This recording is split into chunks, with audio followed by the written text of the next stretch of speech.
Una vez fue una familia de distinguido linaje, famosa por su lealtad y valor, pero sus descendientes sufrieron acoso escolar y acabaron reducidos a pelear como perros por las obras. Todo porque tu abuelo, un veterano de la guerra de resistencia, te había instado en su lecho de muerte a no causar problemas a la nación. Por eso, nadie sabía que tus padres eran mártires honrados con la medalla al mérito de primera clase. Había llegado el invierno. Vestido con ropas ligeras, organizaste rápidamente los fragmentos de memoria que había en tu mente. El huésped original había sido demasiado honesto. Con esos antecedentes, habían sido acosados sin piedad, e incluso la beca había sido arrebatada por alguien con contactos. Mientras organizabas estos recuerdos, la oscuridad envolvió repentinamente tu visión. Enhorabuena, anfitrión, has despertado el sistema oscurecedor. A partir de este momento, puedes emplear libremente cualquier medio para completar las tareas. El sistema otorgará las recompensas correspondientes en función de la finalización de las tareas. Tarea aleatoria asignada, tomar represalias contra la persona con conexiones. Paquete de regalo para recién llegados distribuido, otorga al anfitrión una información crucial. A las 11:45 de la mañana de hoy, los líderes provinciales inspeccionarán la Universidad de Songhai acompañados por funcionarios municipales de educación. Aparecerán en el segundo comedor.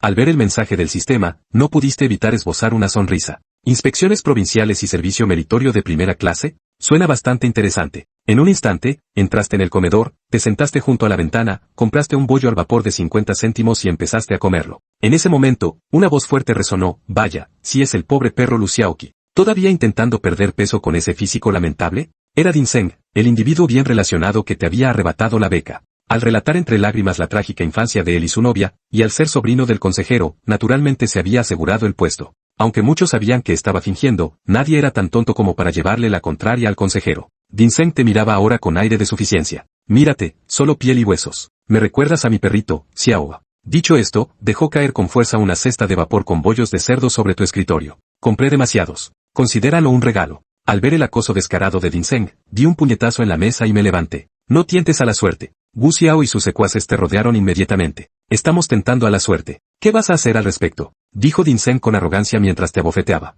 ¿Para quién estás montando ese espectáculo? Pareces un Jack enfadado cuando te enfadas tanto. Sinceramente, estoy muerto de miedo. Wu Xiao y los demás se unieron con risas estridentes, lo que provocó miradas de desaprobación por parte de muchos en la cantina. Al ver que varios compañeros sacaban sus teléfonos para hacer fotos, esbozaste una sonrisa irónica, sabiendo que tu actuación estaba a punto de comenzar. Para destruirlos, primero debías volverlos locos. Tu objetivo era hacer creer a Dinseng que podía intimidarte. Por favor, no me peguen, ¿de acuerdo? No volveré a la primera cantina, dijiste, con la cara sonrojada por la vergüenza mientras bajabas la cabeza. Wu Xiao, que estaba cerca, se rió y te regañó, eso no puede ser. Si no vienes a la primera cantina, nuestras comidas no sabrán tan bien. Tienes que venir. Fingiste miedo, tratando de escapar del cerco del grupo, pero Dinseng te bloqueó el paso. ¿A dónde crees que vas? Te estamos dando de comer amablemente y no muestras gratitud.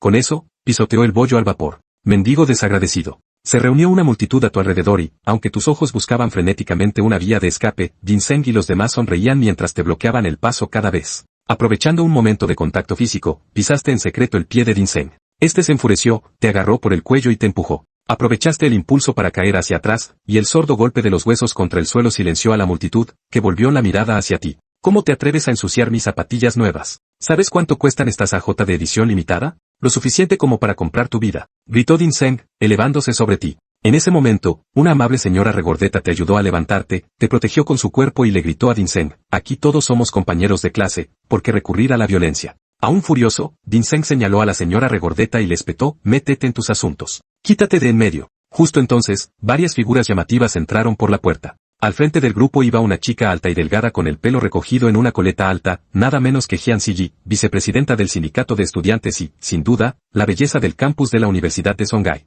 Jian Ziyi presenció la escena nada más entrar. Aunque desconocía los acontecimientos previos, la situación actual era evidente. Dinseng y sus compañeros, vestidos con chaquetas de diseño y con los últimos modelos de teléfonos inteligentes en la mano, se cernían sobre un chico frágil, golpeándolo y pateándolo sin piedad.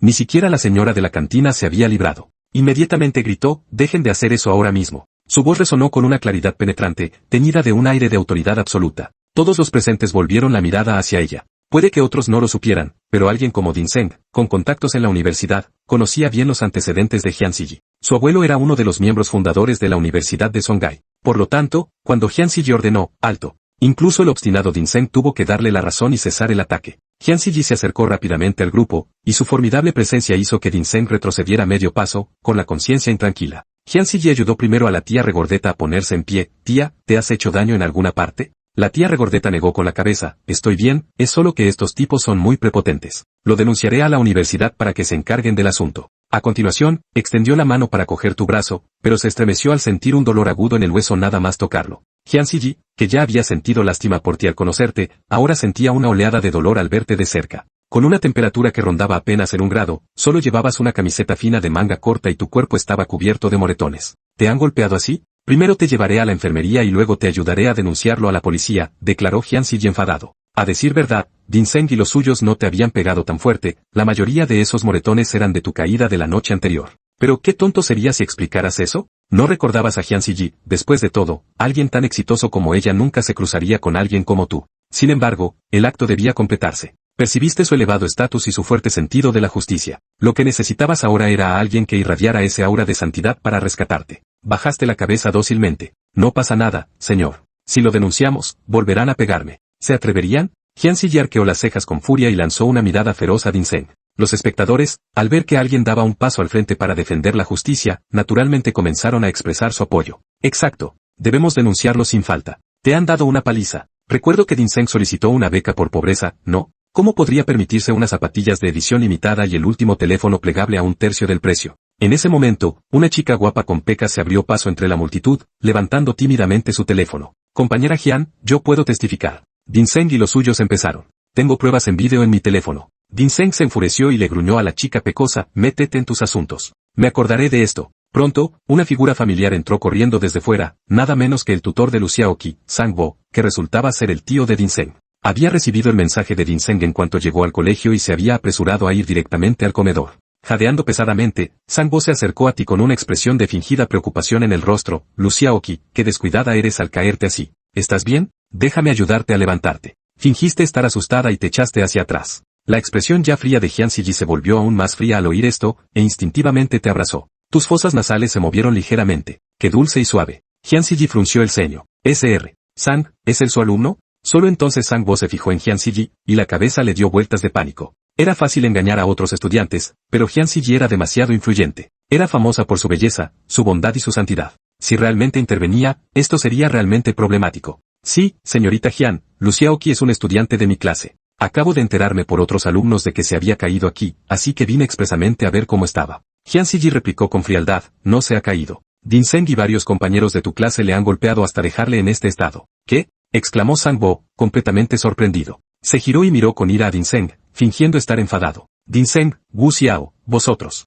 ¿Es eso cierto? Ante las miradas de los que le rodeaban, Ginseng supo que era inútil evadir la pregunta. Solo pudo asentir con la cabeza. Le di un pequeño empujón. Me había manchado los zapatos nuevos, ya sabes cuánto tiempo hice cola para conseguirlos. Muy bien. Iré a disculparos con Luciaoki inmediatamente. Yo lo llevaré a la enfermería para que lo examinen. Si todo está bien, volved a clase rápidamente. Ginseng y los demás sabían que era la única salida posible. Por mucho que les pesara, tuvieron que disculparse ante ti, lo sentimos. Lo oíste y te burlaste por dentro. Sang-bo se atrevía a hacer de pacificador. Pero cuanto más intentaba proteger a los suyos, más se desarrollaba la situación a tu favor. Al oír esto, te liberaste rápidamente del abrazo de Hyun-si, agitando las manos como un gato asustado. No hace falta, no hace falta. Soy yo quien debe disculparse. Soy yo quien ha ensuciado tus zapatos nuevos. ¿Puedo pagarte la limpieza de los zapatos a plazos? Al oír estas palabras, la ira de todos los estudiantes presentes estalló al instante. Hyun-si fue el primero en enfrentarse a él. Sr. Sang, Luciaoki es un estudiante de su clase. Usted debería conocer mejor que nadie las circunstancias de su familia. ¿Cómo es posible que no reúna los requisitos para la beca por pobreza en estas circunstancias?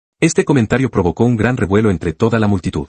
Si Ginseng y sus secuaces se limitaban a perpetrar un acoso escolar arrogante, entonces el indeciso consejero Sang-bo era el cerebro detrás de todo. En un instante, la avalancha de críticas ahogó tanto a Sang-bo como al grupo de Ginseng. Con tu forma de manejar los asuntos, no es de extrañar que escoria como Ginseng pueda prosperar, cobrando becas por pobreza mientras se entrega a gastos extravagantes y luego acosando a compañeros de clase vulnerables. Sang-bo, no eres apto para ser profesor. Te denunciaré a la oficina de educación. Llama a la policía. Tenemos que llamar a la policía sin falta. Esto no ha terminado. He grabado todo el incidente en vídeo. Luciaoki, no tengas miedo, te apoyamos. Sang-bo y Ginseng estaban completamente atónitos. Nunca imaginaron que un incidente tan menor pudiera escalar hasta este nivel. La idea de ser expuestos por estos estudiantes los llenaba de pavor. No solo sería ciberacoso, sino que su futuro académico y sus carreras podrían quedar arruinados. Sang-bo miró furioso a Ginseng, rebosante de ganas de golpear al alborotador que lo había metido en este lío. Rápidamente levantó las manos y aplaudió 2 veces, y luego declaró en voz alta: compañeros, como vuestro profesor, entiendo perfectamente cómo os sentís ahora mismo. Les aseguro a todos que manejaré este asunto de manera justa e imparcial. También les insto a que no publiquen el vídeo en internet. Además, Ginseng se ha disculpado y ha obtenido el perdón de Lu Xiaoqi. Ambos son estudiantes de primer año. Mi intención al manejar esto es darles a estos jóvenes la oportunidad de enmendar su error. Tan pronto como terminó de hablar, llegó el equipo de seguridad de la universidad. Sang-woo dio un visible suspiro de alivio. Lo que siguió fue mucho más directo y abrupto. El personal de seguridad comenzó a inspeccionar los teléfonos móviles de todos los estudiantes, exigiéndoles que borraran las imágenes antes de permitirles marcharse. También salivo acabo una breve mediation con Lu Tu, en la que se le preguntó si había sufrido alguna lesión y así lo animó a expresar cualquier queja.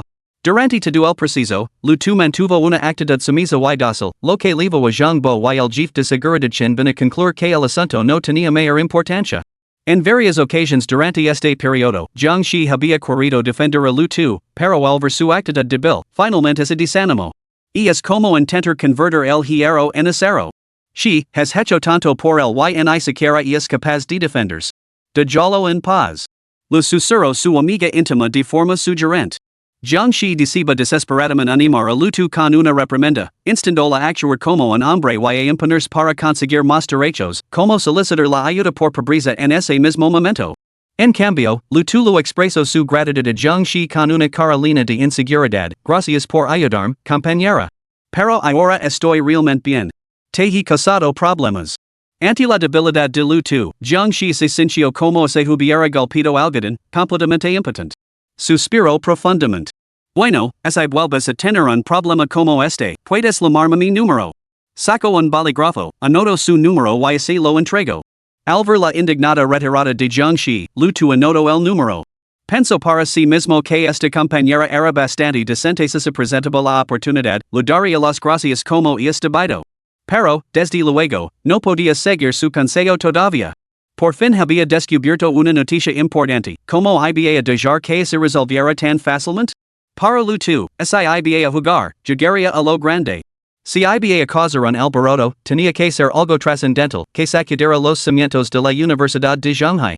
La cantina, antes abarrotada, había sido despejada por los guardias de seguridad. Zhang Bo adelantó, le sacudió el polvo de las rodillas a Lu Tu y le dijo con sinceridad: a los ojos de tus tutors, siempre has sido un chico decente. Sé que el rechazo te ha afectado mucho, pero se trata de decisiones organizativas, nada personal. Lanzó una mirada cómplice a Ding Zhang, que estaba a su lado y no tenía una idea de lo que pasaba. Ding Zhang sacó rápidamente un billete de 1000 yuans de su bolsa y así lo entregó. Lu Tu, te pido disculpas. Toma esto para que te compres algo de comida nutritiva. No era mi intención causar problemas antes. Wuziheo y los demás se apresuraron a seguir su ejemplo con disculpas. El jefe de seguridad, Chen Bin, sonrió entre dientes: ya está. Aquí todos somos compañeros de clase. Coge el dinero. Una vez que salgas por esa puerta, olvídalo. Serios compañeros de clase durante otros 4 años. Ya sabes, cuando el río suena, agua leva, ¿no? Ya. Lu Tu negó con la mano repetidamente. Profesores, por favor, estén tranquilos, estoy bien de verdad. No puedo aceptar este dinero. Al fin y al cabo, yo mocho los zapatos de Ding Zhang. Digamos que estamos en paz. Al ver que no parecía mentir, Zhang Bo finalmente se relajó. Muy bien. Ver que todos se elevan bien con armonía y es una verdadera alegría para el corazón de un profesor. Ahora vayan a clase. Lu Tu se inclinó cortésmente ante Zhang Bo, Chen Bin y los demás en señal de agradecimiento antes de dirigirse hacia el bloque de aulas. Sin embargo, pronto lo alcanzó Ding Zhang, quien, junto con Wuziheo, lo flanqueó a ambos lados. Lu Tu fingió estar asustado, temblando visiblemente mientras mantenía su actitud sumisa anterior. ¿Hay algo más? Ding Zhang le dedicó una sonrisa forzada mientras lo apretaba con fuerza el hombro. Puedes quedar con el dinero, pero más te vale mantener la boca cerrada. Nada de tonterías. Wuziheo se crujió los nudillos ruidosamente, más te vale portarte bien. De lo contrario, iremos a tu dormitorio todas las noches para charlar. Al fin y al cabo, no estamos lejos. Lu Tu murmuró con la cabeza gacha: mientras no me maltraten, no diré ni una palabra si alguien pregunta. Ding Zhang y su compañero intercambiaron una sonrisa cómplice: así está mejor. Más te vale portarte bien o te dar una paliza 3 veces al día en tu dormitorio. Al versu arrogant retirada, lutu, antes docil, mostro una repentina ferocidad en sus ojos. En un rinzón desapercibido, lutu recogio una piedra afilada del suelo y se cortó profundamente el brazo, haciendo que la sangre brotara a borbotones. Después de detener el flujo con un pañuelo de papel, se dirigió a clase. Te ofrecí una salida digna, pero la rechazaste. Ahora lo pagaréis con vuestras vidas. Capítulo 4, La Perla Salvaje. Toda la mañana transcurrió sin incidents y las clases se desarrollaron con normalidad. Lutu miró su reloj, ya eran las 11:20. Era hora de dirigirse al segundo comedor para representar su papel. Luego 10 minutos antes. Ese día, los líderes provinciales y municipales tenían previsto inspeccionar la zona. El solía comer ali a menudo, especialmente los lunes, miércoles y viernes, cuando servían sopa de algas y huevo gratis. Como de costumbre, compró 2 bolos al vapor en el mostrador y así sirvió un plato de la sopa gratuita, aunque era poco más que el agua utilizada para enjuagar la sartén después de saltear tomates y huevos. Aun así, para un estudiante sin un centavo como él, era más que suficiente. Al menos ofrecía un toque de carne. Masticó lentamente los bolos al vapor, calculando el tiempo de cada bocado y ensayando mentalmente cómo ofrecer una actuación convincente. Sin embargo, a las 11:44, ningún funcionario había aparecido en la entrada. Esto hizo que Lutu comenzara a dudar, ¿era defectuosa la inteligencia del sistema? ¿O simplemente estos tipos eran unos impuntuales? Con esos 2 últimos bolos al vapor casi acabados, Lutu compró otro par. Justo cuando se sentó, pensó, si la información era errónea, encontraría la manera de lidiar con Ding Zhang y Zhang Bo más tarde. Su visión periférica escaneó la entrada del comedor. Efectivamente, a las 11:45 en punto, entró un grupo de hombres de mediana edad con chaquetas administrativas. Lutu apartó la mirada y se concentró en comer sus bolos. Pronto, una cacofonía de pasos resonó detrás de él. Lutu sabía que los chiefs habían llegado. Sin embargo, el hombre que encabezaba la procesión pasó directamente junto a él. 2, 3, luego más y más personas paran junto a Lutu, ignorándolo por completo. Ahora Lutu sintió una punzada de pánico. ¿Eran todos estos funcionarios incompetentes? ¿Podían realmente ser tan ajenos a un estudiante indigente tan grande como él? De repente, una voz sorprendida resonó entre la multitud, una figura alta se detuvo ante Lutu y le preguntó en un tono lo suficientemente alto como para que todos los que estaban cerca lo oyeran. Estudiante, ¿esto es todo lo que vas a comer? Lutu dio un respingo de susto, una reacción de sorpresa totalmente genuina, aunque a los espectadores les pareció totalmente convincente. Al levantar la vista, se encontró con la mirada curiosa de una docena de hombres de mediana edad vestidos con chaquetas negras idénticas. Junto a ellos se encontraba el presidente de la Universidad de Shanghai, Lu Shirda, con el seno profundamente fruncido. Lutu se señaló nerviosamente a sí mismo. ¿Me lo preguntan a mí? El hombre de mediana edad con gafas, ligeramente corpulento y de expresión amable, asintió con la cabeza. Vio que la cantina ofrece muchos platos. ¿Por qué solo con bolos al vapor para almorzar? Ante este comentario, todas las miradas de la sala se volvieron hacia Lutu de vestido con ropa fina, inadecuada para la estación. Su delgada figura prácticamente tenía la palabra improvisado escrita en la frente. Me gustan los bolos al vapor. Lutu miró al director Lu Shirda y respondió con cautela. Los líderes presentes, que habían ascendido a tales puestos, eran todos personas astutas. Detuvieron su acercamiento y se reunieron alrededor de Lutu. Un hombre corpulento a su izquierda declaró con voz atronadora, un muchacho en crecimiento se como todo lo que hay en casa. ¿Cómo es posible que 2 bolos al vapor te saquen a tu edad? Incluso el caballero con gafas que tenía delante extendió la mano para sentir el calor del cuenco de sopa de Lutu y, frunciendo el seno, le preguntó, jovencito, dime, tío, ¿así es como sueles comer? Lutu miró timidamente al hombre de las gafas y balbuceó una explicación, no suelo comer así. Es que hoy es mi cumpleaños. Lo siento, no sabía que habría una inspección. Ni voy a. Dica esto, se metió en la boca la mitad del bolo que le quedaba, bebió hasta la última gota de sopa de su plato, se limpió la boca con la manga raida y se inclinó para salir. Al resto, los líderes provinciales y municipales presentes sintieron una punzada de emoción. El hombre corpulento lanzó una mirada feroz a Lu Shirda. ¿Estás haciendo un trabajo espléndido como director, verdad? El caballero de gafas extendió la mano para detener a Lutu, pero solo le rozó ligeramente el brazo. Lutu aspiró bruscamente con dolor. El hombre de gafas retiro rápidamente la mano y le pregunto con preocupación, joven, ¿qué le pasa? Los funcionarios perciben inmediatamente que algo no iba bien. Se apresuraron a indicar la lutu que se sentara. El hombre de gafas le subió la manga a lutu y dejó el descubierto una herida vendada apresuradamente con papel higiénico, que ahora estaba completamente empapado de sangre. ¿Qué ha pasado? El director Lu Shirta eco un vistazo y se quedó paralizado por la sorpresa. Estos líderes provinciales y municipales habían venido a inspeccionar el trabajo acompañados por la oficina de educación, lo que se suponía que era una mera formalidad. Sin embargo, inesperadamente, la cantina, donde menos se esperaban problemas, había presentado un problema importante. Aunque el incidente de lutu parecía menor, no se podía investigar en profundidad ningún asunto sin importancia. Algunas cosas, cuando no se sospechan, pueden parecer insignificantes, pero una vez examinadas, pueden llegar a pesar 1000 kilos. A Lu Shirta le parecía que la cabeza lo iba a estallar. Discretamente, hizo una señal al director de la escuela para que investigara los antecedentes del estudiante. El hombre de gafas ayudó a Lu a sentarse, con los ojos llenos de bondad. Mi apellido es Pang. Mi hija tiene más o menos tu edad. Puedes llamarme Tío Pang. Lu asintió obedientemente. Tío Pang. Ahora cuéntale tu tío como te hiciste esas heridas en las manos. Al estas palabras, Lu bajó la cabeza avergonzado, lo que provocó la agitación de los funcionarios que estaban allí. Nadie estaba más ansioso que Lu Shirta, que inmediatamente se sintió obligado a instarla a hablar. Pero antes de que las palabras salieran de sus labios, veo el pobre Lu comenzar a sollozar, con lágrimas cayendo a borbotones. Lu Shirta se dio una palmada en el muslo y murmuró entre dientes, se acabó. Una joven salió de detrás del caballero con gafas. Con afición elegancia, lo ofreció un pañuelo, se agachó y le secó suavemente las lágrimas a Lu. De la tu hermana quien te ha estado acosando.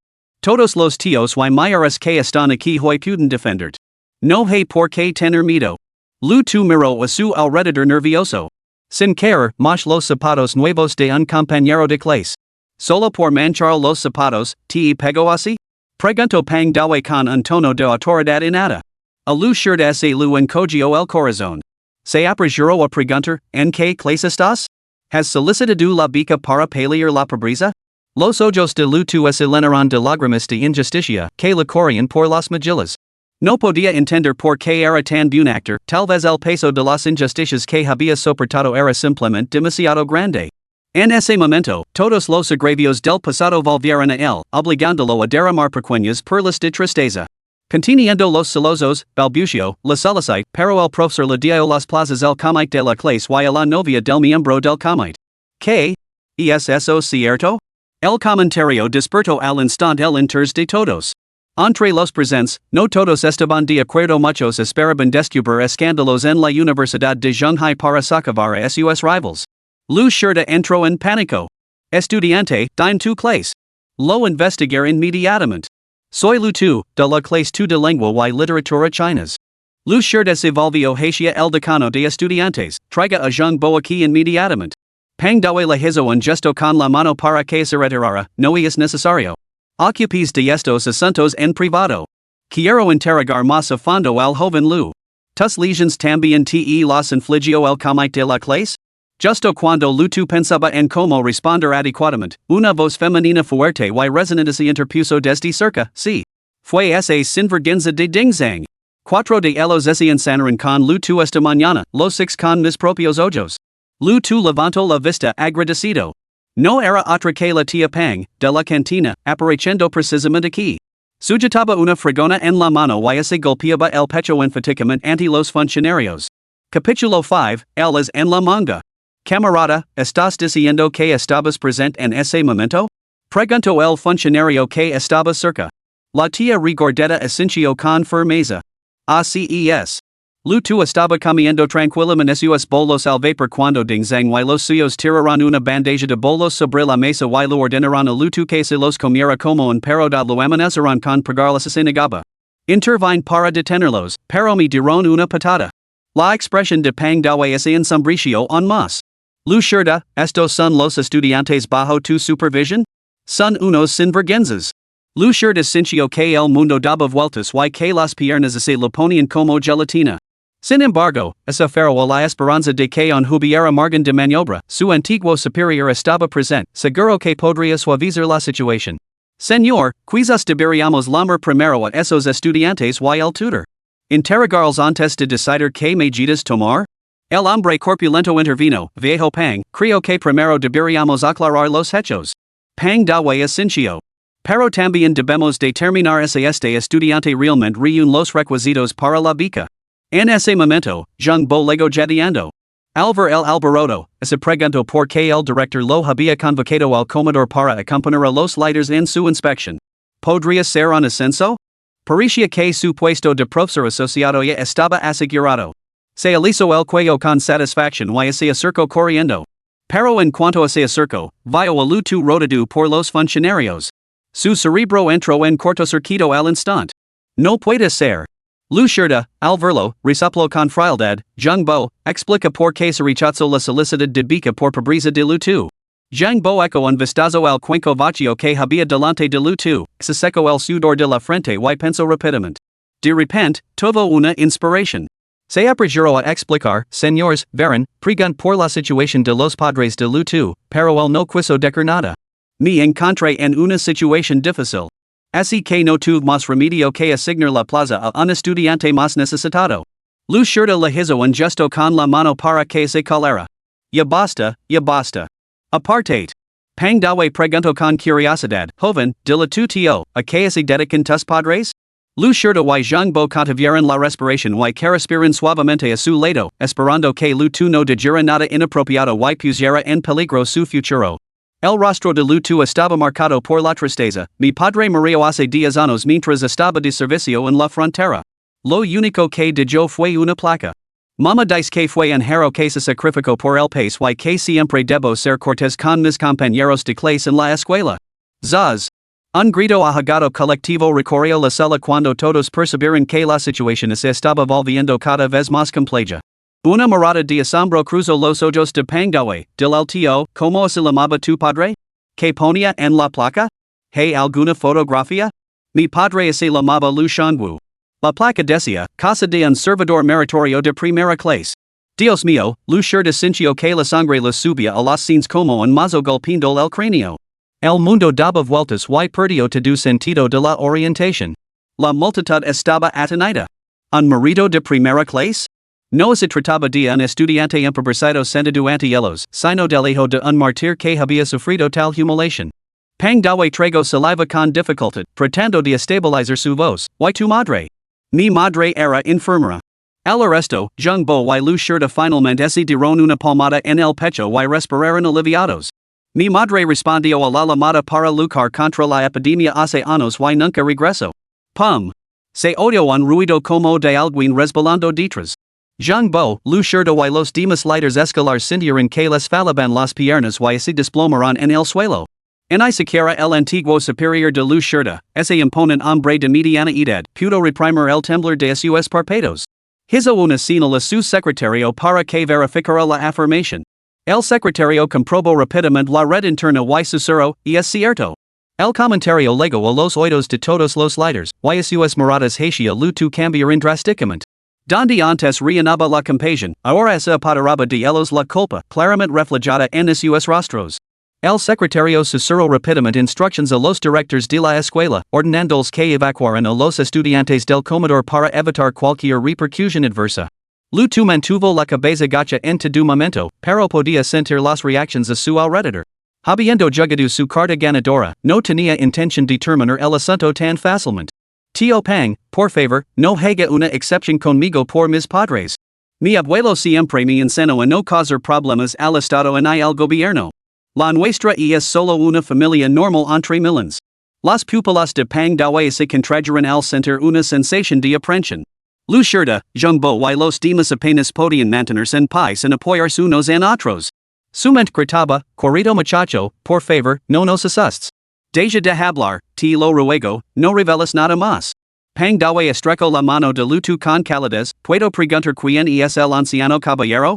Luto permaneció en silencio, limitándose a sacar 3 medallas del bolsillo interior de su abrigo y colocarlas sobre la mesa. Mi abuelo me las confió en su lecho de muerte.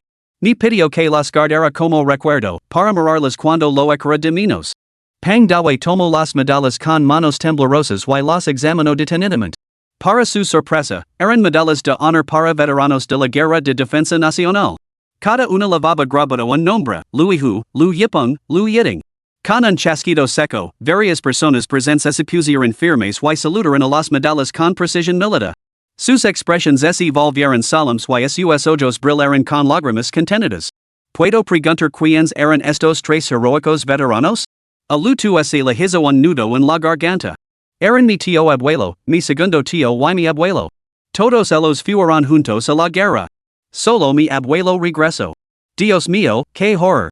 Exclamó la tía Pang, la primera en mostrar su sorpresa. Con una familia como la suya, ¿cómo es posible que pase hambre? Levo 3 meses observando y no con más que bolos al vapor y bebí solo agua fría en cada comida. Aunque Pang Dawe había cultivado una compostura imperturbable a lo largo de años en altos cargos, ahora temblaba de furia.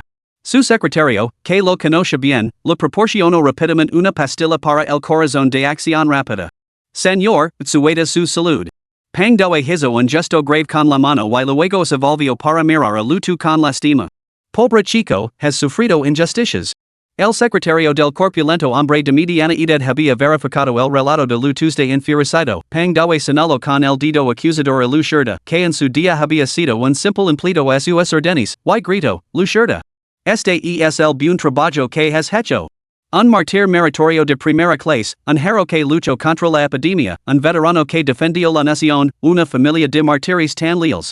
Sin embargo, bajo tu dirección, se han visto obligados a comer bolos al vapor con agua fría día tras día. ¿Qué clase de director eres? En ese momento, el rostro de Lu Shirda se había vuelto del color del hígado, con una expresión de absoluta desesperación. Su cuerpo, antes corpulento, estaba ahora empapado en sudor. Es un malentendido. Su expediente no contenía tales registros. Yo no tenía ni idea. Zhang Bo, el instigador de este fiasco, también se vio empujado al centro de atención. Ante la intimidante presencia del líder provincial, temblaba como una joya.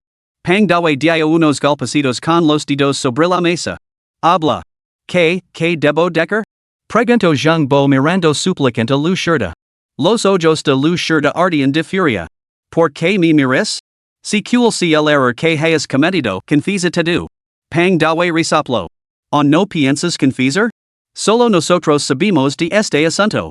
Si liga al ejercido, no será tan sencillo. Capítulo 6, el gobernador provincial? En ese momento, Zhang Bo supo que evadir la pregunta era inútil.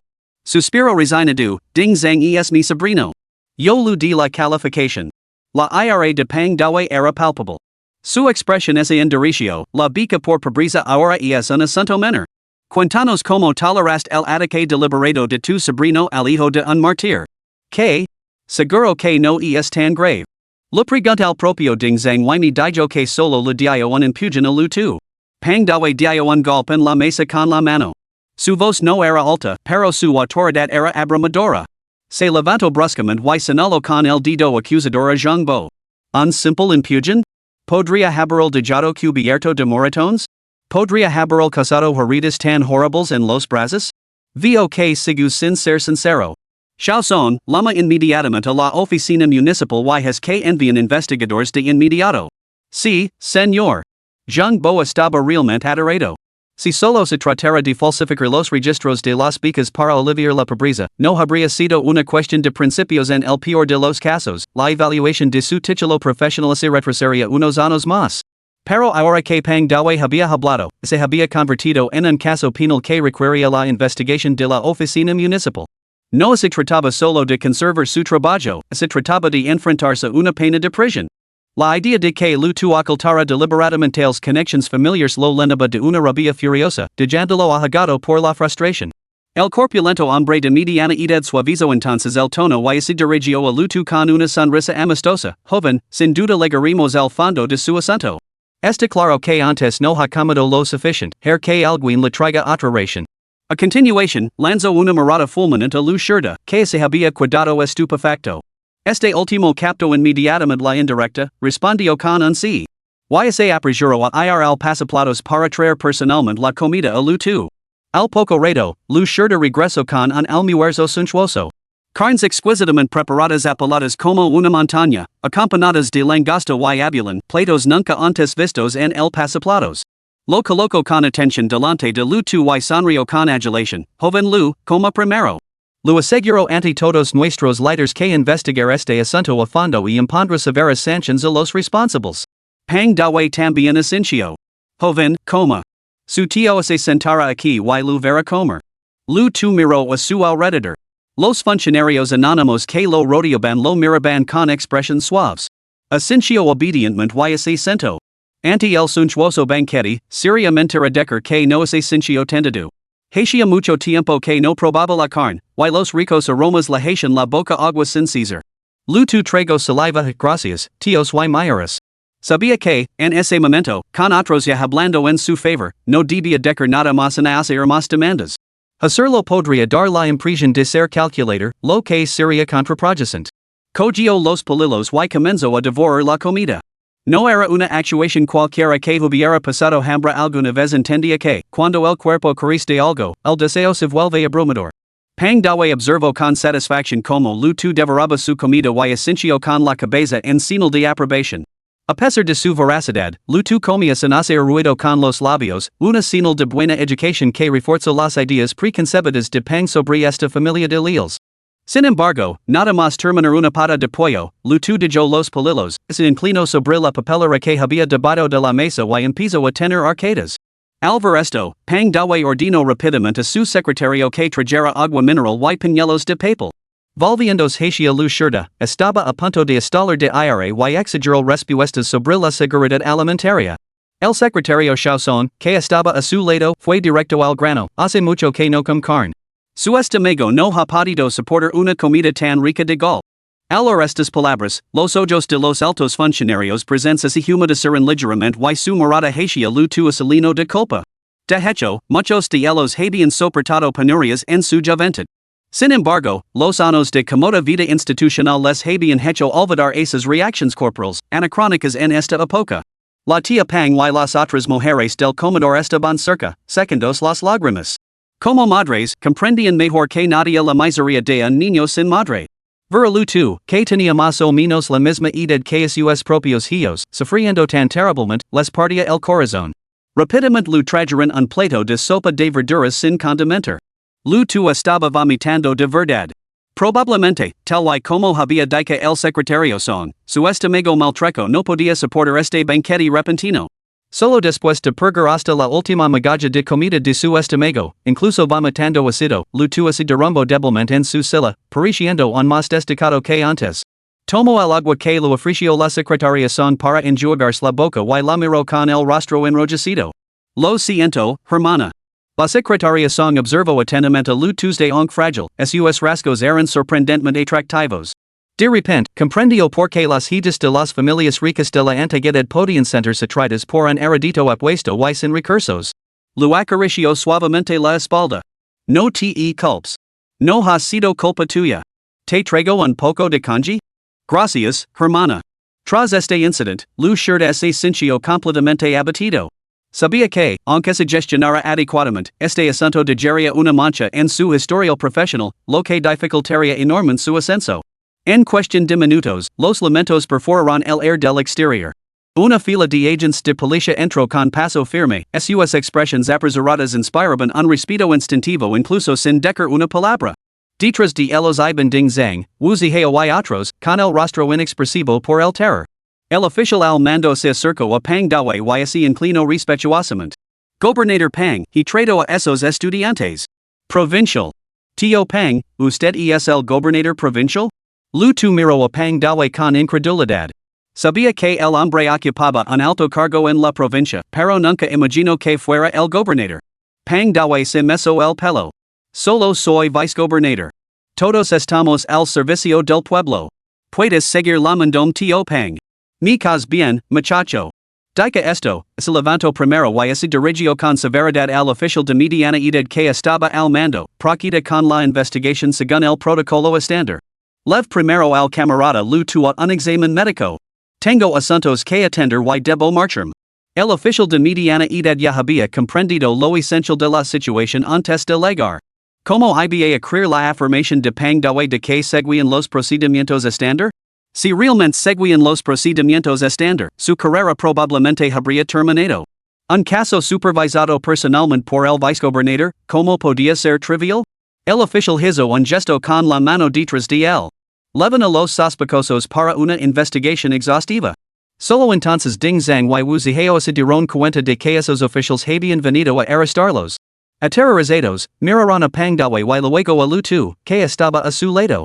Lu Tu seguía con su expresión tímida, pero cuando se cruzó con la mirada de ambos, rápidamente apartó la vista.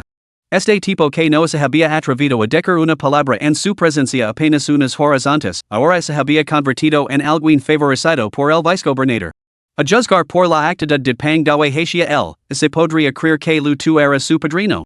Capítulo 7, Reparación integral. Los agents sacaron inmediatamente las esposas y avanzaron paso a paso hacia Ding Zhang y Wu Zihao. Esto aterrorizó por completo a la pareja. Aunque solían intimidar a los débiles en la escuela, precisamente eran ellos los que temían a los más fuertes que ellos. Cuando las frías esposas se cerraron alrededor de las muñecas de Ding Zhang, este gritó, "Ajunt, soy inocente." El policía de mediana edad lo miró. Y esa sola mirada, perfeccionada por años de experiencia, le dijo que este muchacho, aunque no era ningún santo, era poco probable que hubiera cometido ningún delito atrás. Su desgracia radicaba en haber provocado a alguien con quien no podía permitirse enemistarse. Lo espido con severidad, la inocencia no la decides tú, yo. La decide la ley. No dejaremos que los héroes sangren y loren. ¿Hero? ¿Quién? Preguntó Ding Zhang mirando a Lu Tu con incredulidad. ¿Podría ser él? Este chico era tan pobre como una rata, tímido y cobarde. Incluso cuando Jiangxi se había ofrecido a defenderlo esa mañana, no se había atrevido a decir en una palabra. ¿Cómo podía ser un héroe? Inmediatamente le gritó a Lu Tu, explícaselo rápidamente al policía. Somos buenos compañeros de clase. Lu Tu mantuvo la cabeza gacha y preguntó tímidamente, si no se lo explico, ¿seguirás pagando en la residencia después de esto? Así que te pagan a menudo en la residencia? El arresto, Pang Dawei resopló con frialdad. Sin embargo, para los policías, tenía un significado diferente. Inmediatamente lo entendieron y procedieron en esposar a Ding Zhang y a sus compañeros. Por mucho que gritaran Ding Zhang y Wu Zihao, fue en vano. Los subieron a la furgoneta policial y así los llevaron a la comisaría. Una vez que Ding Zhang y los demás se marcharon, Pang Dawei dirigió su mirada a Lu Shurta. Lu lo entendió al instante. Sabía que Pang Lu estaba ofreciendo una salida. Independientemente de se había sido negligente, ahora debía adoptar una actitud que satisfaciera a Lu Tu en este asunto. Inmediatamente reprendió a Zhang Bo, con efecto inmediato, quedas expulsado formalmente de la Universidad de Shanghai. Ding Zhang, Wu Zihao y los otros dos estudiantes también quedan expulsados. Zhang Bo soltó una risa amarga. Había previsto este peor escenario cuando confesó anteriormente. Después de haber trabajado durante más de 20 años, siempre había estado en el cómodo ámbito académico. Si la Universidad de Shanghai no era una opción, simplemente podría buscar empleo en otro lugar. Después de todo, su título profesional seguía intacto. Pero entonces, un hombre con entradas en la frente se adelantó entre la multitud. Aclarando la garganta, declaró, Zhang Bo, soy Mu Wenhan, representante de la Oficina Municipal de Educación de Shanghai. Por la presente, se revocan todos sus títulos académicos y así lo incluye de forma permanente en la lista negra del sistema educativo. No es apto para estar ante los estudiantes. Estas pocas palabras golpearon a Zhang Bo como un rayo, sentenciando efectivamente su carrera a muerte. A punto de cumplir 50 años, ¿qué otro trabajo podría encontrar? ¿Cómo se explicaría ante sus familiares y amigos durante las futuras vacaciones? Zhang Bo se puso pálido como la cera, sus piernas ya no podían soportar su corpulento cuerpo. Se derrumbó en el suelo, sin poder articular palabra. Lu Shurta le lanzó una mirada de absoluto desprecio. Y es precisamente por culpa de profesores indulgentes como tú que existen alumnos acosadores. Abandona este lugar inmediatamente. Eres la mayor vergüenza en los 60 años de historia de la Universidad de Shanghai. Zhang Bo se levantó, abatido. Desde un ángulo que pasó desapercibido para la multitud, lanzó una mirada venenosa a Lu Tu antes de darse la vuelta y marcharse. Sin embargo, Lu Tu lo había presenciado todo. Una sonrisa fría se dibujó en sus labios. Estaba dispuesto a perdonar, viejo tanto, yte atreves a culparme. Solo después de que esto se resolviera, Pang Dawe se volvió hacia Lu Tuesday. Joven Lu, el acosador ha sido tratado según la ley. ¿Hay algo más que dices? Lu Tu lo miró con ojos sinceros. Gracias, tío Pang, por defender la justicia por mí. Y gracias a todos los tíos y ancianos presentes. Mientras hablaba, comenzó a arrodillarse en el suelo. Esto aterrorizó a quienes lo rodeaban, si los medios de comunicación entremedios captaban este acto, no imponería su propio historial? Lo que parecía ser la postración agradecida de un chico de 18 años ocultaba el legado de toda una familia que había sacrificado a sus vidas por la nación. ¿Quién podría soportar tal peso? Mu Wanhanas adelanto rápidamente para apoyar a Lu Tu, esto no puede ser, pequeño Lu. Levantate, por favor. En efecto, pequeño Lu. Esto es lo que debemos hacer. Estos acontecimientos nunca deberían haber ocurrido. ¿Has soportado tanta injusticia? Es nuestro fracaso por no cumplir con nuestro deber. Estas palabras iban dirigidas igualmente a líderes como Pang Dawe. Admitir la culpa de forma proactiva en este momento resultó mucho más eficaz que la autocrítica tardía en las reuniones, especialmente después de observar la evidente preocupación especial de Pang Dawe por Lu Tu. Ante esto, el secretario Song sugirió en voz baja, hermana, vamos a lavar de comprar ropa de invierno más tarde. Mira, tus manos se están poniendo moradas por el frío. Los demás mirarán y verán que era cierto, los dedos de Lu Tu, encajados dentro de las mangas, habían adquirido un tono oscuro. Desde el jefe de la oficina de educación hasta el director de disciplina de la escuela, todos se ofrecieron a lavarlo de compras, incluso mostrando signos de competencia. Pero Pang Dawe los interrumpió, ¿dónde estaban ustedes antes? Si yo no me hubiera dado cuenta, ¿quién sabe cuánto acoso habría sufrido Lu Tu? Parece que algunos de nuestros compañeros llevan demasiado tiempo en el cargo y se han olvidado de mirar hacia abajo. Las palabras tuvieron tal peso que muchos bajaron la cabeza avergonzados, mientras que los que no estaban involucrados sacaron rápidamente sus cuadernos y comenzaron a tomar notas con expresiones solemnes. Pang Dawe hizo un gesto con la mano para restar la importancia. En mi opinión, la subvención para estudiantes pobres debería suspenderse. Que así destin a quienes más la necesitan. En su lugar, la Oficina Municipal de Educación debería asignar un fondo especial. Transferalo a la cuenta del joven Lu el primer día de cada mes, hasta que termine sus estudios de doctorado. Mu Wanhan asintió enérgicamente. Tenga la seguridad, gobernador Pang, de que me ocupar personalmente de este asunto. Además, creo que Lu Tu ha sufrido acoso en la residencia. Seguir viviendo allí podría despertar recuerdos desagradables. ¿Por qué no lo asignamos simplemente un piso del parque de viviendas de la Oficina de Educación como alojamiento? Lu Shurta comprendió lo que eso implicaba, independientemente de la situación académica de Lu Tu, así lo garantizaría la admisión al doctorado. Decidió que, si Lu Tu aceptaba, lo conseguiría una plaza en la Universidad de Shanghai tras su graduación. Le dio una palmada en el brazo a Lu Tu con preocupación y le susurró, de prisa y de las gracias al director Mu. Solo entonces Pang Dawe asintió con satisfacción. Pero on debemos escuchar los deseos del joven Lu. Todo depende de su decisión. Mu Wanhan finalmente exhaló aliviado. Solo era un piso, y incluso así Lu Tu solo lo ocupaba hasta que se graduara del doctorado, que no podía hacer regalárselo. Mientras Lu Tu mantuviera la boca cerrada, era un asunto sin importancia. Lu Tu estuvo a punto de aceptar sin pensarlo dos veces, ¿cómo se podía rechazar una oportunidad así? Pero antes de que pudiera hablar, el sistema le mostró un mensaje en su mente. Venganza contra Ding Zhang y otros, exitosa. Calculando nivel de represalia. Nivel B. Al or el grado B, Lu Tu es equado por playo. El sistema exigía unos estándares tan altos para la represalia? Ding Zhang había sido expulsado, sino acusado penalmente, y esto era solo un grado B. Sistema, ¿se sigo represaliando, así reevaluará el grado? Sí. Se emitirá un juicio justo basándose en la totalidad del asunto. Lu Tu tomó una decisión firme, Ding Zhang, si no miras, escribir mi apellido al revés. Recompensa de grado B obtenida, un mensaje crítico. El anfitrión debe trasladarse inmediatamente a la habitación 502 del edificio 1 de las dependencias del personal de la Universidad de Shanghai. Otro mensaje? Para una recompensa de grado B, ¿no podría ser algo más directo? ¿Como una pila prueba de balas o poderes para detener el tiempo? Aún así, el sistema había emitido esta indicación, ¿podía ignorarla? Mejor ir primero a la habitación 502.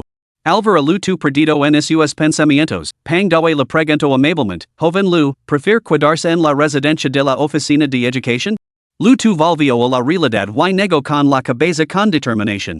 Mi abuelo me enseñó a no ser nunca una carga para el gobierno aprovechándome de mis conexiones familiares. Mi prioridad ahora son mis estudios. Sigo queriendo vivir en el campus.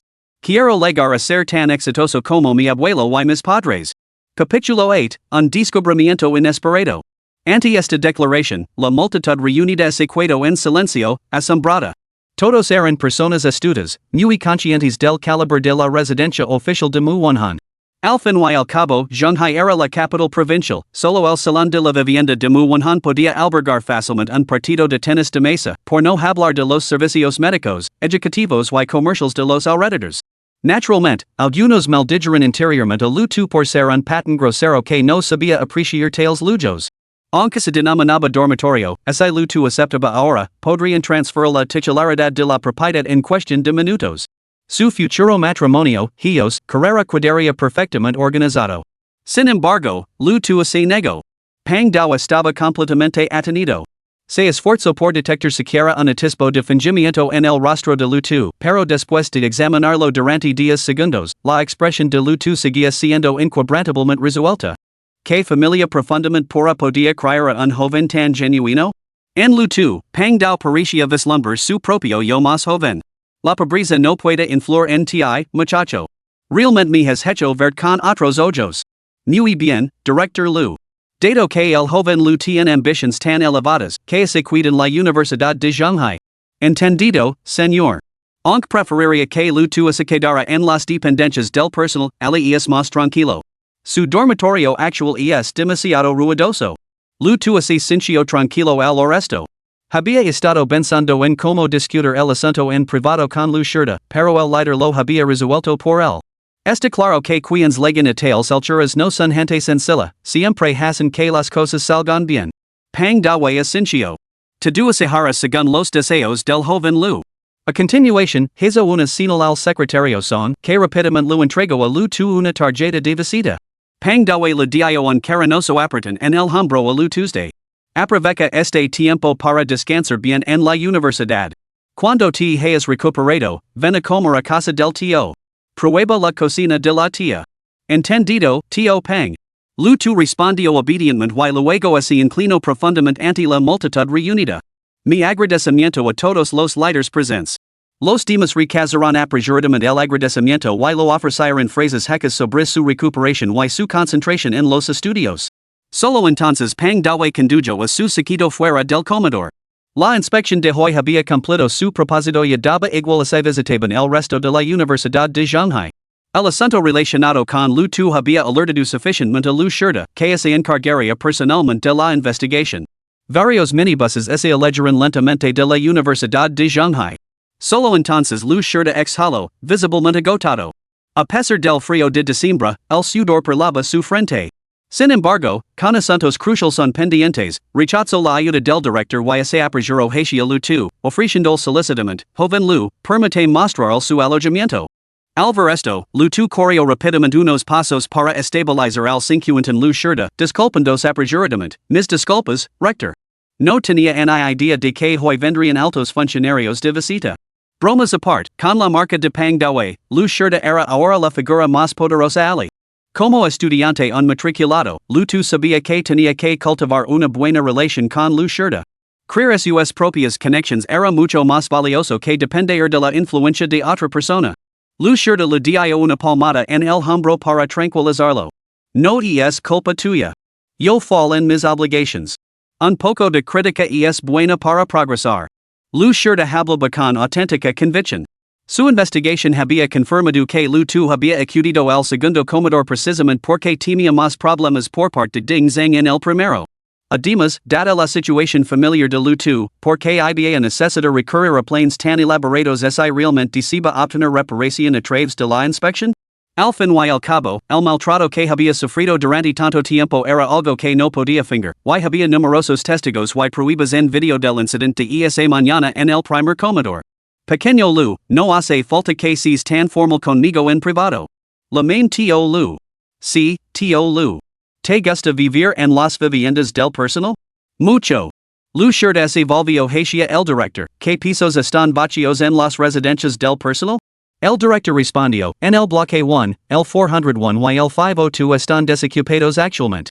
En el bloque 2, el 202. Lu Shirda muró a Lu 2, quédate en una planta baja, te parece?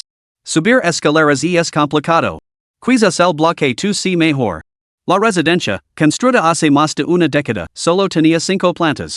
La quinta planta conectaba con la azotea, donde se podían plantar flores y verduras. Lu Tu lo había oído durante su anterior visita para ayudar a Zhang Bo a trasladar sus pertenencias. Lu Tu fingió curiosidad, Tio Lu, la quinta planta conecta con el jardín de la azotea? ACES. ¿Te gusta la jardinería? Lu Tu respondió con franqueza, en realidad, me gustaría quedarme con la orquídea favorita de mi abuelo. Pero antes no podía cuidarla en la residencia. Entonces, ¿podría quedarme en la habitación 502 del edificio 1? Lu Shirda sonrió cálidamente al oresto. ¿Por qué no? La piedad filial es la primera de todas las virtudes. Esto encaja perfectamente con mi filosofía de enseñanza, los niños que honran a sus mayores nunca salen mal. Yo mismo te lo enseñar. Acompañado por Lu Shirda y el director, Lu Tu visitó las habitaciones del personal en la habitación 502. Esto llamó inmediatamente la atención del profesorado, el personal y sus familias. Lu Shirda rara vez residía allí, por lo que su inesperada visita hizo que muchos se acercaran a saludarlo.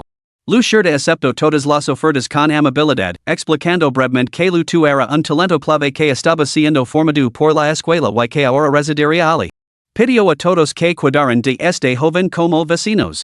El personal y sus familias asumieron que Lu Tu era pariente de Lu Shirda, dado que se dirigía a él constantemente como tío.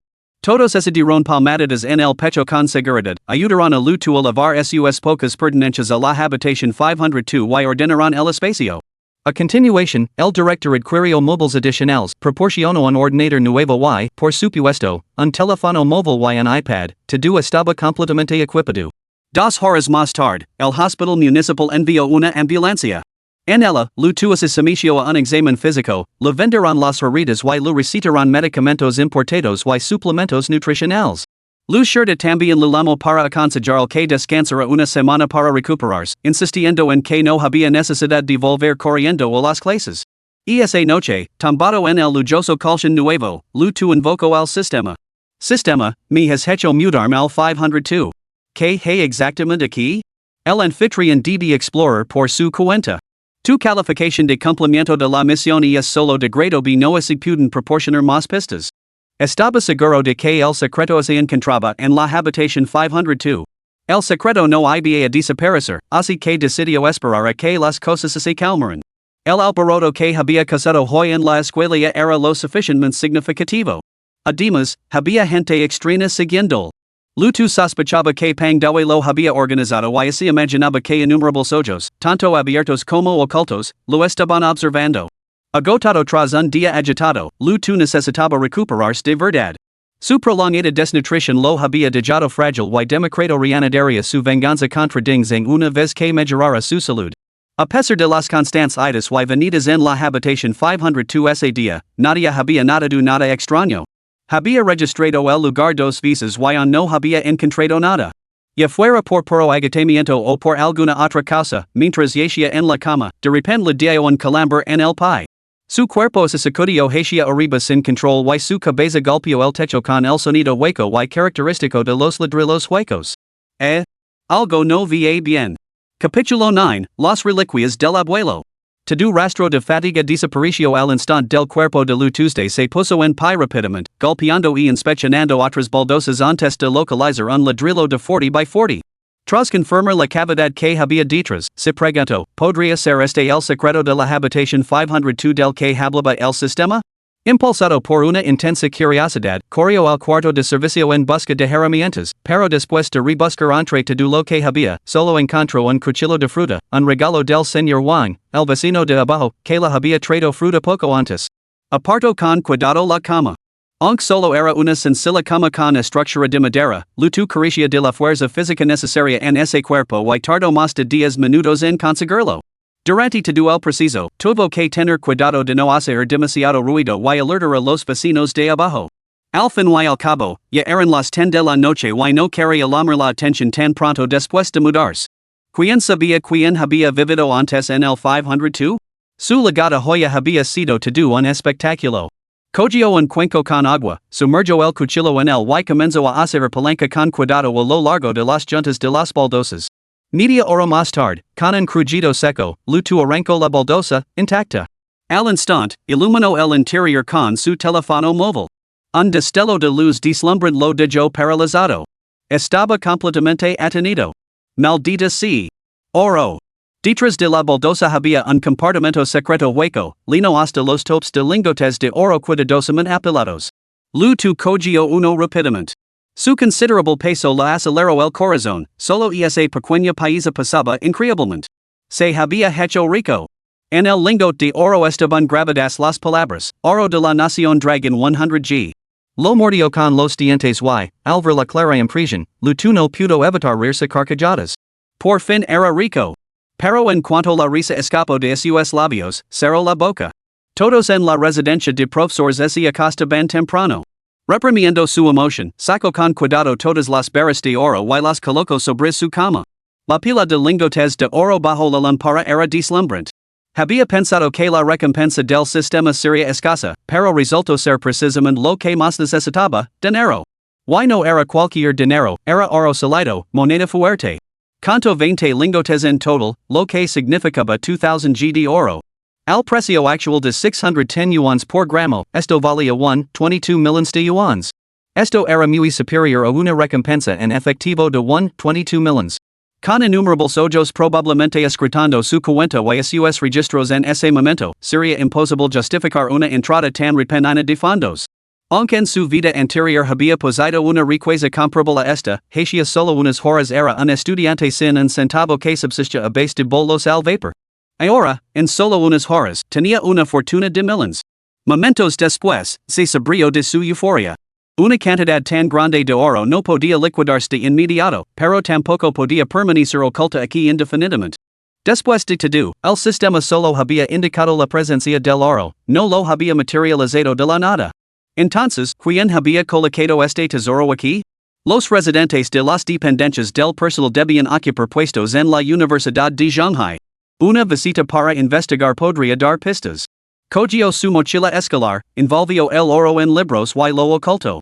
Tenía pensado volver a su ciudad natal, en el condado de Yongning, para cambiarlo por dinero en efectivo. Después de colocar cuidadosamente las baldosas y volver a poner la cama en su sitio, dejó la mochila con el oro junto a la almohada. Solo entonces se quedó dormido, con la mente tranquila. A la mañana siguiente, Lutu partió con su cartera al hombro, dirigiéndose a la estación de autobuses para tomar el servicio interurbano de vuelta a su ciudad natal. No lo preocupaba despedirse especas en la universidad, ya que el día anterior la había dicho a Lu Shirta que tenía intención de viajar a su casa para recoger las orquídeas favoritas de su abuelo. El condado de Yongning, un distrito bajo la jurisdicción de Shanghai, se encontraba a 50 kilómetros de distancia. Una hora más tarde, el autobús llegó a la zona residencial de Xingfu. Poco después de las 9, el móvil de Lutu vibró con una notificación del banco. Su tarjeta de ahorro de la cooperativa de crédito rural que termina en 9191 ha recibido un ingreso Delaware 10,000 yuans. Saldo actual, 10,025,80 yuans. Debía de ser el dinero que había mencionado Muwanhan. También era el único recuerdo que le habían dejado a sus padres, un viejo piso de 2 habitaciones. Antes, sus padres ocupaban una habitación, su abuelo otra, y Lutu había dividido el salón con una cortina. Colgada en el centro de la sala de estar estaba la honra que su padre había pagado con su vida, la placa con la inscripción Hogar de un soldado meritorio de primera clase. Durante la última década, los caracteres rojos parecían haberse desvanecido junto con el deterioro de la casa. Lutu había cenado con tener su propia habitación desde niño. Sin embargo, ahora, con todo el piso de 2 habitaciones para él solo, su corazón se sentía vacío y dolorido. Primero, limpió el polvo de los retratos familiares con una toalla y ofreció incienso con reverencia. Mirando fijamente los rostros de los retratos, Lutu dudó durante un largo rato antes de hablar lentamente. Padre, madre, abuelo, Lutu está muerto. Imagino que vosotros también lo habéis visto allí abajo. Ten por seguro que, a partir de hoy, lucharé por todo lo que deseo. Colgar esta placa al sol, para que todos sepan que Lutu no es un inútil. Como se sintieran esas palabras, las tres veritas de incienso que tenía delante se agitaron sin que hubiera brisa, y su humo bailó antes de volver a asentarse. Lu no tenía intención de cambiar los 2 kilogramos de oro de una sola vez. En primer lugar, tenía pocos gastos inmediatos y, en segundo lugar, todavía lo atormentaba el miedo a la pobreza. Fue a la habitación de su abuelo y sacó una caja fuerte antigua de debajo de la cama. Su exterior metálico estaba manchado y desgastado, lo que le daba un aspecto claramente antiguo. Un año antes, en su lecho de muerte, su abuelo lo había confiado a Lu una solemne petición, a menos que se enfrentara a una dificultad insuperable, nunca debía abrir ese cofre. Sus padres estaban siempre ocupados con el trabajo y rara vez estaban en casa, por lo que él y su abuelo dependían el uno del otro día tras día. Lu, que siempre había hecho caso a las palabras de su abuelo desde pequeño, nunca lo había abierto. Lo pensó detenidamente y llegó a la conclusión de que esconderlo en casa era la opción más segura en ese momento, sobre todo porque unos ladrones habían entrado a robar unos meses antes. En ese momento, Lu asistía a clases nocturnas. Al regresar a casa, encontró una nota y 200 yuans sobre la mesa. La nota decía, después de haber ejercido este oficio durante 30 años y haber tenido innumerables aprendices bajo mi tutela, siento un profundo remordimiento por el hecho de que uno de mis discípulos ha entrado por error en su residencia esta noche. Ser testigo del declive de una familia que en su día fue honorable ni llena de vergüenza. He dejado una marca para garantizar que su hogar permanezca a salvo durante 10 años. Lu inspeccionó la puerta, pero no encontró ninguna marca, presumiblemente era algo que solo los iniciados podían reconocer. A partir de ese día, no solo la familia de Lu, sino todo el barrio de Xingfu, nunca volvió a sufrir otro robo. Al abrir la caja fuerte, solo encontró un paquete de tela gastado. Lu lo desenvolvió y, para su sorpresa, encontró una pistola y una licencia de armas de fuego estropida. No era de extrañar que su abuelo le hubiera indicado que solo la abriera cuando se enfrentara a dificultades insuperables. Aunque Lu nunca había tocado un arma de fuego en ninguna de sus vidas, en el momento en que su mano se cerró alrededor de la empuñadura, una olida de espíritu heroico brotó, conmoviendo el corazón. Debía de ser la herencia genética grabada en cada hijo y hija de la nación del dragón.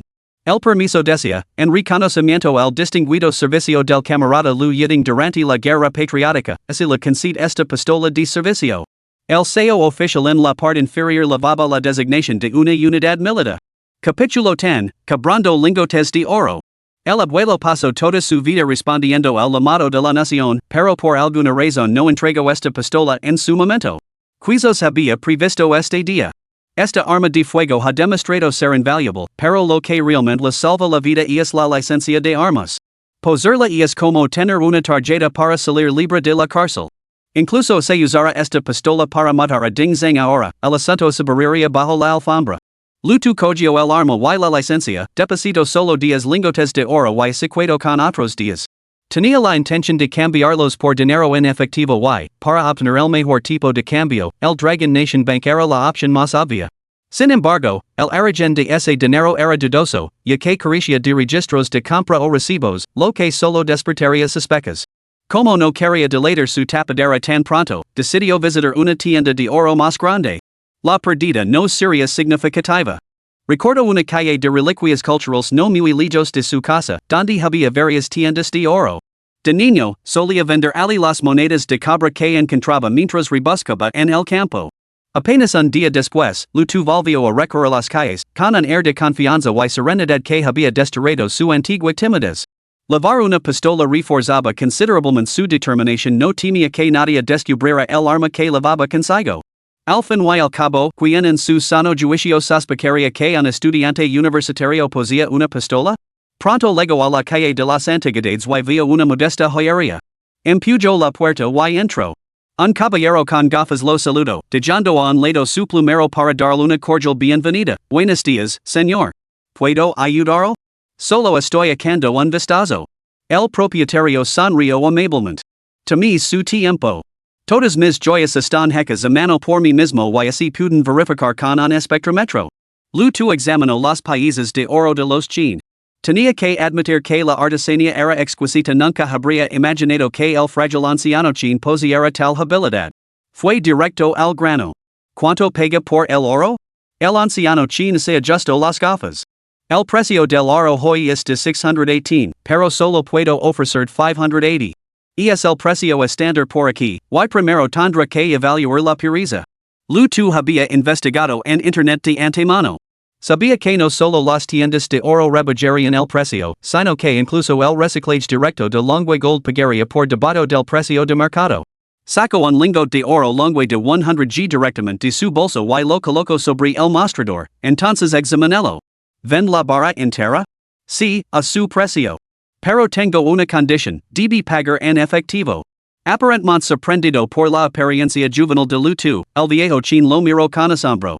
En su línea de trabajo, nunca cuestionaban la procedencia de los productos al fin y al cabo, el oro se fundía una vez adquirido. Scientade mientras lo examinó. Inmediatamente llamó a una mujer de mediana edad que estaba en la trastienda. Mujer, preparalia este joven una taza de té. Coge la tarjeta bancaria y trae algo de dinero en efectivo.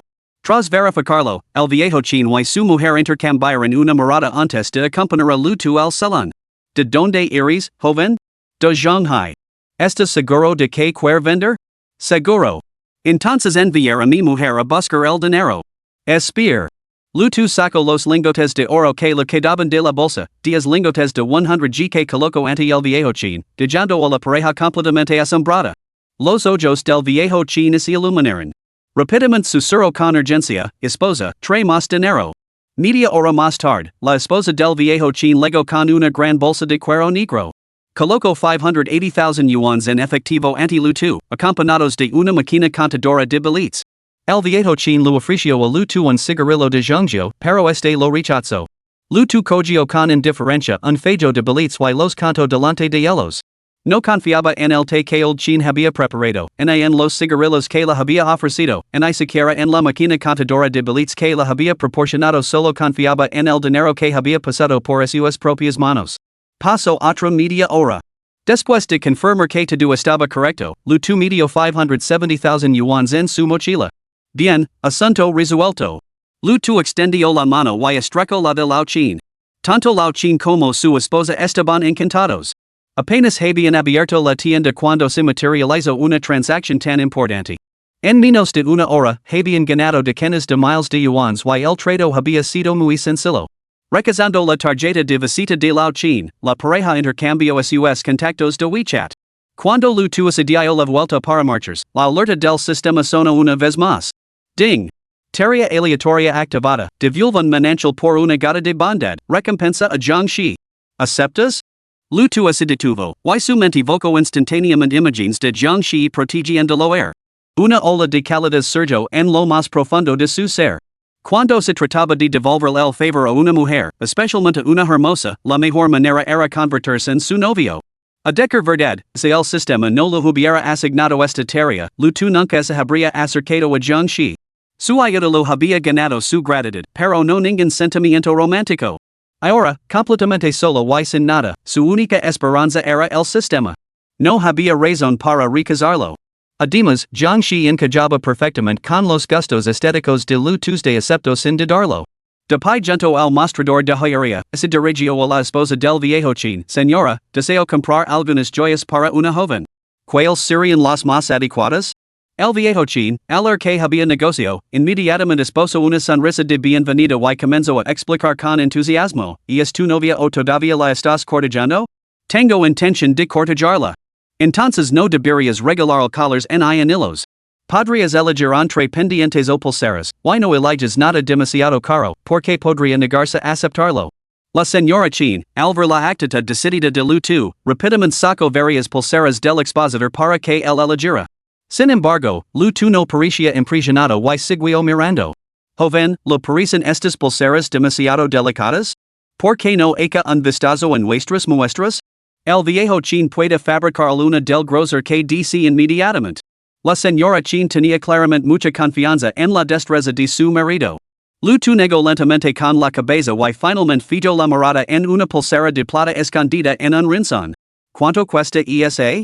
La señora Chin se quedó momentáneamente desconcertada. Sus ojos, este joven de 18 años era rico o de noble cuna al fin y al cabo, acababa de comprar un kilo de oro. ¿Por qué lo interesaba esa sencilla pulsera de plata? Es plata de ley, originalmente costaba más de 200. Si realmente le gusta, podría regalársela. Lo tu acepto al instante, me la levo. La señora China se sorprendió, ¿no está cortejando a una chica? Exacto. ¿Quién lo regala a una chica algo tan caro? No soy un tanto enamorado. Los chin parecen incapaces de comprender la lógica de lo Tuesday excedieron a su petición, grabaron con láser la fecha de en la pulsera antes de envolverlo y despedirlo. No sabían que un par de ojos codiciosos y lo habían fallado desde lejos. Con el pago inicial de un piso en el bolsillo, lo tu se sentía considerablemente más tranquilo, o más bien, imbuido de una nueva compostura y confianza. Era un estudiante sin un centavo, con apenas 8 yuans a su nombre, incapaz incluso de permitirse comidas decentes. Hoy tenía una fortuna. El dinero era realmente el mejor Viagra para un hombre. Mientras caminaba, organizó sus objetivos inmediatos. Lo primero y más importante era volver a Shanghai para continuar su venganza contra Ding Zhang. En su mente se había gestado un plan de represalia particularmente cruel, por poner en práctica. En cuanto a Jiangxi, Lu Tu no le prestaba mucha atención. Si ella quería el bracelete, bien se no, él se lo llevaría de vuelta. Comprar el regalo había sido puramente por gratitud, y las deudas de gratitud eran las más difíciles de pagar. No quería deber nada a nadie ni ayudar a nadie. Después de todo, a las chicas no se las perseguía, se las atraía. Mientras Lu Tu caminaba hacia su casa, pasó por un callejón donde un hombre con una gorra de béisbol se lo acercó desde el extremo opuesto. La visera de la gorra estaba deliberadamente bajada, con las manos metidas en los bolsillos, y pasaba apresuradamente con expresión apresurada. Discretamente, Lu Tu buscó su mochila. Justo cuando rozó al hombre corpulento, sus cuerpos chocaron con fuerza. Lu Tu se tambaleó, pero antes de que pudiera apoyarse en la pared, el hombre corpulento sacó un cuchillo y lo apretó contra la espalda de Lu Tu. Mantén las manos donde pueda verlas. Entreguen tu dinero. Capítulo 11, Llegando duro? Hermano, ¿te has metido en algún lío? Preguntó Lu Tu nervioso. Antes de que pudiera terminar, recibió un fuerte puñetazo en la espalda que le hizo estremecerse de dolor. El hombre corpulento comenzó entonces a forzar con él para quitar la mochila.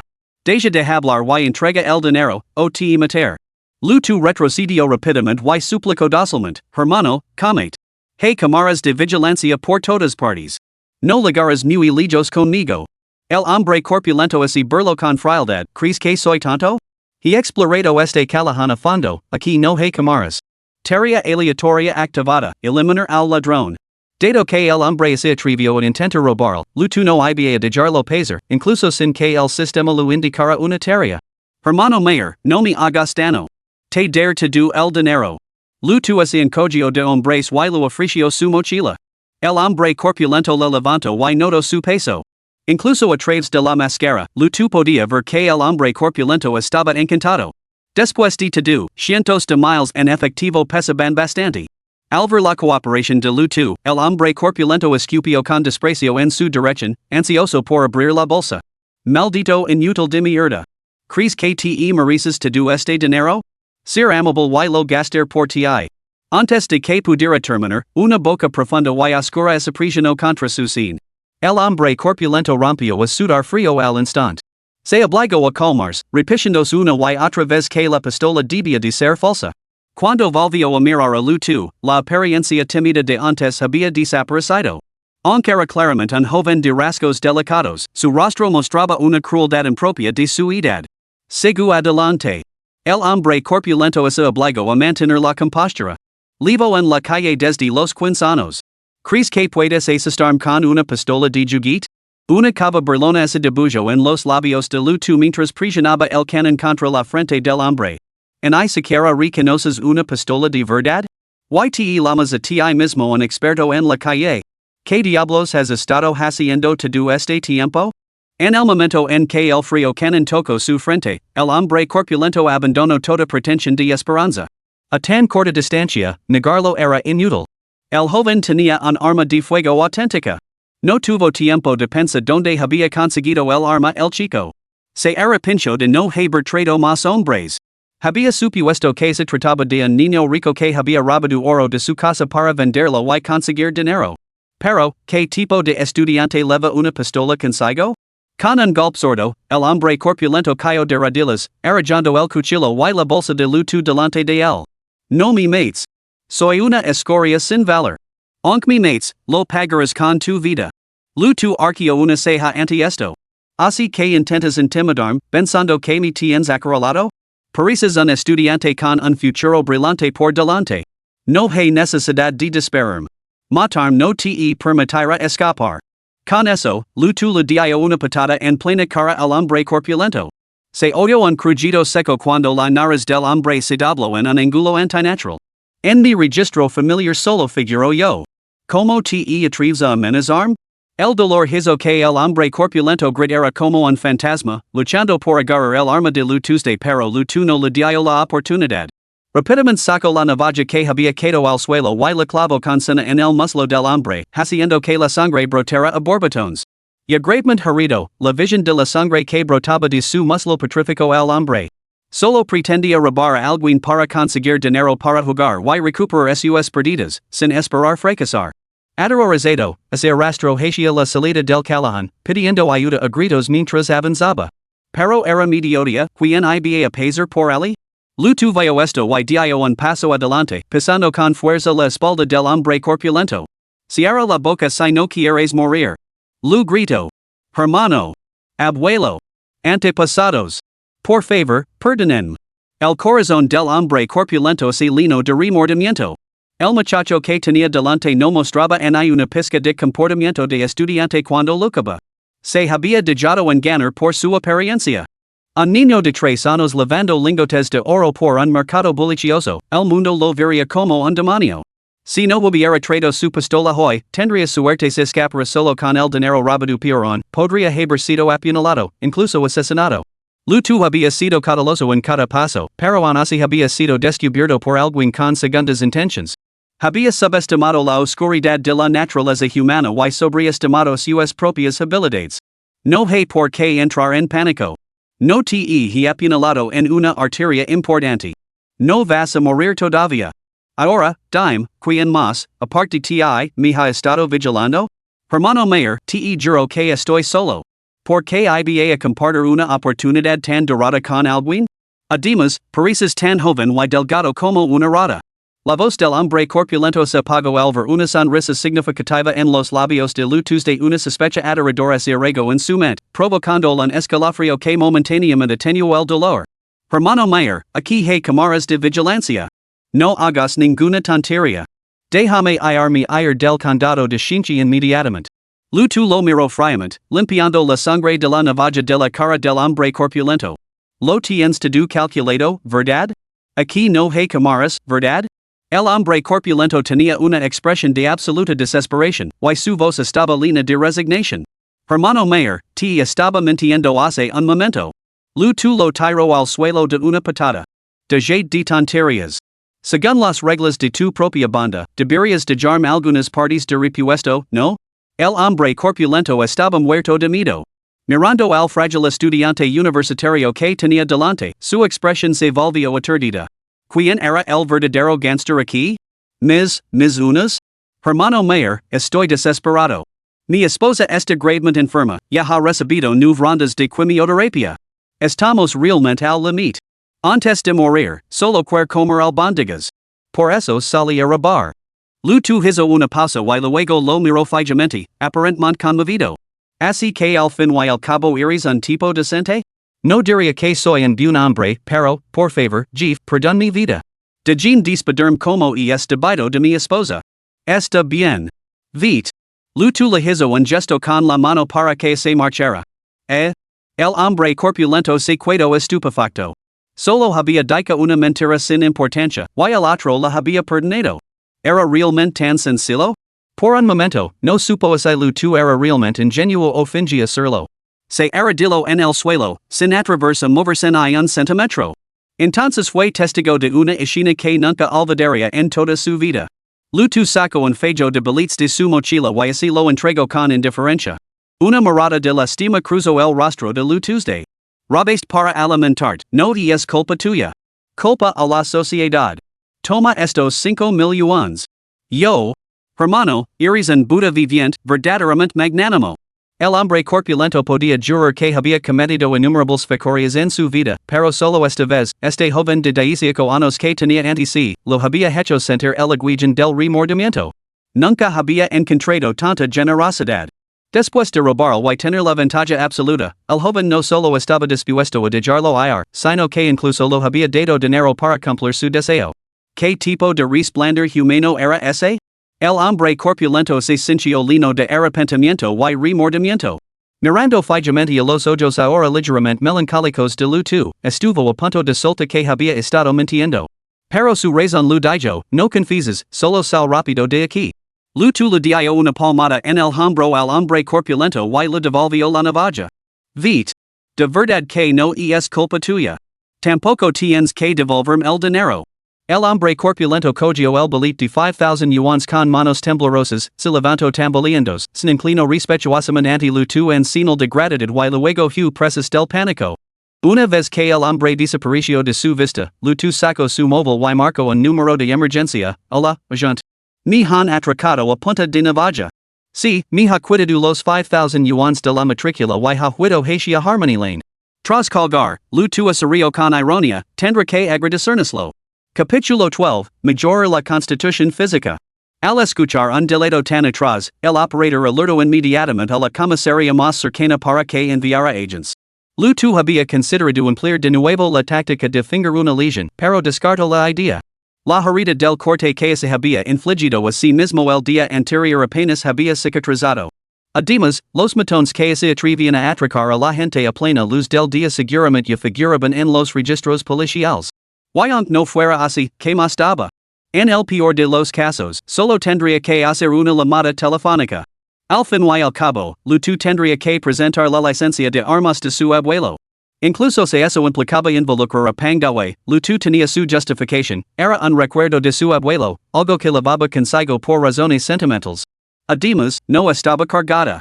Pero ese era el peor de los casos. Lutu cruzó el callejón hasta una pequeña tienda, compró una botella de cola y una pistola de juguete, y luego charló un rato con el propietario. Apenas 5 minutos después, sonó su teléfono. Hola, aquí la comisaría de Harmony. ¿Acaba de llamar para denunciar un robo de 5,000 yuans? Sí, fui yo. Agent, ¿han detenido al ladrón? Lo hemos detenido. Los 5,000 yuans que robó están en su poder. Por favor, acuda a la comisaría ahora mismo para prestar declaración y ayudar con la identificación. De acuerdo, estar ali en breve. Al poco tiempo, Lutu llegó a la comisaría de Harmony. Nada más entrar, se encontró con un joven agente que le preguntó con curiosidad, ¿y es usted a quien le robaron el dinero de la matrícula? Sí, soy yo. El agente condujo a Lutu a una oficina y le preguntó por el incidente. Lutu le contó inmediatamente cómo había asustado al hombre corpulento con la pistola de juguete. El agente examinó la pistola de juguete que Lutu tenía en la mano, desconcertado. ¿Sabe? Esta pistola de juguete parece muy realista. ¿Dónde la ha comprado? Por internet. Será mejor que no compres más, no sé qué cause disturbios. Dica esto, el agente confiscó la pistola de juguete. Entendido. 10 minutos más tarde, el agente cerró el expediente, sacó 5,000 yuans de una bolsa de pruebas y se los entregó a Lutu. Cuéntalos para asegurar de que están todos. Lutu sabía que tenía que contarlo con cuidado en ese momento para mantener su tapadera como estudiante asustado. Y es suficiente, agente. El policía le dio una palmada en el hombro. Este tipo es un fugitivo. Tiene varias condenas y antecedentes por abuso de drogas. Tu actuación ha sido encomiable, valiente y ingeniosa. Bien hecho. Lutu suspiró aliviado, todavía conmocionado. Gracias. Sinceramente, en ese momento no pensé mucho. Solo pensé que perder algo de dinero era mejor que algo peor. Ustedes fueron absolutamente heroicos al atrapar al villano tan rápidamente. Debo entregarles una bandera de agradecimiento. Al mencionar la bandera, el rostro del joven oficial se iluminó con orgullo. No hay necesidad de ser tan formal. Y es nuestro deber servir al pueblo. Cuando Lutu salió de la comisaría de Harmony, no había visto al hombre corpulento en una sola vez. Quizás el caso contra ella era más que suficiente para mantenerlo ocupado, lo que hacía que la identificación de Lutu fuera totalmente necesaria. Al fin y al cabo, Lutu había denunciado el delito y las imágenes de las cámaras de vigilancia del barrio lo corroborarían todo. Entonces, el sistema volvió a sonar en su mente, enhorabuena por completar la misión venganza contra los ladrones. Calculando la tasa de finalización. Tu tasa de finalización para este incidente es de grado S, superando con crex las expectativas del sistema. Recompensa, una botella de poción de mejora física. Comproba tu inventario del sistema. Reprimiendo su emoción, tu llamó a un taxi para ir a casa. Solo entonces se fijó en la poción de mejora física de color verde esmeralda que había en el inventario de su sistema. Con un simple pensamiento, la poción se materializó en su mano. Apenas más grande que una jeringuilla, parecía un frasco vacío de balsamo del tigre, con un vibrante tono verde que rebasaba vida. Sin dudarlo, eco la cabeza hacia atrás y se la bebió. Una corriente cálida se deslizó por su garganta hasta su estómago, extendiéndose instantáneamente por sus extremidades. Las heridas de sus brazos incluso le picaban ligeramente. Al subirse la manga, vio que las heridas se curaban a un ritmo visible. Era simplemente increíble. ¿Se había convertido de alguna manera en lobezno después de beber esta poción? No solo las heridas, sino también su físico había sufrido sutiles cambios. Sus extremidades, antes tan delgadas como las de un perro flaco, ahora parecían normales. Su tez, antes citrina por la desnutrición prolongada, se había vuelto clara y rosada. De pie frente al espejo, tu examinó su reflejo. Sus atractivos rasgos ahora se veían acentuados por un aumento de altura de 182 cm y 100 kg a 191 cm y 150 kg. Bajo la influencia de la poción, solo 4 palabras podían describirlo: increíblemente guapo. Afortunadamente, su perfil bajo en la escuela significaba que no destacaría demasiado. Si las mujeres obsesionadas con la belleza descubrieran los efectos de esta poción, ¿no se vendería como pan caliente? Superaba 100 veces cualquier procedimiento cosmético, sin efectos secundarios, verdaderamente digno de una recompensa de rango S. Para comprobar se había adquirido poderosas habilidades de autocuración, cogió un cuchillo de la cocina y se cortó el dedo. Inesperadamente, la herida no se curó a la misma velocidad exagerada que antes, aunque si lo hizo considerablemente más rápido de lo habitual. ¡Qué desperdicio de corte! Aún así, se sintió enormemente animado. Solo reforzó su determinación de vengarse de Ding Zhang de forma verdaderamente brutal, incluyendo vengarse de Jiangxi. Recuperando la compostura, tu cogió el dinero y la pistola, sacó 10 balas de la caja fuerte, llamó un vehículo de transporte compartido y se dirigió a la Universidad de Shanghai. Antes de partir, también se llevó 2 macetas de orquídeas que había cultivado su abuelo. Tenía la intención de entregarlo una a Pang Dawei, no lo había invitado a visitarlo una vez que se recuperara. Aunque Pang Dawei solo lo hubiera mencionado de pasada, tu tenía que aprovechar esta oportunidad. Si no luchas por lo que es tuyo, otros lucharán por ello en tu lugar. Su capacidad para alcanzar el rango es el enfrentarse a los ladrones no solo se debía al sistema, sino también a tener a Pang Dawei como su mecenas. Tenía que aferrarse a esta ventaja. Cuando regresó a su dormitorio en la Universidad de Shanghai, ya eran las 5 de la tarde. Tu todavía llevaba 570,000 yuans en efectivo, además de los 10,000 yuans que Mu Wanhan había transferido a su tarjeta bancaria. Guardó los 570,000 yuans en una caja de zapatos debajo de su cama. Esta suma tenía un valor futuro significativo y no podía desperdiciarse la ligera todavía. Además, el clima actual no era propicio para los gastos extravagantes. Innumerables miradas envidiosas se posaban sobre él, esperando que cometiera un desliz. Necesitaba encontrar el momento adecuado para sacar a la luz esos fondos ocultos. Seguía sin saber nada de la situación de Ding Zhang. Quizás Lu Shurda lo sabía, pero no podía buscar respuestas activamente. Lo único que podía hacer ahora era esperar en silencio. Una vez que la policía concluyera su investigación, naturalmente se enteraría. Su objetivo principal era devolverle el favor a Jiangxi. Tenía su número carraspio y marcó directamente. Se oyó su voz: hola, ¿quién es? Tu fue directo al grano: Señor Jiang, soy Tuesday, nos conocemos por la mañana en la primera cantina. Jiangxi reflexionó un momento antes de que sus ojos se iluminaran. Ahora lo recuerdo. ¿Qué pasa? ¿Esa gente te ha vuelto a acosar? Sí, señor Jiang, están causando problemas otra vez. ¿Puedo ir a verlo ahora? Ante esto, el tono de Jiangxi se volvió agudo y indignado. ¿Dónde estás? Ir a buscarte inmediatamente. Se han vuelto completamente locos. Señor, ya me he escapado. Tengo demasiado miedo de volver a la residencia. ¿Puedo ir a verte ahora? Entonces vi al edificio de la residencia de chicas y esperamali. Bajar enseguida. De acuerdo. Tras colgar, Lutu se puso en marca, agarrando con fuerza la pulsera de plata que había conseguido gratis. No creía haber enganado a Jiangxi. Si se hubiera acercado a ella de forma normal, expresando su gratitud y invitándola a comer, seguramente ella habría rechazado la invitación. Dado que Jiangxi tenía ese carácter santo, siempre dispuesto a ayudar a los demás, ¿por qué no aprovecharlo? ¿Cuál era el objetivo final de invita a salir a una chica? Conseguir que aceptara.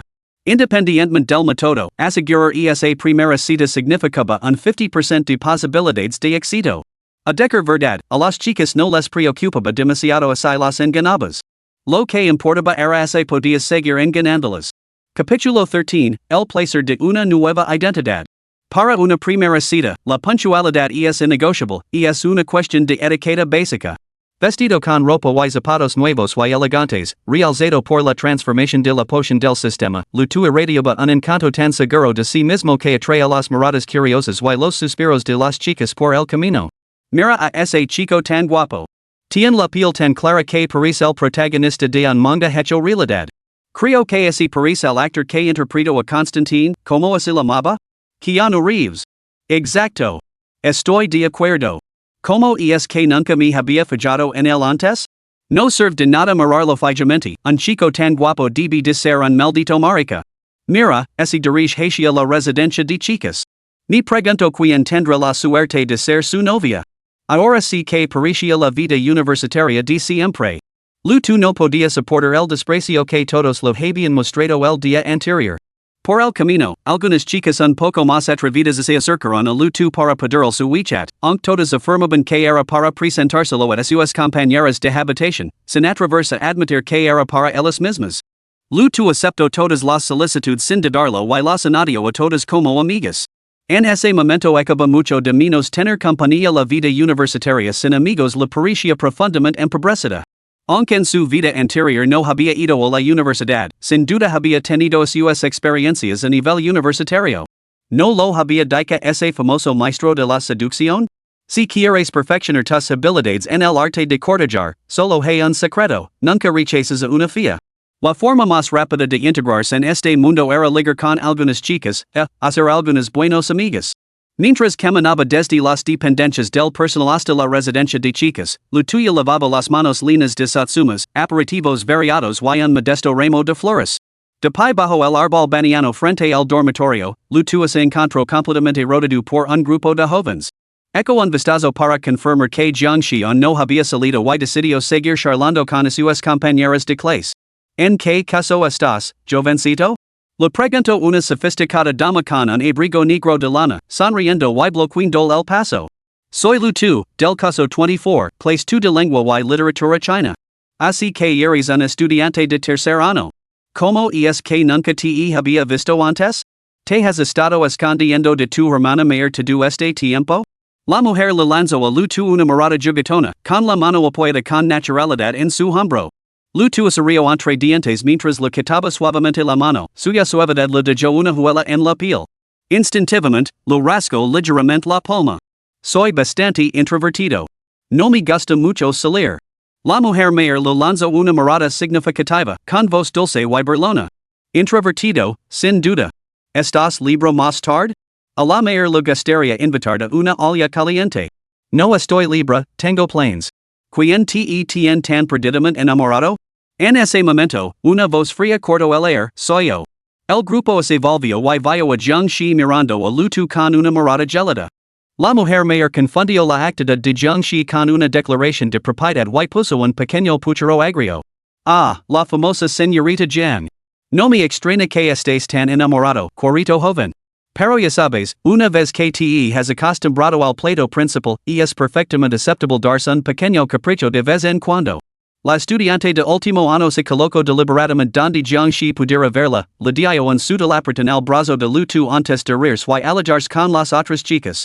Solo Lutu sabía que la actitud de Jiangxi había dirigida a él. Efectivamente, ella le preguntó fríamente: ¿me has engañado para que bajara aquí solo para presumir de lo popular que eres? ¿No te estaba acosando alguien?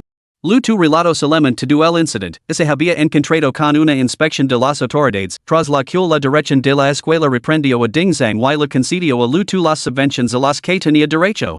Sin embargo, Ding Zhang y su grupo creen que Lu tu los había denunciado deliberadamente para vengarse. Amenazaron con tomar represalias, llorando verlo cada vez que volviera al dormitorio para verlos. Al percibir la falta de conciencia de Jiangxi durante su anterior llamada, Lu tu había adornado ligeramente la secuencia de los acontecimientos, aunque el resultado fundamental seguía siendo el mismo. Tras su explicación, la expresión de Jiangxi se suavizó ligeramente. Señaló las mandarinas y los aperitivos que Lu tu lavaba en los brazos. Lu tu se los entregó con naturalidad, te estaba esperando aquí antes. Los estudiantes que pasaban por aquí fueron muy amables y compartieron su comida conmigo. Eran tan entusiastas que no pude negarme. Supongo que no querías negarte. Lo disfrutaste bastante, ¿verdad? Lu tu decidió ser franco, la verdad es que fue bastante satisfactorio. Señor, esto es para ti. Lu entregó el remo que lavaba a Jiangxi. Al ver que las palabras de Lu tu tenían cierta sinceridad después de todo, ella había presenciado toda la escena arriba, en particular cuando Wei Zixuan puso su mano sobre el hombro de Lu tu y él la apartó inmediatamente. Jiangxi aceptó las flores. Gracias. Cogió el remo, lo olió suavemente y luego lo acunó entre sus manos. Al no ver ningún signo de resentimiento, Lu tu aprovechó su ventaja. ¿Te gustan los gatitos, señor?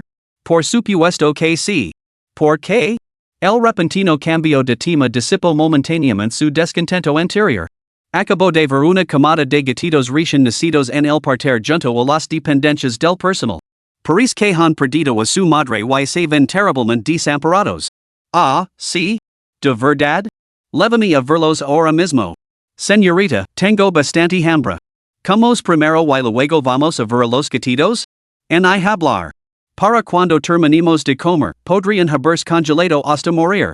Al hora Jiangxi usar la palabra nosotros, Lu tu sonrió con complicidad y, a regañadientes, tomó la iniciativa mientras caminaban. Jiangxi tenía un corazón verdaderamente santo. Al ver que los gatitos se habían cuidado sin madre, no pudo pensar en otra cosa. Agarró a Lu tu del brazo y lo llevó hacia las dependencias del personal. Efectivamente, había una camada de gatitos en las dependencias del personal. Lu tu los había descubierto mientras se mudaba, sin imaginar que les serían útiles tan pronto. La pareja caminaba codo con codo, y su llamativa belleza formaba una agradable estampa en el campus. Los estudiantes que pasaban por allí no podían evitar mirarlos. Especulaban con considerable curiosidad sobre la naturaleza de su relación. Al fin y al cabo, desde su perspectiva, Jiangxi prácticamente arrastraba a Lu tu, mientras que él lucía una expresión claramente disgustada. Después de todo, Jiangxi era conocida como la diosa distante de la Universidad de Shanghai. Innumerables admiradores habían intentado descaradamente seducirla, pero ella nunca había mostrado el más mínimo atisbo de emoción. En poco tiempo, los rumores sobre Jiangxi comenzaron a circular por los grupos de WeChat de la Universidad de Shanghai, y Lu tu también fue reconocido. Entre ellos estaba Wei Zixuan, la sofisticada hermana mayor del dormitorio de chicas de abajo. Mientras charlaba con sus amigas en el dormitorio, vio las fotos tomadas en secreto de Lu tu y Jiangxi. Lu tu posía un encanto pícaro distinto al de los estudiantes universitarios normales, además de unos rasgos muy atractivos. Wei Zixuan solo pudo apretar un enorme collón entre sus piernas y jurar en silencio, tengo que conquistarte. Ya había añadido a Lu tu en WeChat. Ahora, con una sonrisa pícara, tomó una foto de sus propias piernas largas y perfectamente proporcionadas y se la envió con el mensaje, me acabo de torcer el tobillo al subir las escaleras. Maldita sea, qué dolor. Para entonces, Lu tu y su compañero habían llegado al parterre, donde Jiangxi acariciaba a un gatito con tierno cariño. Al ver la notificación de WeChat, Lu tu abrió su teléfono y encontró la foto de Wei Zixuan. Una sonrisa diabólica se extendió por su rostro mientras respondía con indiferencia antes de cerrar la aplicación. CTE pica, dale un golpecito con la zapatilla. No estoy libre. Capítulo 14, un sentimiento olvidado hace tiempo. Wei Zixuan era el tipo de mujer que Lu tu había evaluado a primera vista. Con mujeres como ella, nunca se debía ofrecer ni la más mínima concesión. Si Lu tu hubiera actuado como un adulador servil, ofreciéndose ansiosamente frotar el pie, ella solo lo habría menospreciado, considerándolo fácil de manipular y perdiendo instantáneamente el interés. Solo ignorándolo por completo, mostrándose totalmente indifferente, podría después su espíritu competitivo, sobre todo porque Wei Zixuan sabía que Lu Tu estaba en una cita con Jiangxi. Efectivamente, mientras Lu Tu llegaba con un gatito con Jiangxi, Wei Zixuan estaba en su dormitorio, tan furiosa que tiró una almohada. Su compañera de cuarto, Freckles, le preguntó con curiosidad: Xian, ¿estás con el periodo? ¿Por qué estás tan irritable hoy?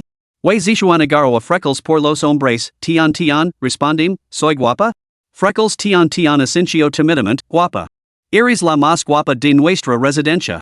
¿Y en comparación con Jiangxi? No sabría decirlo. De pie frente al espejo de cuerpo entero del dormitorio, Wei Zixuan murmuró para sí misma: ¿Y que su cara es un poco más pequeña que la mía, o si es un poco mejor que yo para dar series? ¿Y es tan descarada como yo? Las otras chicas del dormitorio parecen estar acostumbradas al temperamento de Wei Zixuan, ninguna se atrevió a intervenir.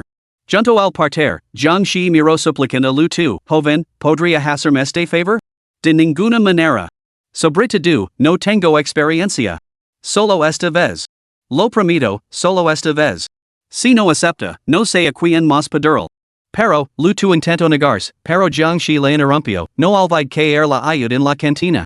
Ya que ahora se aloja en las dependencias del personal, solo tienen que cuidar del gatito por mí. Jiangxi empezó hablando con bastante firmeza, pero su tono se fue volviendo cada vez más suplicante. Sabía que a mucha gente no le gustaban los gatos, pero en ese momento Lu Tu era la persona más adecuada para encargar uno. En el peor de los casos, yo misma me encargo de limpiar la arena todos los días. También comprar la comida y la arena para gatos. Lo único que tienes que hacer es proporcionar a los gatitos un refugio contra el viento y la lluvia. ¿Seguro que eso es aceptable, no? Jiangxi ya no mostraba ni rastro de su habitual actitud distante belleza escolar. Aferrando 3 diminutos gatitos a su pecho, miró a Lu Tu con las mejillas hinchadas. Lu Tu había llamado a Jiangxi para que viera los gatitos precisamente porque tenía la intención de adoptarlos, una medida destinada a fortalecer su vínculo. Sin embargo, no se atrevía a declarar sus intenciones abiertamente. Primero tenía que hacer que Jiangxi sintiera que le debía un favor. Al fin y al cabo, las relaciones se basan en la reciprocidad, ¿no? Además, si no la hubiera provocado así, nunca habría descubierto este lado adorable de Jiangxi. Lu Tu suspiró fingiendo renuencia: está bien, solo por esta vez. Pero no se te ocurre traer todos los gatos y perros callejeros de la escuela a mi casa en el futuro. Sí. Tenemos un hogar. Jiangxi no prestó ninguna atención a Lu Tu y acarició vigorosamente al gatito contra su pecho. Los 3 gatitos estiraron sus diminutas patas con pura felicidad, amasando la chaqueta de Jiangxi. ¿Quién sabía que hermano se había reencarnado en estas pequeñas criaturas? Así que Jiangxi llevó a los gatitos en brazos mientras seguía a Lu Tu escaleras arriba. En cuanto entró en la habitación 502, Jiangxi se quedó atonida. No esperaba que la administración de la escuela, famosa por su tacanería, le concediera a Lu Tu una habitación tan espaciosa, con todos los electrodomésticos necesarios. Si no hubiera conocido la verdadera situación de Lu Tu, habría sospechado que era el sobrino del director. Caramba, tu dormitorio es enorme. Los gatitos tendrán mucho espacio para correr. Me preocupaba que no tuvieran suficiente espacio para moverse. No te muevas, señor. Exclamó de repente Lu Tu a Jiangxi. ¿Qué pasa? Señor, mantén esa pose. Voy a hacer una foto para capturar este momento. La composición es absolutamente perfecta. Jiangxi entendió lo que quería decir Lu Tu como chica, naturalmente le gustaba que le hicieran fotos, pero nunca antes había permitido que un chico lo hiciera fotos así, y se sentía un poco incómoda. Sin embargo, al ver la expresión sincera de Lu Tu, su mirada llena de pura admiración y sin rastro de impropiedad, cedió. De pie en el balcón, le dejó tomar las fotos, curiosa por ver qué podía capturar. Lu Tu la dirigió con precisión profesional, indicando que inclinara la cabeza en un momento y sonriera al siguiente. La capturó desde todos los ángulos. Estaba claro que había incursionado en la fotografía antes, ya que era una de las habilidades más fáciles para encantar a las chicas. Sin embargo, fue a lo seguro, tomando deliberadamente varias fotos con ángulos y composiciones extrañas que distorsionaban sus proporciones, antes de volver a tomar algunas adecuadas. Yet esta, señor. Déjame ver. Como joven que era, Jiangxi no pudo resistir la tentación de las fotos favorecidas y cogió el teléfono de Lu Tu. Lu Tu deslizó el dedo hasta las fotos distorsionadas y le entregó el teléfono. Justo cuando Jiangxi lo cogio con gran expectación, su estado de ánimo se desplomó visiblemente en ese instante. Esto me has hecho salir horrible. Jiangxi refunfuno descontenta, mientras sus dedos se desplazaban hacia abajo por las fotos. Al segundo siguiente, sus ojos se iluminaron y un brillo apareció en sus exquisitas pupilas de color marrón oscuro. ¿Estas las has hecho tú hace un momento? ¿Te gustan, señor?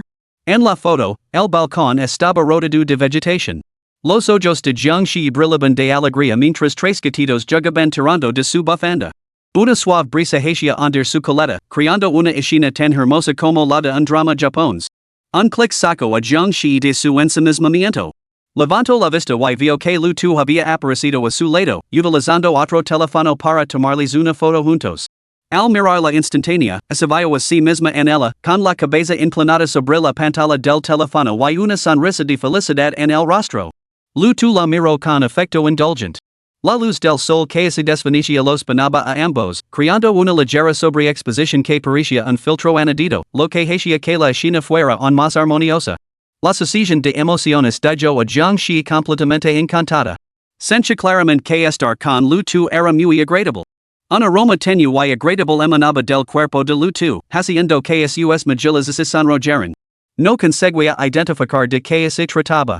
Rápidamente recogió a los tres gatitos y huyó al salón, donde se agachó en el suelo y fingió estar ocupada. Lu Tu observó la figura de Jiangxi alejándose, perdido en sus pensamientos por un momento. Una escena tan hermosa era algo que solo había encontrado en sus ocasionales ensonaciones nocturnas. No podía recordar cuánto tiempo había pasado desde que había sentido una emoción tan pura. ¿Podría ser el olvidadizo cosquillo del primer amor? Apoyado en la barandilla del balcón, Lu Tu echó la cabeza hacia atrás hasta que la luz del sol le bañó el rostro. En ese momento, el duro invierno pareció derretirse bajo los cálidos rayos, lo que le llevó a pensar con nostalgia, la juventud era realmente algo espléndido. Antes de esto, la búsqueda de Jiangxi por parte de Lu Tu había estado impulsada únicamente por la misión del sistema. Sin embargo, ahora se encontraba empezando a saborear la experiencia. En su vida anterior, se había entregado a tales búsquedas en exceso, solo para que un vacío ilimitado lo envolviera después de cada atracón. Y esa aplastante sensación de perdida lo hizo retroceder, sin querer volver a visitar esos recuerdos. Quizás tomarse las cosas con calma no era tan malo después de todo. Incluso podría ayudarlo a subir de nivel sus recompensas en el camino. Dejando a un lado la misión por el momento, simplemente quería sumergirse en el momento, saboreando esta tierna intimidad. Tenía ganas de decirle a ese famoso filósofo de su vida pasada, el hermano Biao, el tiempo puede flor hacia atrás y las lluvias verdes se pueden gozar a la perfección. Lu Tu fue a buscar las mantitas que habían traído los demás y luego reunió cajas de cartón y tijeras. Sentados en el suelo, él y Jiangxi recordaron juntos nidos para los gatitos. Su relación había dado un gran salto adelante desde antes, superando la incomodidad inicial de los desconocidos. Mientras trabajaban, charlaban y bromeaban, su coordinación era notablemente fluida y natural, borrando por completo cualquier desagrado residual. Cuando terminaron las camas para gatos, ya había anochecido. Solo entonces Jiangxi recordó que no habían comido. Rápidamente se ofreció, Lu Tu, muchas gracias por todo lo que has hecho hoy, no solo por acoger a los gatitos, sino también por hacerme las fotos. ¿Qué tal site invito a cenar? Lu Tu no se detuvo a pensar en quien debía pagar y aceptó de buen grado, me parece bien. Me apetece un hot pot. Capítulo 15, Ningún talento deja de ser envidiado. Jiangxi esperaba a Lu Tu abajo cuando se encontró con una profesora conocida que regresaba a casa. Al verla, la profesora sonrió y la saludó, señorita Jiang, ¿ya ha comido? Hola, profesora Li, todavía no, estoy esperando a alguien. Ah, bueno. Se supone que mañana hará más frío. Recuerda abrigarse bien. Tan pronto como la profesora Li terminó de hablar, Lu Tu bajó las escaleras con una bufanda beige en la mano. Se la colocó alrededor del cuello a Jiangxi con naturalidad y se la ató. ¿Te has olvidado la bufanda? Lu Tu también reconoció a la profesora Li, que la había traído fruta el día anterior, y la saludó educadamente. ¿Ha comido, profesora Li? ¿Acabas de bajar? Preguntó la señorita Li, ajustándose las gafas con sorpresa. Como mujer, su intuición le decía que eso era exactamente lo que sospechaba. De repente, recordó la relación de Lu Tu con el director y pensó en los antecedentes de Jiangxi. Su curiosidad se despertó. Alvar a la pareja de pai, tan bien avenida, esbozo una sonrisa cómplice, ten cuidado ahí fuera. Jiangxi se dio cuenta al instante de que la profesora le había malinterpretado la situación. Justo cuando iba a abrir la boca para explicar, Lu Tu se lo adelantó. Gracias, profesora. Atios. Dica esto, tiro del brazo de Jiangxi y se marchó. Jiangxi preguntó indignada, ¿qué crea la profesora que estábamos haciendo? ¿Por qué no lo has aclarado las cosas? Lu Tu la miró desconcertado.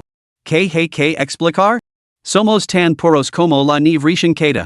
¿No te demito que empiezan a cotillar que estamos saliendo juntos?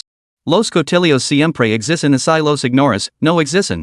Además, aunque estuviéramos saliendo juntos, mantendríamos las cosas dentro de unos límites. ¿Qué hay que temer? Jiangxi miró a Lu Tu con leve sorpresa. Hasta ahora, solo lo había conocido como un chico tímido y cohibido que evitaba los problemas. Sin embargo, en poco más de una hora de interacción hoy, parecía una persona diferente. Además, su tono ligeramente dominante le daba una sensación de seguridad, algo que nunca había encontrado en ninguno de sus pretendientes anteriores. Jiangxi se preguntó de repente por qué se había vuelto tan sensible de pronto. Nunca antes había sido así. Al darse cuenta de ello, recuperó su confianza habitual. Camino del brazo de Lu Tu por el campus, sin inmutarse por las miradas de asombro de sus compañeros. Llegaron a un antiguo restaurante de hot pot fuera del recinto escolar, uno de los favoritos de Jiangxi, especialmente adecuado para el clima actual. Al llegar algo tarde, tuvieron que hacer cola fuera, aunque, afortunadamente, solo había 5 mesas delante de ellos.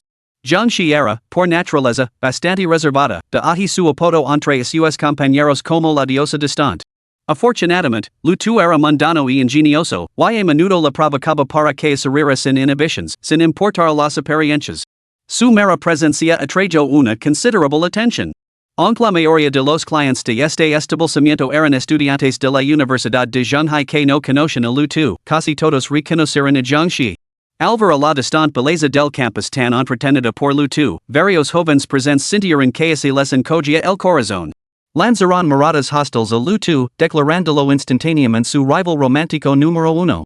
De repente, Lu Tu vio una cara familiar cerca, la chica pecosa que lo había defendido en la cantina. La saludó cordialmente, compañera, ¿te acuerdas de mí? La chica pecosa estaba concentrada en hervir calos, de espaldas a Lu Tu de alar su llamada, se dio la vuelta y lo reconoció, eres el estudiante de la cantina 1 de Me llamo Lu Tu de gracias por defenderme. Lu Tu extendió el puño educadamente. La chica pecosa dudó un momento antes de chocar los nudillos con él. De nada. Me llamo Tian Tian. Cualquiera habría hecho lo mismo. Lu Tu llamó a un camarero y pagó la cuenta de la mesa de Tian Tian, devolviendo el favor. Pronto quedó libre una mesa. Lu entregó el menú a Jiangxi, indicando que no tenía restricciones alimenticias y que comería cualquier cosa. Conociendo el carácter afable de Lu Tu, Jiangxi no dudó en pedir sus platos favoritos. Charlaron y comieron, y su conversación pasó de los recuerdos de la infancia a los cotillos locales. Lu Tu se limitó principalmente a escuchar, mientras que Jiangxi se sintió más a gusto con un hombre de lo que lo había estado en mucho tiempo. Parecía que podía hablar sin parar con él. Esto dejó a los demás hombres del restaurante verdes de envidia. Nunca habían visto a Jiangxi tan habladora, entre ellos había varios que la admiraban en secreto. Habían estado esperando el momento adecuado para confesarles sus sentimientos, sin imaginar que una novata de primer año se les adelantaría. La envidia les deformaba el rostro. En un rincón, un hombre con un brillo siniestro en los ojos pensó, si yo no puedo tener a Jiangxi, tú tampoco, maldito mocoso. Sacó su teléfono y envió un mensaje de WeChat a Tao Qian, el famoso heredero rico de segunda generación de la universidad. Hermano Qian, alguien está acosando a Jiangxi en el old hotpot, fuera del campus. Ven a echar un vistazo. ¿Qué cabrón se atreve? ¿Se atreve a tocar a mi mujer? Ahora mismo estoy cenando con Xiaomei. Vi a arreglar la cuenta inmediatamente. Dil que lo ordeno yo. El hombre miró preocupado a Lu Tu, que medía 191 centímetros, tenía los hombres anchos y la cintura estrecha, y tragó saliva nerviosamente. Hermano Qian, este tipo parece problemático. ¿Por qué no te encargas tú mismo? La verdad es que hoy me torcí el tobillo llegando al baloncesto. Ya basta, ya basta. Manténlo ocupado. Ahora mismo voy. Dica esto, colgo. Sin darse cuenta, Lu Tu siguió comiendo con ganas. Desde que vivió esa poción para mejorar el físico, había estado en un estado perpetuo de hambre. Solo su habitual inanición lo había permitido aguantar hasta ahora. Ahora que estaba en el restaurante de fondue, iba a comer hasta saciarse. Después de acabar con los platos que Jiangxi había pedido, Lutu pidió otros 10 platos de callos y 20 platos de pechuga de ternera, todos sacados en la olla para cocinar. Jiangxi nunca había sido testigo de tal frenesí alimenticio. Afortunadamente, aunque Lutu tenía un apetito prodigioso, sus modelos el comer eran impecables, nada que ver con el repulsivo espectáculo de esos presentadores de programas de cocina. En cambio, hizo que su propio apetito se disparara y se encontró compitiendo instintivamente con él por la comida. Señor, ese está comiendo los callos que yo he cocinado. Puedes cocinar más. Yo me comerá estos primero. La pareja charlaba y rea mientras comían su olla caliente, y su evidente disfrute no hacía más que alimentar la envidia de los que les rodeaban. Media hora más tarde, ambos saciados, Lutu llamó al camarero para pagar la cuenta. Solo después de pagar se dieron cuenta de que habían comido hasta quedar aturdidos. Mirando a Jiangxi, que parecía igualmente lina, se miraron con complicidad y se echaron a reír. Señor, sentémonos un rato y digamos que ese agente. De todos modos, ya casi no queda nadie aquí.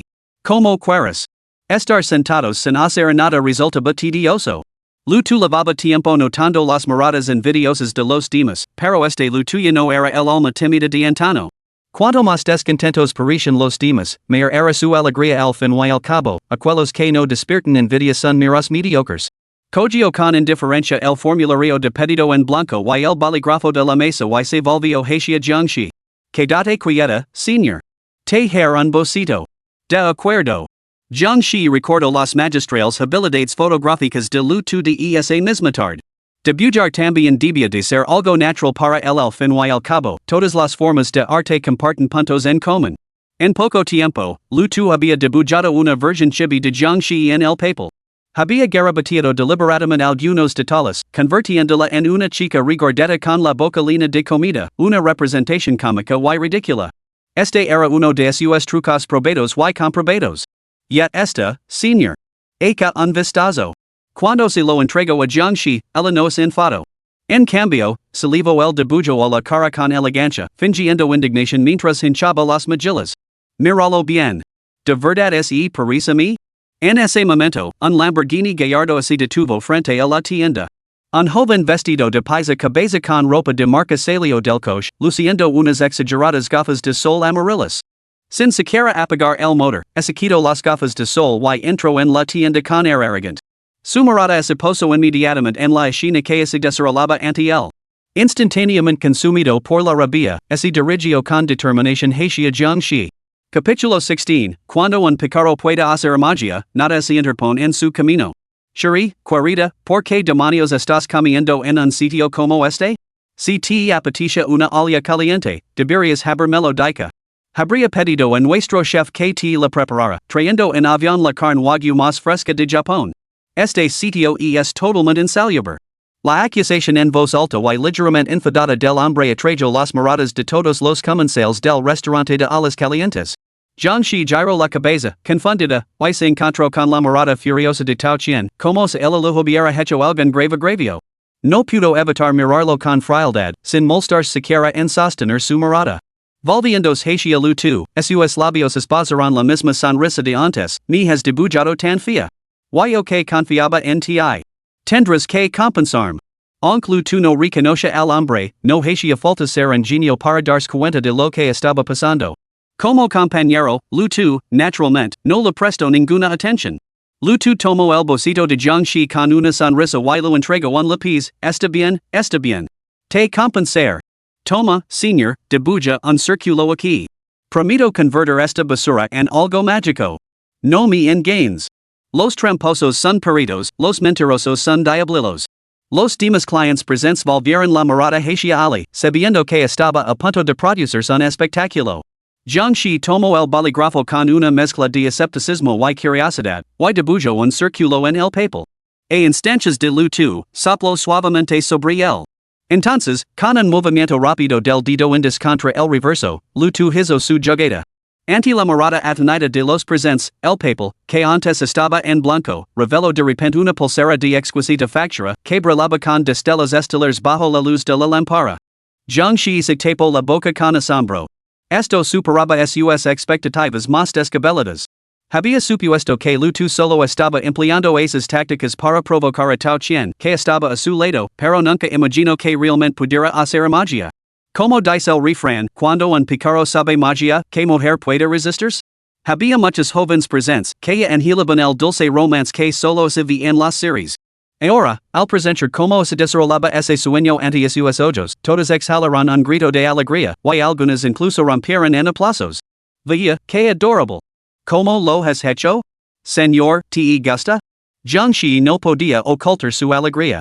Sonrió mientras cogía con delicadeza la pulsera de plata y se la ponía en la muñeca. Shi. ¿Cuándo bajarán tanto tus estándares? Si te gustaba una pulsera, solo tenías que decirlo, te habría comprado una de alta costura. Desde el principio hasta el final, Jiangxi no miró ni una sola vez a Tao Qian. Siguió ignorándolo por completo, agitando su esbelta muñeca ante los ojos de Lu Tu, con los ojos entrecerrados en una hermosa sonrisa. Me encanta. Después de ser ignorado repetidamente, Tao Qian estaba completamente enfurecido. La multitud estaba compuesta casi en su totalidad por estudiantes de la Universidad de Shanghai. Esta humilde situación era intolerable para alguien acostumbrado a ser el centro de atención. Inmediatamente dirigió su furia hacia Lu Tu, señalando con el dedo justo debajo de la nariz y gritando, "Tu perdit. Maldito mendigo, ¿te crees digno de comer con Jiangxi?" Lu Tu no tenía intención de lidiar con este tipo, pero como había tenido la osadía de provocarlo, accedió con mucho gusto. Primero, felicito a Jiangxi, te queda muy bien. Luego, mirando de reojo al hombre, lo desafío, ¿nunca te enseñaron modelos tus padres? ¿No ves este momento romántico? Tu, pedazo de mierda asqueroso, tenías que venir a arruinarlo. Perdit. Hiss. Un grito ahogado colectivo recorrió la multitud.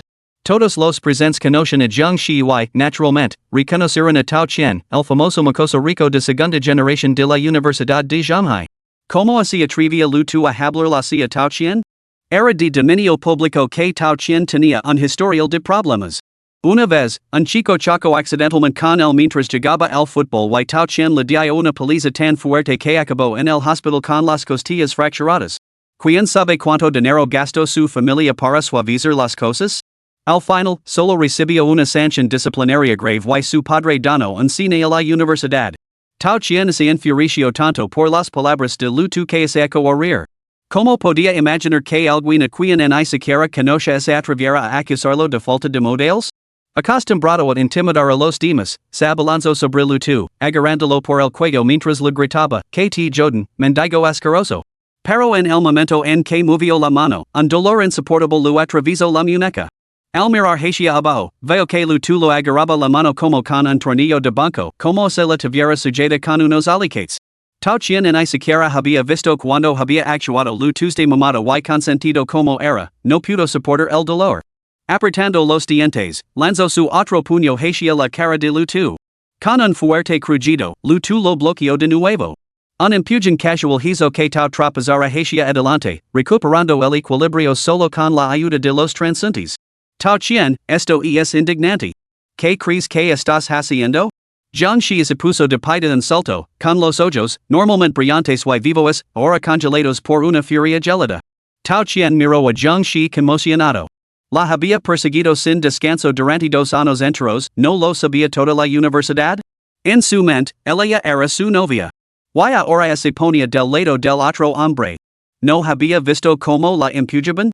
Pero no podía descargar su ira contra Jiangxi. En su lugar, miró a Lu Tu con ira y grito, ¿tienes idea de quién soy? ¿Te atreves a pegarme? Lu Tu se puso de pie. Su imponente figura de 191 centímetros es alzaba sobre Tao Qian mientras se colocaba frente a él y lo miraba con desdén. Frunció los labios con desprecio. ¿Sabes quién soy? ¿Te atreves a decirme quién eres? Tao Qian tampoco estaba muy seguro del origen del otro. Lógicamente, conoce a casi todos los estudiantes varones de la Universidad de Shanghai que tuvieron un mínimo de origen o connections, pero este hombre que tenía delante le resultaba completamente desconocido, como si nunca se hubieran visto. Soy Lu Tu. Lu Tu. Tao chien se devano los sisos, pero no logro recordar nada. Afortunadamente, el hombre que la había enviado el mensaje de WeChat anteriormente se adelantó y le susurró un recordatorio. Tao chien respondió entonces, de la clase de Ding Zhang? Mencionar ese nombre solo sirvió para que la expresión de luto se volviera aún más fría. ¿Qué relación tienes con Ding Zhang? Ding Zhang es mi mano derecha. Esta noche her que te de una lección. Tao chien nunca había soportado tal humiliación en toda su vida. Se puso en pie rápidamente, dispuesto a abalanzar sobre luto, pero alguien cercano lo detuvo y le susurró algo al oído. Tao chien evaluó la disparidad entre su fuerza y la de lutos de decidió no provocar a luto con sus propias debilidades. Si hubiera sido cualquier otra persona, Tao chien no habría dudado en darle una paliza. Pero tras ese breve intercambio con luto, supo que pelear ya no era su fuerte. Maldita si, pensaba que eras un pez gordo. Y resulta que solo eres un maldito mendigo que solicita subsidios por pobreza. ¿Sabes lo que les pasa a los que así cruzan en mi camino? Luto fijo su mirada en Tao chien y pronunció cada palabra con claridad, en el último minuto, has insultado a mi madre dos veces. Apenas había terminado de hablar cuando dos sonoras bofetadas resonaron en el rostro de Tao chien. Todo el público se quedó boquiabierto por la sorpresa. Capítulo 17, Que chica. Nadie al present podía imaginar que luto se atrevería a bofetear a Tao chien, el hijo de una familia adinerada cuyos padres habían donado un cine a la escuela. Afuera, el motor del pequeño deportivo rugía en silencio, como si se hiciera eco de la indignación de su propietario. Incluso Jiang Shi miró a luto con incredulidad. Era este el mismo luto que era se había acobardado en sus brazos, aterrorizado por las amenazas de Ding Zhang? Además, las palabras de luto transmiten una confianza natural. Jiangxi, con su distinguido origen familiar, había observado a muchas personas capaces a través de sus mayores. Sin embargo, en luto percibía ahora un carisma despreocupado totalmente ajeno al típico estudiante desfavorecido. Más concretamente, luto irradiaba una arrogancia intensa y sin complejos que rara vez se veía en los estudiantes, algo imposible de fingir con mera bravuconería. Mientras que la mayoría de los chicos de su edad se sentirían profundamente heridos por los insultos dirigidos a sus madres, luto era la primera persona que Jiangxi había visto que, ante tal abuso, actuaba con una crueldad tan decisiva, contraatacando sin dudarlo un instante. Después de recibir dos fuertes bofetadas, Tao chien miró a luto con odio en los ojos. Nunca imaginó que luto se atrevería a golpearlo. Después de todo, su persecución de Jiangxi había sido sancionada por su propio abuelo, de lo contrario, no se habría atrevido a actuar con tanta descaro. Sin embargo, Ali estaba humillado públicamente por un advenedizo sin un centavo. Con tantos ojos puestos en él, ¿cómo podría continuar en la Universidad de Shanghai sin saldar esta cuenta? Sin embargo, sin aliados cerca, enfrentarse directamente a luto no era prudente. Mientras luto permaneciera en Shanghai, tenía innumerables formas de lidiar con él. Con ese pensamiento, Tao chien se puso de pie, se ajustó el cuello de su abrigo de tocino parisino y miró con rancor a luto mientras se frotaba la mejilla hinchada. Al principio, al ver que eras un estudiante pobre, no quise hacer un problema por haberme empujado. Pero como te has atrevido a golpearme, no tendrá más remedio que llamar a la policía. Al oír mencionar a la policía, Jiangxi se apresuró a interceder. Tao chien, no llames a la policía. Yo me haré cargo de tus gastos médicos. Tao chien miró con ira a Jiangxi.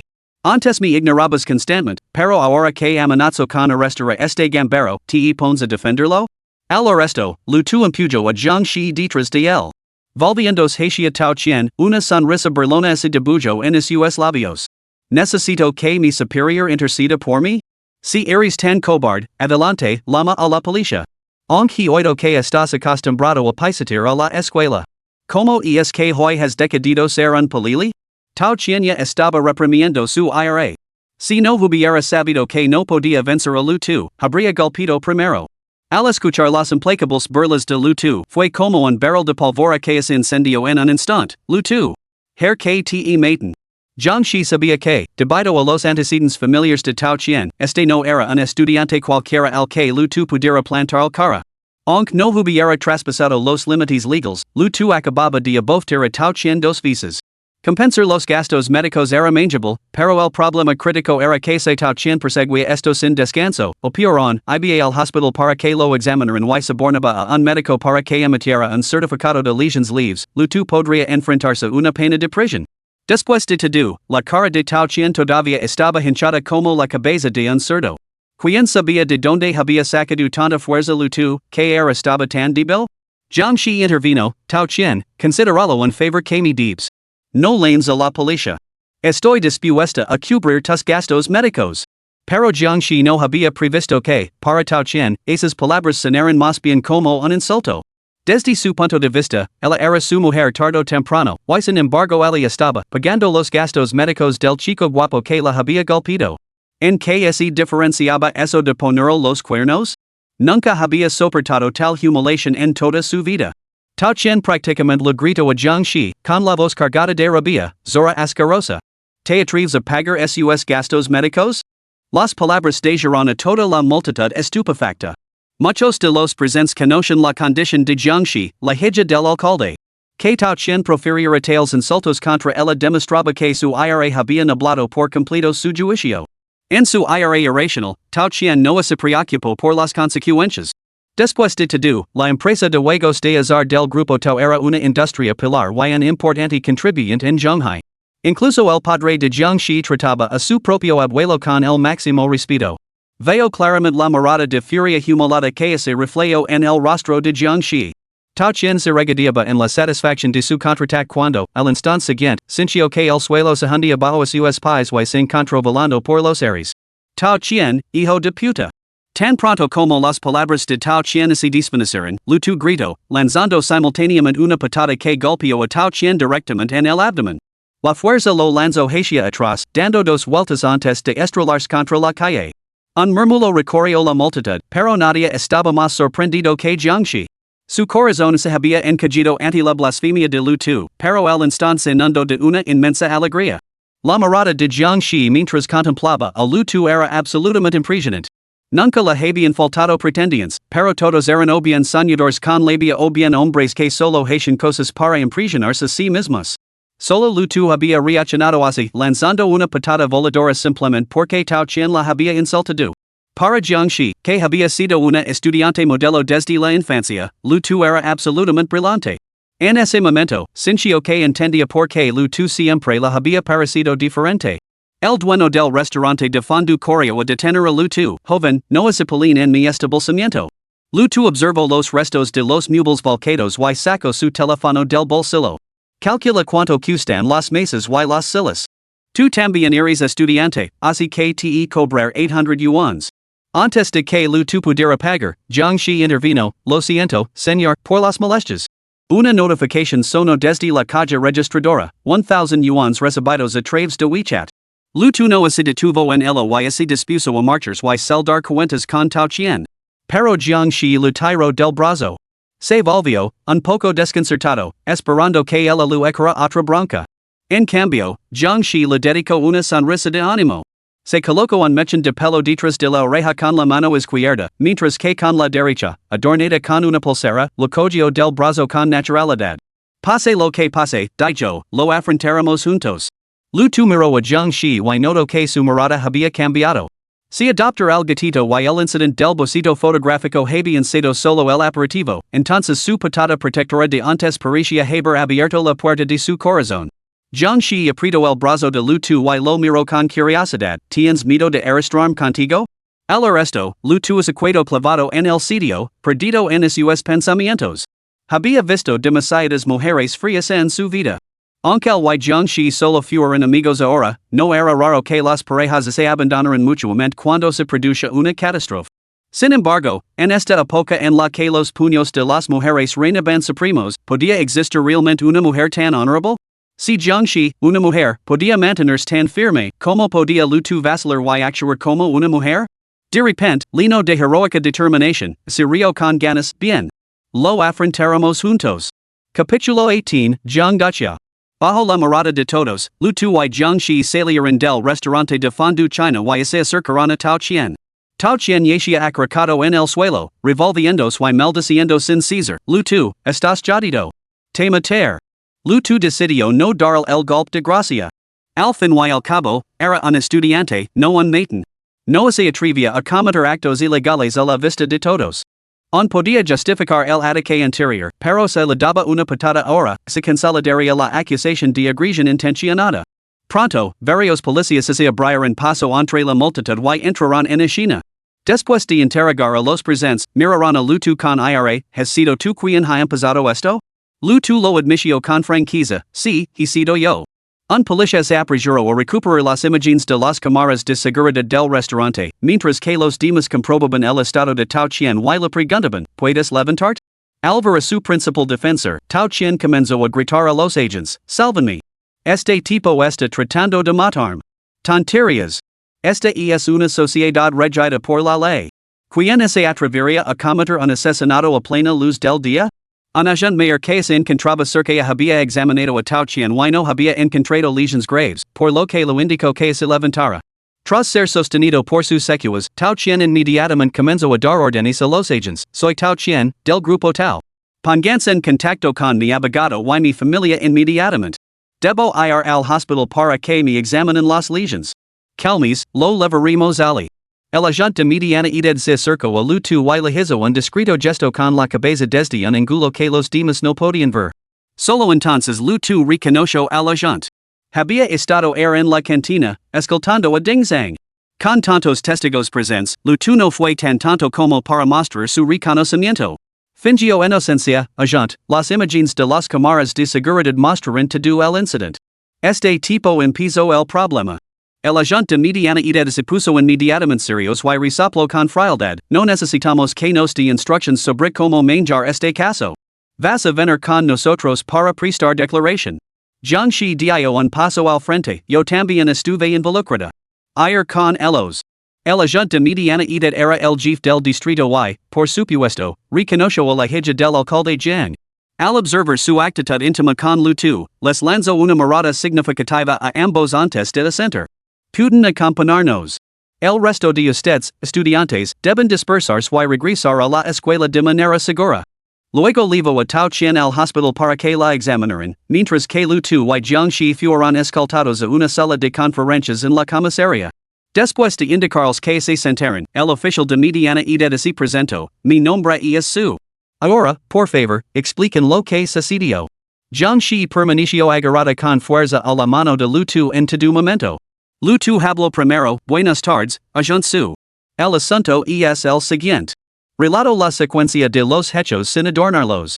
Al fin y al cabo, el restaurante de hot pot tenía cámaras de seguridad mentre no serviría de nada y solo despertaría suspecas.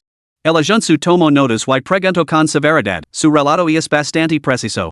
Pero debo preguntarle, ¿por qué le dio esa última patada? Jiangxi insultó, Tao Qian me insultó, bueno, utilizo un lenguaje bastante soez. Por eso Lutu actuó. El agente Su la miró antes de volverse hacia Lutu's. ¿Conoce los antecedentes de Tao Qian? Sí. Y on acte atreviste darle una patada en el estómago. Su abogado ya está aquí. Este tipo de casos son problemáticos y tienen terribles repercusiones. Mas te vel que esté bien, o nadie podrá protegerut.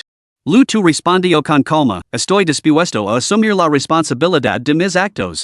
Jiangxi miró a Lutu con determinación inquebrantable, tú lo castigaste por mí. Compartir la culpa.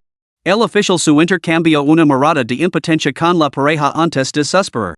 Jiangxi, tu padre está aquí. Apenas había terminado de pronunciar esas palabras cuando la puerta de la sala de conferencias se abrió de par en par. Entró un hombre refinado de mediana edad, con un parecido sorprendente a Jiangxi en la frente y los ojos. Aunque su expresión seguía siendo serena, su mirada era escalofriantemente fría. Lutu lo reconoció como el padre de Jiangxi, Jiang Duqiao, alcalde de Jiangmei. De repente, recordó que Jiang Duqiao había estado presente en la cantina, aunque se había mantenido en silencio durante casi todo el tiempo. Jiang Duqiao dirigió primero su mirada a Jiangxi. Satisfecho al ver que no parecía haber sufrido ningún daño, fijo entonces sus ojos en Lutu, decidido a ver que joven advenedizo se atrevía a corromper a su preciosa hija. Sus miradas se cruzaron y Jiang Duqiao reconoció a Lutu de una pizca de incertidumbre cruzó su mirada. Jiangxi se levantó obedientemente y llamó timidamente, Papa. Jiang Duqiao pasó junto a ellos, se acercó al oficial Su y le tendió la mano de forma proactiva. Viejo Su, has trabajado duro. No hay necesidad de tantas formalidades, alcalde Jiang. Es simplemente mi deber. Afortunadamente, el asunto no fue demasiado grave. No fue demasiado grave? Un centimetro más y la estirpe de la familia Tao se habría extinguido. La voz de Jiang Dacio se elevó, imponiendo respeto sin ira. Al ver esto, el oficial su encontró una excusa para salir de la sala de conferencias, dejando los solos. Jiang Dacio se sentó junto a ellos y su mirada se posó inmediatamente en sus manos, que aún permanecían entrelazadas. Sus párpados comenzaron a temblar violentamente. Su precio se hija. ¿Se había dejado engañar tan fácilmente por ese rufián peleón que tenía delante? Se volvió hacia Jiangxi, mi trabajo me ha mantenido ocupado y he descuidado tu educación. ¿Has olvidado lo que me prometiste? Aunque Jiangxi podía proyectar una imagen de diosa distant ante los demás, parecía claramente asustada de Jiang Dacio. Lu tu podía sentir claramente como se estremecía su cuerpo. No saldrás con nadie durante la universidad. Lo discutiremos después de tus estudios en el extranjero. Jiang Dacio golpeó con fuerza la mesa con el dedo. ¿Así es como cumples tu promesa? No has aprendido las cosas buenas, pero ahora te has aficionado a las pelis. Jiangxi hizo un puchero, dalida. Tao Qian me insultó. Si te insultó, podrías habérselo dicho a papa. Yo te habría defendido. ¿Por qué recurrir a un método tan estúpido? Mientras Jiang Dacio hablaba, sus ojos se posaron en Lu2. Jiangxi resopló y se quedó en silencio, pero las siguientes palabras de Jiang Dacio la dejaron desconcertada, parece que tendrá que adelantar nuestros planes. El emias que viene te iros a Gran Bretaña, para evitar que te pases todo el día holgazaneando en Shanghai. No ir. No depende de ti. Padre y hija se enzarzaron en una discusión.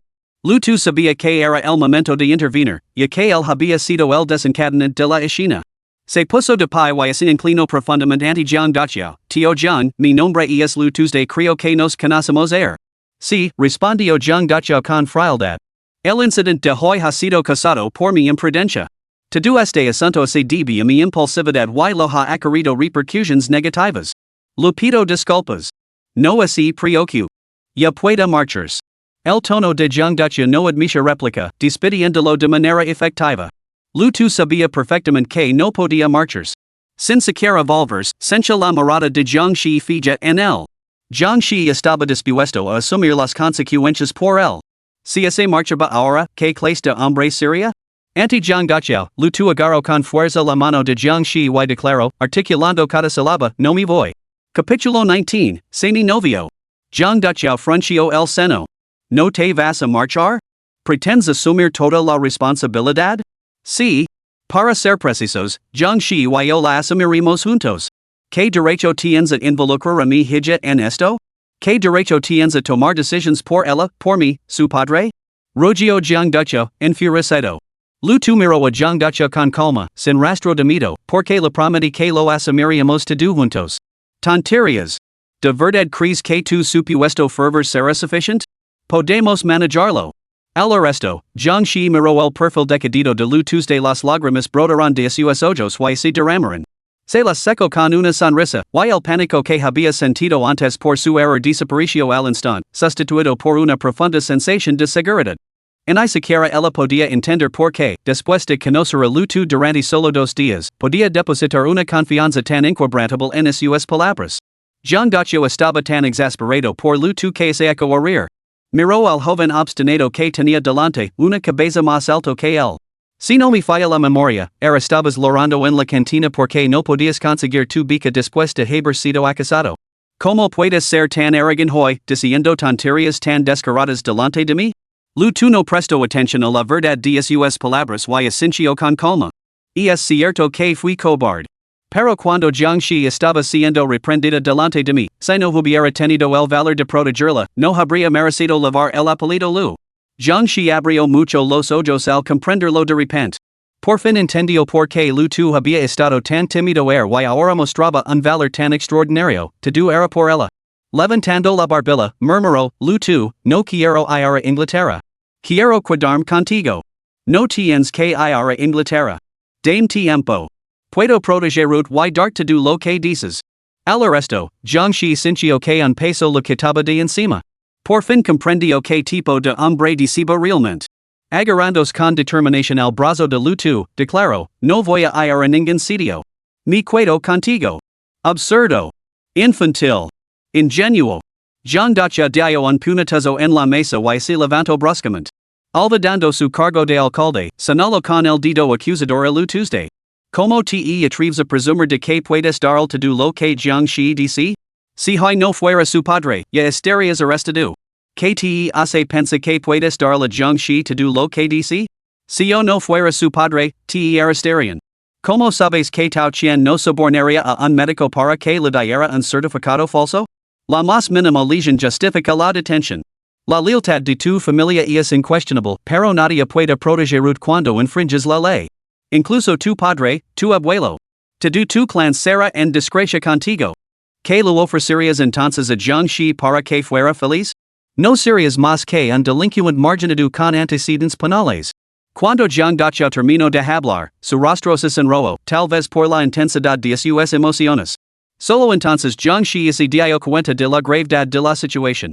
Si Jiang Dacha no hubiera intervenido, Lu Tu podría haber sido detenido por Tao Qian y enviado directamente al centro de detención. Esta constatación hizo que a Jiang Shi se le helara la sangre. Corrió al lado de su padre y le dio unas palmaditas suaves en la espalda hasta que su expresión se suavizó un poco. Padre, sabemos que hemos cometido un error. No volverá a ocurrir. Mis disculpas, tío Jiang. No su prever esto. Aunque tu había considerado todas estas posibilidades, en ese momento carecía de una solución satisfactoria.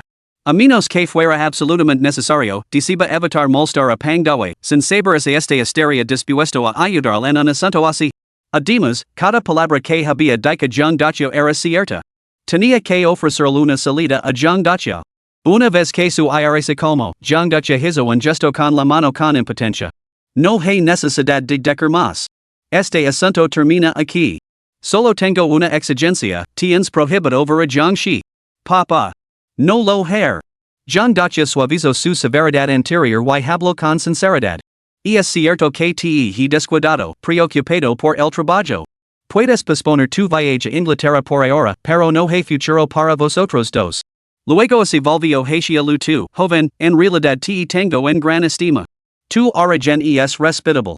Pero intenta verlo desde la perspectiva de un padre y comprenderás mi postura.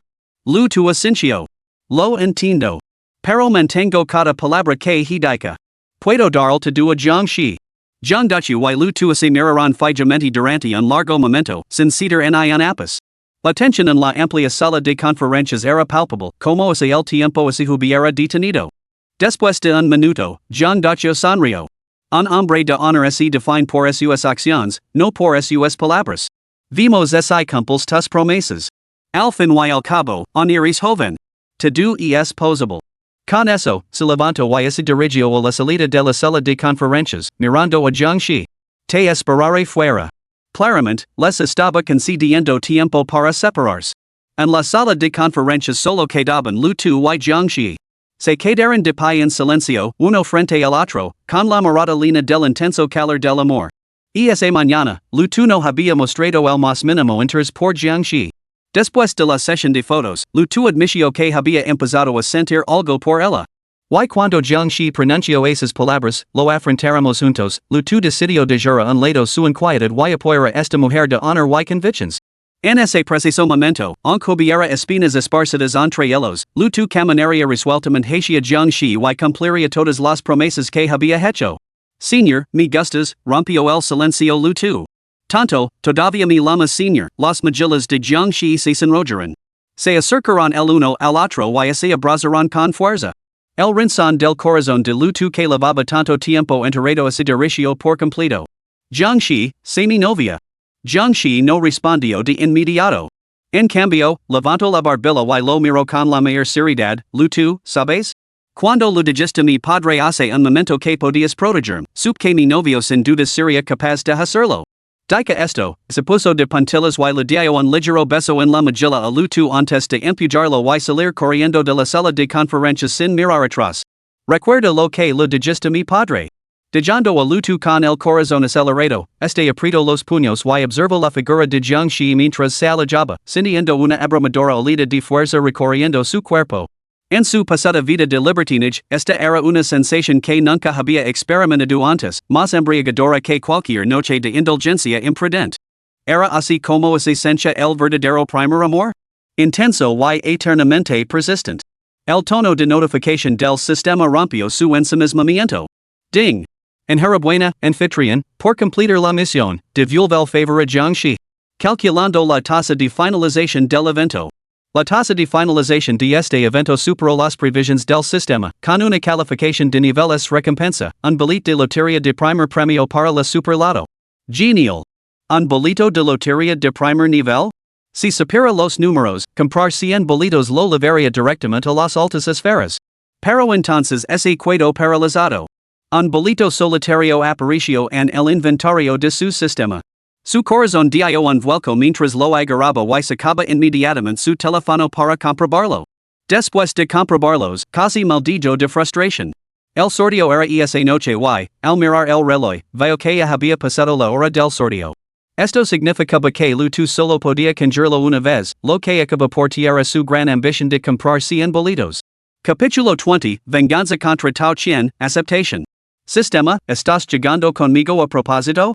Esto es una tasa de finalización de grados. Lu estaba claramente insatisfecho con esta recompensa. Ding. Este sistema no actuó deliberadamente. La lotería de la Nación Dragon es poco convencional incluso con predictions precisas, los números ganadores pueden cambiar repentinamente. Por lo tanto, solo se pudo materializar un boleto físico. Lu admitió que el sistema tenía razón.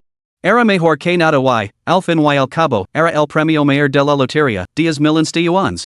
Incluso después de pagar los impuestos, aún se embolsaría 8 millones. Se oyeron pasos acercándose a la sala de reuniones. Lu se apresuró a guardar el boleto en su bolsillo. El inspector se adelantó y lo entregó a Lu la nota que tenía en la mano. Nuestra investigación confirma que Tao Qian inició la provocación. Puede regresar al campus. Aquí tiene mi número. Si tiene algún problema en la universidad, la mime. Gracias, agent. Lu salió de la comisaría y se dirigió a su dormitorio. Al pasar por una tienda de mascotas, compró sin pensarlo 2 veces comida para gatos y harina para la bandeja sanitaria. Ahora que estaba con Jiangxi, estas pequeñas criaturas también necesitaban cuidados. A Lu lo encantaban los animales, aunque su forma de mostrarles afecto era diferente a la de Jiangxi. No podía comer sin ellos. Pero ahora que estaba con Jiangxi, tenerlos cerca no suponía ningún problema. Incluso podría ayudar a fortalecer su vínculo. Después de caminar un rato, Lu notó que algo no iba bien. 2 hombres lo habían estado siguiendo desde que salió de la comisaría. Se detuvo en un lugar con cámaras de vigilancia y se giró para mirarlos. Ya casi estoy en la universidad. ¿Siguen siguiendo? Claramente sorprendidos por haber sido descubiertos, los dos se acercaron a él sin más preámbulos, con una mirada amenazante. Nuestro joven amo exige que te herediles y le pidas perdón mañana por la noche en el Caesar KTV. De lo contrario, esto no terminará aquí. Lu sonrió con desdén, mirándolos a los ojos. Y mi niego. Uno de ellos tiró la calila al suelo y Lu echó una nube de humo a la cara a Lu burlándose de él. Entonces más te vale vigilar tus espaldas. Nuestra banda te hará visitas regulares. En ese momento, la alerta del sistema sonó una vez más en su mente. Ding. Tarea activada, venganza contra Tao Qian. Anfitrión, ¿aceptas? ¿Realmente necesitaba preguntar? Tao Qian había enviado a sus hombres tras él, iba a acabardarse como una tortuga? Incluso sin la indicación del sistema, esta disputa estaba zanjada. Acepta la misión inmediatamente. Lu sonrió con frialdad a los 2 hombres, de la ese inútil de Tao Qian que lo estoy esperando. Dudo que se atreva a dar la cara. Dica esto, se dio la vuelta y se alejó a zancadas. Dudaba que el atroz atreviera a tender luna emboscada se tuviera en las agalas, ya habrían atacado. ¿De verdad creen que esas tácticas podían intimidarlo? De vuelta a casa, intercambió algunos mensajes de WeChat con Jiangxi, sin mencionar a Tao Qian. Jiang Daqiu se había encargado del problema visible. Lu sospechaba que las continuas amenazas de Tao Qian eran un plan deliberado de Jiang Daqiu, una prueba para ver si Lu podía resolver los asuntos por su cuenta. Tumbado en la cama, reflexionó sobre su situación. Aunque ahora tenía un billete de lotería con el primer premio, era insignificante para el grupo Tao, ya que representaba menos de una fracción de su riqueza. Para vengarse de Tao Qian, tendría que buscar otras vías. Sin embargo, antes de eso, sus recursos eran limitados. En primer lugar estaba el sistema. Hasta el momento había completado tres tareas, pero las recompensas habían sido decepcionantes. Aparte de la poción de mejora física, el dinero ofrecía poca utilidad práctica. Después de todo, pasar sus días en la escuela, con tantos ojos fijos en el como el estudiante empobrecido, lo dificultaba actuar. En segundo lugar estaba Pang Dawei. Parecía que había llegado el momento de armarse de valor y subir a esta rama alta, a pesar de que Jiang Decho había mostrado una considerable indulgencia con Lu Tu. Sin embargo, entre líneas, la conversación seguía insinuando la brecha de clase que existía entre Lu Tu y su familia. Basándose únicamente en la tenue sombra de la antigua gloria de sus antepasados, estaba muy lejos de salvar esa brecha de clase. Para seguir ascendiendo, necesitaba tiempo y, lo que es más importante, un respaldo sólido. Después de mucho deliberar, se decidió por el enfoque más arriesgado, pero potencialmente más lucrativo. A la mañana siguiente, a las 9:00, Lu Tu no se apresuró a ir al centro de lotería para reclamar su premio. Ya tenía un plan en mente. Primero, localizó el número de contacto que le había dado el oficial su la noche anterior y lo marcó. Oficial su, hola. Soy Lu Tu. Sí, adelante. Bueno, me preguntaba si podría averiguar cómo se trató a Ding Zhang y a los demás que me acosaron. El agente no veo ninguna razón para ocultar la información a Lu Tu, que al fin y al cabo era la víctima. Ding Zhang, Wu Zihao y varios otros han sido detenidos durante 6 meses por acoso escolar. Lo causaron lesions leaves. Entonces, mientras me niega firmar un acuerdo de reconciliación, permanecerán detenidos hasta que expire su condena? Al arresto, el agente su acuerdo por plagio, legalmente hablando, sí. ¿Se han puesto en contacto contigo sus familias? No, no. Solo pensaba que, como todos somos antiguos compañeros de clase, ¿qué pasaría si nos encontráramos más adelante? No tienes por qué preocuparte por eso. Aunque sus familias te buscan, no tienes ninguna obligación de atenderlas. Puedes rechazar cualquier petición que te hagan. No se atreverían a tomar represalias contra ti. Que alivio, agente su. Gracias. Esta tranquilidad no hizo más que reforzar la determinación de Lu Tu. Sacó la tarjeta de visita que le había dado antes la secretaria Shaozong, en la que figuraba su número. Marcó el número y volvió a adoptar el tono tímido del estudiante sincero y empobrecido. ¿Y es la hermana Shaozong? Soy Lu Tu. Tras una breve pausa, una voz suave respondió, hola, pequeño Lu. ¿En qué puedo ayudarte? ¿Está ocupado el tío Pang? El jefe no está ocupado en este momento. ¿Necesitas algo? Puedes decírmelo primero y yo así lo transmitir. El tío Pang me ha ayudado muchísimo. Me gustaría dar las gracias en persona. Como secretaria de Pang Dawei, Shaozong era experta en leer entre líneas. Inmediatamente recordó la invitación que Pang Dawei le había hecho a Lu Tu para que visitara su casa una vez que se recuperara. Por favor, espera mientras lo consulto, respondió cortésmente. El sonido de unos zapatos de cuero golpeando las baldosas resonó en el auricular. Unos instantes después, Pang Dawei habló, joven Lu, ¿cómo ha estado últimamente? ¿Se ha adaptado bien? Ahora estoy estupendamente. El director y los profesores han sido muy considerados. Gracias por su interés, tío Pang. Me alegro. Me preocupaba que no te adaptaras bien. Lu he contado tu situación a tu tía. Está diciendo vert. ¿Por qué no vienes a cenar esta noche? Por supuesto, tío Pang. De hecho, hoy te llamaba para expresar mi gratitud en persona. A las 5 de la tarde. Lu dirá Shaozong que te recoja en la escuela. Entendido, tío Pang. Muy bien, ahora ve a clase. Después de pasar el teléfono a su secretaria Shaozong, confirmó la hora exacta con Lu Tu antes de terminar la llamada. Que pudiera establecerse rápidamente en Shanghai dependía por completo de esta cena. Lu Tu abrió el compartimento secreto donde guardaba sus pertenencias y sacó la preciada pistola de su abuelo. Capítulo 21, visitando a Pang Dawei. Lu Shirtilo había dicho que, por el momento, no necesitaba asistir a clase. Estudiar no era más que una formalidad para él ahora. Dado su estado de ánimo actual, obligarlo a sentarse en ala sería peor que la muerte. Después del almuerzo, Jiangxi legó el dormitorio de Lu Tu, aparentemente para ver cómo estaba el gatito. Esto se había acordado él se encargaría de las tareas diarias de limpiar la arena. Acababan de confirmar su relación y los ojos de Jiangxi brillaban con timidez cada vez que ve a Lu Tuesday. ¿Dónde estaba ahora la distante belleza de la escuela? Jiangxi agitó la caja de comida para lavar que tenía en la mano. ¿Oh no has comido? ¿Te he traído algo? Lutu cogio la comida y la dijoa un lado, luego tiro suavemente de la mano de Jiangxi hacia él. Ella jadio suavemente y se encontró cayendo en sus brazos. Bajo la intensa mirada de Lutu, las mejillas de Jiangxi se enrollaron. ¿De verdad soy tan encantadora? Como hombre experimentado, las manos de Lutu se posaron instintivamente en la parte baja de su espalda. La miró a los ojos tímidos. Tus ojos brillantes y expresivos, como un arroyo al amanecer. De repente siento un impulso. ¿Qué impulso? Me encantaría lamer tus ojos. Eres completamente depravado. Bueno, no puedo evitarlo. Solo deseo ser depravado contigo. ¿Había Jiangxi oído alguna vez palabras tan indecibles?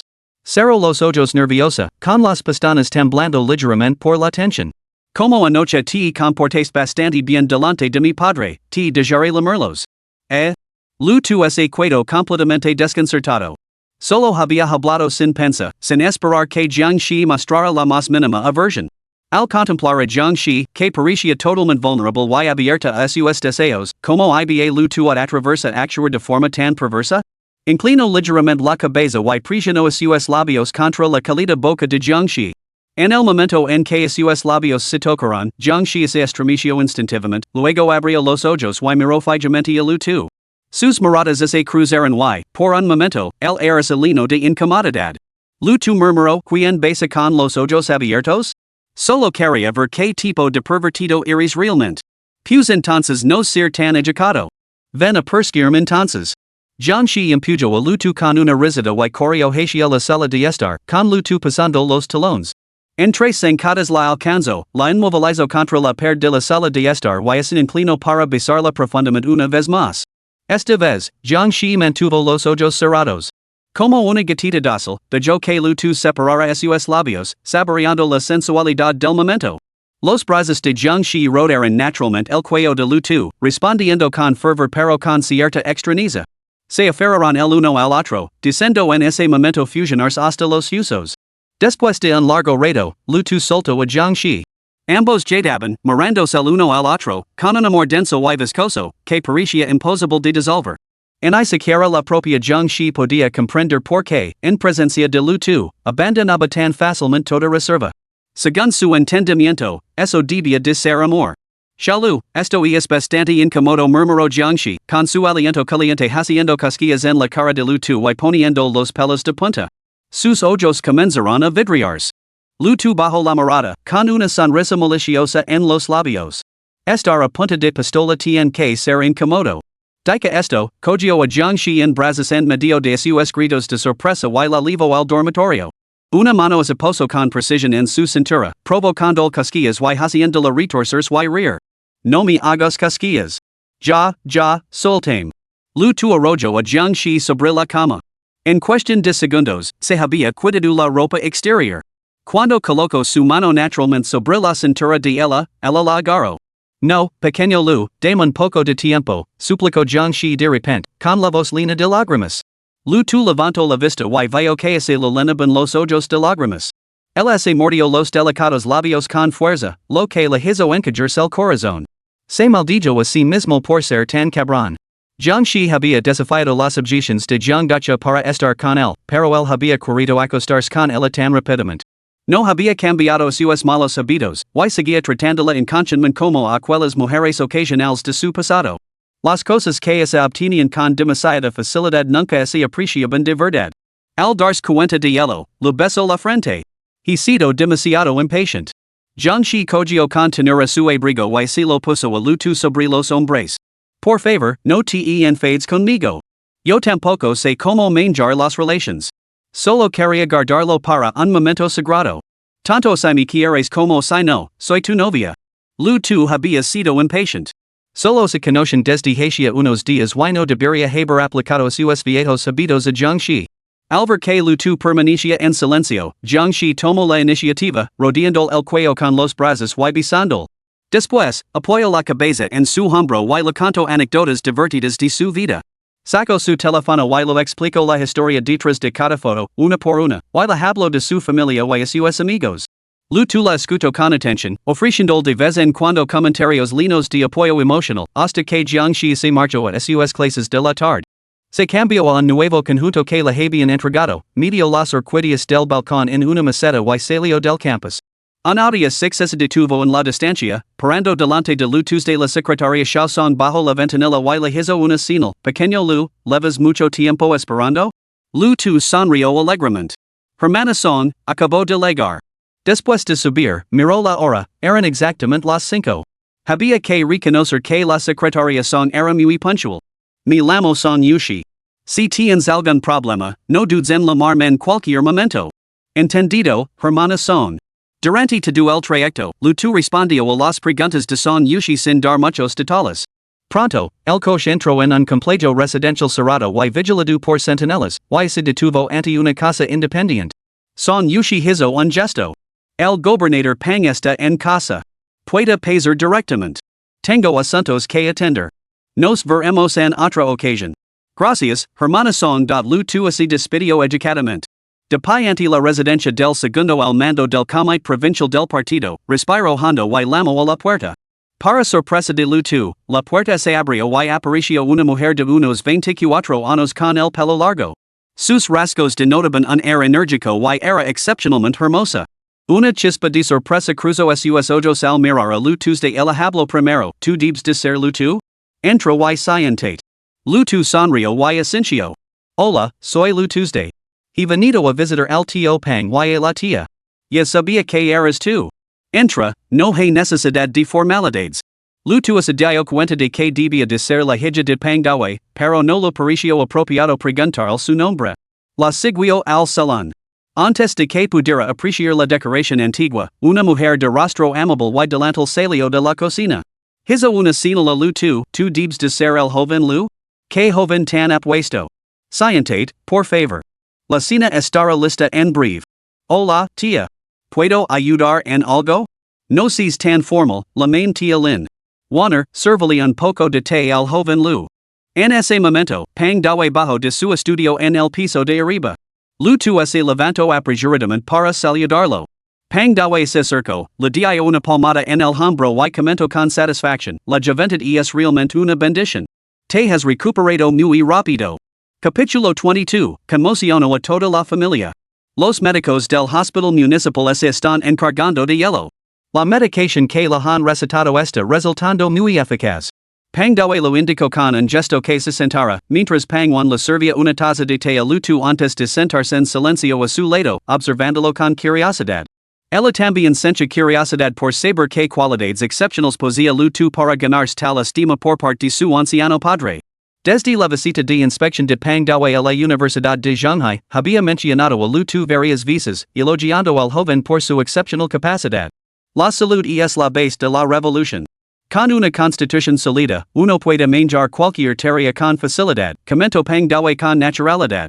Viendo su oportunidad, Lu Tu sacó primero la maceta con la orquídea. Tío Pang, esta es una de las dos orquídeas que mi abuelo más apreciaba en vida. Espero que no lo parezca demasiado común. En la posición de Pang Dawe, ¿qué tesoros raros no había visto? Estaba a punto de rechazarla, pero el or que era la favorita del abuelo de Lu Tu, la aceptó y la examinó de cerca. Observó que la planta había sido cuidada con mucho esmero y comentó con admiración. La orquídea crece en un valle apartado, pero su fragancia no es mermada por la ausencia de admiradores. El noble caballero cultiva la verdad y la integridad, sin dejarse alterar por la adversidad o la pobreza. Con tales tradiciones familiares, no es de extrañar que poseas el carácter necesario para mantener humilde a pesar de los favores y sin dejar de afectar por la pobreza. Cuidaré de esta orquídea en nombre del viejo Haro. Pang Dawe cambió entonces de tema. Joven Lu, ¿te gusta cuidar las plantas en tu vida diaria? Lu Tu se quedó completamente estupefacto. Que Pang Dawe pudiera elevar una simple orquídea a tal nivel de elogio era realmente embarazoso para un tipo rudo y espontáneo como él. No me gusta cuidar las flores. Simplemente no puedo estar quieto. Es bastante normal. Sería bastante peculiar que alguien de tu edad cultivara plantas con tanta devoción y tranquilidad. La juventud exige vigor juvenil. Lu Tu comprendió que, aunque las palabras de Pang Dawe estaban cargadas de elogios, también transmiten una sutil distancia. Para alterar esta dinámica, Lu Tu sabía que tendría que ofrecer algo sustancial. De lo contrario, esta comida podría ser su último encuentro con Pang Dawe. Efectivamente, al notar que Lu Tu dudaba, Pang Dawe le preguntó, ¿necesitas algo de mí? Lu tu sabía que sus limited habilidades no podían competir con el discernimiento de Pang Dawei. Para ganar su estima, tenía que ser tan sincero como lo había sido aquel día en la cantina al fin y al cabo, la sinceridad era su mejor base.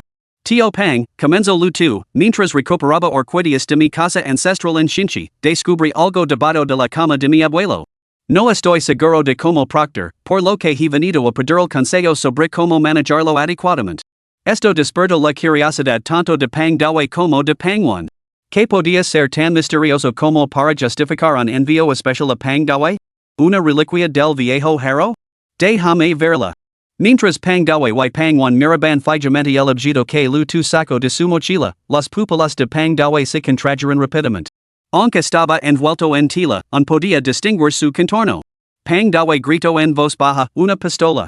Al oír la palabra pistola, la expresión de Pangwan también se volvió seria. No podía entender por qué este joven se atrevía a traer un arma de fuego a su casa, y no pudo evitar fruncir el seno. Lu tu ajustó la dirección del cañón hacia sí mismo, luego colocó la pistola en la mesa de café frente a él, sosteniéndola con ambas manos. Solo entonces desenvolvió la tela que cubría el arma. Una pistola, de aspecto claramente antiguo, se reveló ante los ojos de Pang Dawei. Pangwan lanzó una mirada de disgusto a Lu Tuesday. ¿Qué crees que estás haciendo? ¿Traer un arma en tu primera visita a nuestra casa? Y pensé que mi padre solía hablar de ti, diciendo lo lamentables que eran tus circunstancias. Incluso la tía Lin, que estaba preparando la cena en la cocina, salió apresuradamente. Lanzó una mirada a Pangwan, indicando que se callara. Pang Dawei miró a Lu tu fijamente durante un largo rato. Si no hubiera investigado los antecedentes de Lu tu, habría sospechado que se trataba de algún tipo de persona especial. Llevar un arma a la casa de un gobernador provincial. Tio Pang, por favor, echa un vistazo a esto. Lu tu sacó una licencia de armas y se la entregó a Pang Dawei. Pang Dawei tomó la licencia con cautela. Cuando su mirada se posó en el sello oficial de la parte inferior, y no pudo ocultar la sorpresa en sus ojos, esta pistola fue expedida por ese dios de la guerra de la Unidad 502? Así es. Precisamente por eso no sé cómo proctor. Aunque es una reliquia de mi abuelo, la ley nacional no permite la posesión privada de armas de fuego. Pangwan también echó un vistazo al permiso y miró a Lu tu con incredulidad. No era de extrañar que fuera tan alto y imponente, los ancianos de su familia eran realmente formidables. Ahora por fin entendía por qué su padre tenía a Lu tu en tan alta estima. A pesar de provenir de un lineage tan distinguido, nunca buscó competir por nada. Datos los antecedentes del abuelo de Lu tu, si Lu tu hubiera sido más egoísta, nunca habría terminado viviendo una vida tan modesta. Pang Dawei volvió a coger el arma y la acarició con los dedos, como si quisiera sentir la huella de la poca gravedad en ella. Su corazón se llenó de emoción, y esa poca realmente conmueve el alma. Luchar codo con hombres que parecen dioses de la guerra, luchar por los propios ideals. Qué vida tan digna de ser vivida. Al ver la fascinación de Pang Dawei, Lu tu supo que el plan inicial había tenido éxito. Habló con mesurada humildad, Tio Pang, aunque este es un recuerdo de mi abuelo, yo solo soy un estudiante. Me gustaría pedir un favor, ¿podrías guardarme esta pistola? Una chispa de alegría cruzó los ojos de Pang Dawei. Este rifle tenía un origen legítimo, de hecho, encarnaba el honor. Aceptarlo no violaría las reglas de la organización, pero aún así lo rechazo con fingida renuencia, ¿cómo podría hacerlo?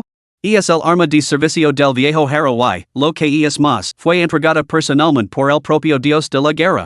No puedo aceptarla. La tía Lin intervino desde un lado, es cierto, pequeño Lu, agradecemos tu amabilidad, pero esto sigue siendo un recuerdo de tu abuelo. Conservarlo cerca te permite honrar su memoria.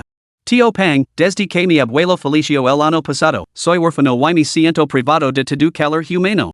Para ser sincero, ese día pensé en quitarme la vida, ya que apenas me quedaba dinero para comprar un solo balo al vapor. Al arresto, Pang Dawei lo reprendió, necio. Tu propio cuerpo es un regalo de tus padres. ¿Cómo podrías enfrentar de tus mayores y mujeres? En ese momento, Lu tu se inclinó profundamente ante Pang Dawei. Tio Pang, fuiste tú quien me encontró en la cantina aquel día.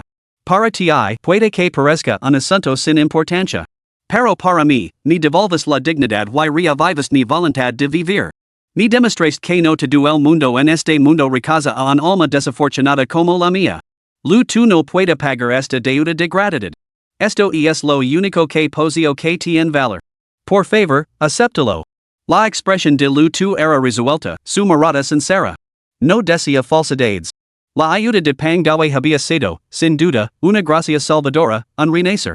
Si no hubiera sido por él, ese grupo de líderes podría haber pasado de largo junto a lu Tuesday por eso, cuando llegó a la parte más emotiva de su discurso, se sintió conmovido hasta las lágrimas. Los ojos de la tía Lin se enrojecen. Había oído a Pang Dawe hablar de las circunstancias de luto, apenas tenía dieciaco o 19 años y solo figuraba su nombre en el registro familiar. Una cosa era oírlo y otra muy distinta era presenciarlo de primera mano. Como madre y con formación médica, instintivamente vio a luto a través de los ojos de su madre. Inmediatamente se adelantó para ayudarlo a levantarse. Corrito, levantate. Si tu madre viera lo mucho que has sufrido, se lo rompería el corazón. Pangwan intervino de repente, mamá, ¿no es parece su perfil al del hermano mayor? Capítulo 23, quiero que seas mi padrino. A instancias de Pangwan, la tía Lin cambió de postura junto a luto y examinó su perfil. Sorprendida, se tapó la boca y le hizo un gesto urgente a Pang Dawe para que mirara. Pang Dawe también lo observó detenidamente. El perfil, la mirada decidida. Tenía un parecido asombroso con su difunto hijo. La pareja de ancianos intercambió una mirada y vieron la misma conclusión en los ojos del otro, 3 partes de parecido físico y 7 partes de parecido espiritual. Pangwan sabía que, desde el fatal accidente de su hermano mayor una década antes, su madre había sufrido de neurastenia. El más mínimo ruido la despertaba sobresaltada cada noche, y la fotografía de su hermano permanecía perpetuamente junto a su cama. Tras observar el carácter de luto a través de los acontecimientos recientes, de repente dijo, padre, madre, tal vez. Pang Dawe dio un paso adelante y lo alisó la ropa a lu Tuesday. Joven, si no lo importa, la tía y el tío quieren adoptarlo como hijo nuestro. Luto miró a Pang Dawe y a la tía Lin completamente sorprendido. Su asombro era genuino, nunca había imaginado que las cosas así desarrollarían tan bien. En su plan original, este era el mejor resultado posible. Mientras pudiera ser reconocido como ahijado de Pang Dawe, su futuro estaría allanado. Lin Lan se secó las lágrimas de los ojos y se adelantó para ajustar suavemente el cuello de la camisa. ¿Te gustaría ser el ahijado de la tía? Sí. Viejo Pang, me gusta este chico, insistió la tía Lin. Pang Dawe sonrió satisfecho, agarró a luto por los hombres y se rió con ganas. Deberíamos elegir un día propicio para la ceremonia, pero como estás solo, no nos apetece tanto lío. A partir de hoy, eres el ahijado de mi Pang Dawe. Lin Lan se rió a su lado, vamos, la manos. No te equates ahí parado como un tonto, muchacho. Sin dudarlo un instante, luto se arrodilló y se postró 3 veces, padrino, madrina. La pareja de ancianos estaba encantada. La tía Lin ayudó rápidamente a luto a levantarse, hijo, levantate. Deja que tu madrina te vea bien. Lo tiró del brazo para sentarlo y lo acarició la cara para verlo de cerca. Pangwan sonrió a su lado, por fin tengo un hermanito. Ya. Ahora puedo meterme con él. Luego se dirigió a Lin Lan, padre, madre, en una ocasión tan feliz, ¿no nos darán un sombrero? Por supuesto. Preparar uno generoso para ti y tu hermano en un momento. Dica esto, Lin Lan corrió alegremente a su habitación y regresó con un colgante de jade que colgó del cuello de lu Tuesday. Hijo, ¿te gusta? Luto bajó la mirada. El colgante de jade tenía un brillo suave y lustroso. Incluso en pleno invierno, no se notaba frío al tacto, sino que irradiaba una suave calidez. Sabía que no era momento para rechazos corteses.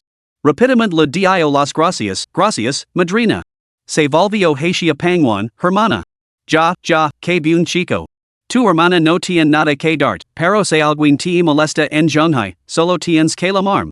Pang Dawe esbozó una sonrisa benévola durante todo el tiempo. Observó atentamente luto, percibiendo claramente que el comportamiento del chico había cambiado drásticamente con respecto a solo unos días antes. Aunque se contenía un poco en presencia de Pang Dawe, su porte naturalmente erguido seguía irradiando una presencia aguda y dominante. Su amplia frente y sus usos de las cejas ligeramente prominentes, junto con sus cejas gruesas y sus ojos grandes, lo daban un air de integridad y rectitud. Sin embargo, en ese rostro tan agradable se escondía un toque de picardía. Cuando el porte de una persona sufre un cambio tan profundo en tan poco tiempo, a menudo significa que la fortuna lo ha sonreído.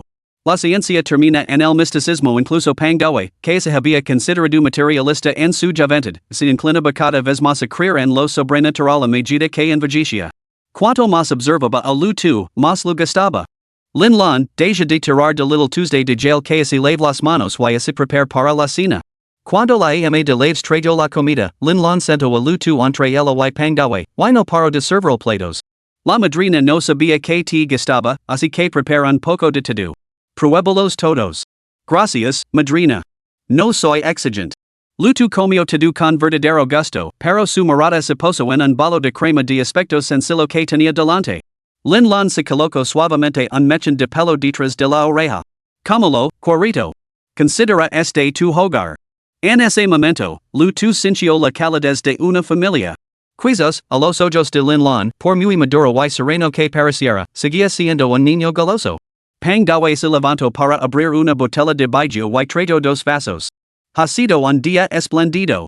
Tomamos una copa, tú y yo. Lin lan lo reganó en broma, el pequeño tú todavía está creciendo, que tiene que ver con el alcohol. Lu tu cogió la botella y le sirvió una copa a Pang Dawe, madrina, puedo aguantar el alcohol.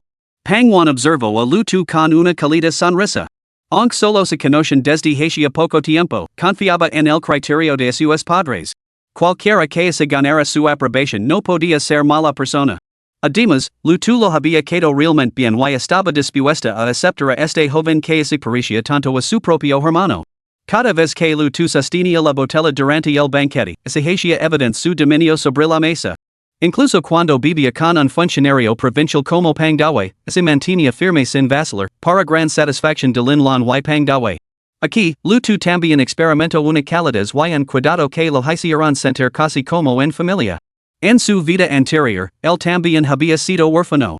Incluso después de reunir una modesta fortuna gracias a la pura suerte, seguía estando completamente solo, con el corazón profundamente reacio a aceptar a los demás. Sin embargo, podía sentir claramente que la familia Pang realmente no lo trataba como a un extraño.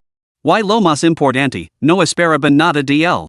Después de la comida, Pang Dawe llevó a Lu tu al estudio. Al entrar, vieron un pergamino colgado en la pared con los caracteres El mundo pertenece a todos. Scientate, pequeño Tuesday acompaña a tu padrino un reto. Padrino, permíteme preparar una taza de té para despejarse. Al ver el juego de té que había cerca, Lu tu comenzó a prepararlo. Aunque no poseía ninguna habilidad especial en el arte del té, su método sencillo y casero de prepararlo proporcionó a Pang Dawe una tranquila sensación de confort. Pang Dawe levantó la taza, dio un sorbo y, al dejarla sobre la mesa, su mirada brilló con una intensidad nunca antes vista. Lu tu, de 19 años, nacido el 11 de diciembre. Procedente de una familia normal del condado de Shinchi. Acusado por sus compañeros de clase durante toda la escuela primaria porque su padre rara vez estaba en casa, lo que continuó en la escuela secundaria. Fue admitido en la Universidad de Shanghai gracias a los puntos extra obtenidos en el Gaokao. Nunca ha tenido novia ni amigos. Trabaja a tiempo parcial en una tienda de té con burbujas. Hace 2 días, sufrió un robo a mano armada en el condado de Shinchi. No solo salió ileso, sino que también recuperó los 5,000 yuans robados. Estableció formalmente una relación sentimental con Jiangxi, hija de Jiangduchao. Posteriormente, se enfrentó a Tao Qian, hijo de Tao Tianming, del grupo Tao, y estuvo a punto de dejarlo lisiado de una patada. Dime, ¿cómo es posible que alguien sufra una transformación tan drástica en solo unos días? De ser un estudiante aburrido y pobre a convertirse en un individuo calculator y dominante, que incluso utiliza palabras bonitas para conquistar a la chica más guapa de la universidad?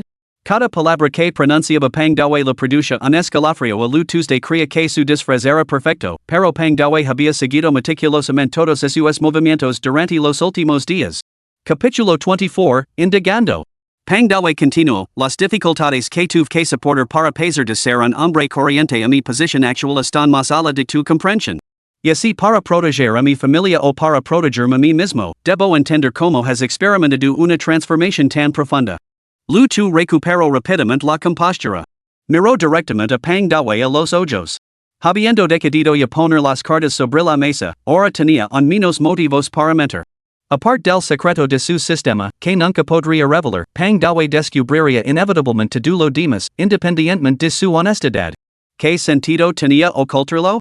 Padre adoptivo, antes de conocerte, nunca había conocido en una pizca de calidez en esta sociedad.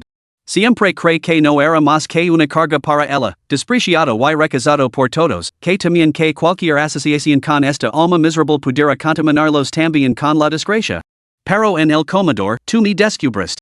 Usando la autoridad a tu disposición, una sola palabra tuya me concedió una nueva oportunidad en la vida, una que superaba incluso mis más descabelladas fantasias sobre la mejor existencia posible. Me mostraste el verdadero peso del poder. Una vez volví a casa y me encontré con unos ladrones. Eso fue porque descubrí un kilo de oro en la residencia que me habían asignado en la escuela. Sabía que mi suerte había cambiado, así que no quise entregar el oro como me habían enseñado antes. Lo que el cielo me concede es mío. Si hubiera seguido siendo paivo como antes, no sería más que una hormiga pisoteada por cualquiera. Ya he soportado esa existencia durante demasiado tiempo. En cuanto al ladrón que intentó robarme el dinero, no lo consiguió. Lo oyenté con la pistola de mi abuelo, le quité el cuchillo y lo apuñalé, dejándolo incapacitado. Acabó arrodillado ante mí, lleno de remordimiento por sus actos. Pang Dawe preguntó con curiosidad, ¿y los 5,000 yuans que te robó? Lu tu no intentó ocultar la ambición y la astucia evidence en su comportamiento cuando declaró con firme certeza, fueron 5,000 yuans que le di deliberadamente. Sabía que un robo requería una cierta suma, aunque ahora no recuerdo exactamente cuánto. Lu obliga a coger el dinero y luego llamó a la policía para que lo arrestaran. Se atrevió a amenazar mi vida con un cuchillo, así que me aseguro de que para el resto de sus días entre rías. No me importa si me llaman malvado o me menosprecian. Solo soy un alma sin valor, y esta es la única forma que conozco. Me niego a seguir viviendo esa vida miserable. Quiero vivir con brillantes y, sobre todo, quiero vivir como un ser humano. Tras hablar de un tirán, Lu tuvo suplento con Valencia frente a Pang Dawe, cogió el té que tenía delante y se lo bebió de un trago. Tras desvelar todos estos secretos sin reservas, Lu tu sintió que se le quitaba un peso de encima. Lu tu no siguió lamando el descaradamente padrino. En cambio, por cortesía, se dirigió a él diciendo, Tío Pang, efectivamente he venido hoy a pedir la ayuda. Su falta de confianza en mí es comprensible. Aun así, debo agradecerle su ayuda sin ella, nunca habría podido despedir. Dica esto, se inclinó profundamente ante Pang Dawe. Luego, colocó el colgante de jade que Lin Lan la había dado ante Pang Dawe, llenó las manos en un gesto respetuoso y se dio la vuelta para marchas. Pang Dawe observó a Lu tu en silencio durante todo el tiempo, sin pronunciar una sola palabra ni hacer ningún gesto para llamarlo, permitiendo marchas. Solo cuando Lu tu fue al salón para despedirse de Lin Lan con una sonrisa, se aseguró de que ella no detectara ningún indicio de inquietud. Sabía que ella lo estimaba. Sin embargo, eso no significaba que fuera a utilizar a Lin Lan para chantajear a Pang Dawe. Esas tácticas, que consisten en explotar el dolor de otra persona por la pérdida de un ser querido para obtener ventaja, eran absolutamente despreciables. Él destinaba esos métodos. Lu tu rechazó educadamente la oferta de Lin Lan de llevarlo a casa en coche y salió del recinto en dirección a sus aposentos, con la intención de aclarar sus ideas. La tensión psicológica en casa de Pang Dawe había sido considerable. Tratar con personas así exigía un esfuerzo considerable. Aunque se había comportado de forma casi impecable, la confianza de Pang Dawe seguía siendo difícil de alcanzar. Lu tu no sentía ningún remordimiento por ello. Después de todo, nadie estaba obligado a ayudar voluntariamente a otra persona. Aun así, Pang Dawe había aceptado el arma, lo que demostraba al menos que se había establecido una conexión. Como mucho, quedaba una oportunidad más para molestar a Pang Dawe, una oportunidad que solo podría utilizarse contra Tao-Chien. Mientras tanto, Pang Dawe se sentó a fumar, irritado, con los pensamientos enredados. En realidad, su corazón anhelaba aceptar sinceramente a Lu tu. Sin embargo, todo parecía demasiado coincidente. Porque Lu tu había soportado tantos malos tratos durante tanto tiempo, solo para que él lo presentiera precisamente en la cantina? Porque Lu tu se parecía tanto a su difunto hijo, tanto en perfil como en temperamento? En ese momento, Lin Lan abrió la puerta del estudio y preguntó con curiosidad, dame el número de tu ahijado. Mañana, cuando vaya de compras, le comprar algo de ropa. El pobre chico no tiene madre. Mientras hablaba, Lin Lan vio el colgante de jade que Pang Dawe tenía en la mano. Su expresión se volvió fría al instante. Después de décadas como marido y mujer, ¿cómo no iba a comprender lo que eso significaba? ¿Has sacado a mi ahijado? Pang Dawe se quedó paralizado. ¿No lo mencionó cuando se marchó hace un momento? Bien hecho, Pang Dawe. Un chico tan bueno, al que tú mismo acogiste, y lo has sacado sin más. Ni preguntaba por qué no dejaba que el conductor lo llevara a casa. Pang dawe frodo el colgante de jade y de repente se echó a reír. Solo le pregunté por qué había cambiado tanto en tan solo unos días. Teniendo en cuenta todos los factores, tenía que llegar al fondo del asunto. Nunca esperé que montara una rabieta y se marchara enfadado, dejando atrás el colgante. Ver a ese niño me recuerda a Tianer cuando era pequeño. Tenerlo cerca me tranquilizaba. Y tú has sacado a mi ahijado. ¿On tienes el decoro de reírt? Linlon volvió a sacarse las lágrimas. Y es un chico tan considerado. Por miedo a causar problemas, fingió que no había pasado nada. Si no hubiera visto este colgante de jade en tu poder, me lo habrías ocultado, ¿verdad? Desde el fatal accidente de coche de Pang Tian, Pang Dawe había albergado sentimientos de culpa hacia Linlon. Ahora, hablo con evidente inquietud Linlon, solo quería ponerlo a prueba. Si no puede soportar la más mínima presión por mi parte, ¿cómo voy a poder asumir responsabilidades mayores? No me importa. Deja de intimidar a la gente con tus tácticas de trabajo. No es tu subordinado, es tu ahijado, que se postró ante ti. Incluso te dio la pistola de servicio de su abuelo, y aún así sentís la necesidad de ponerlo a prueba. ¿Qué clase de corazón tienes? Pang Dawe fumó en silencio su cigarrillo, con la respuesta clara en su mente.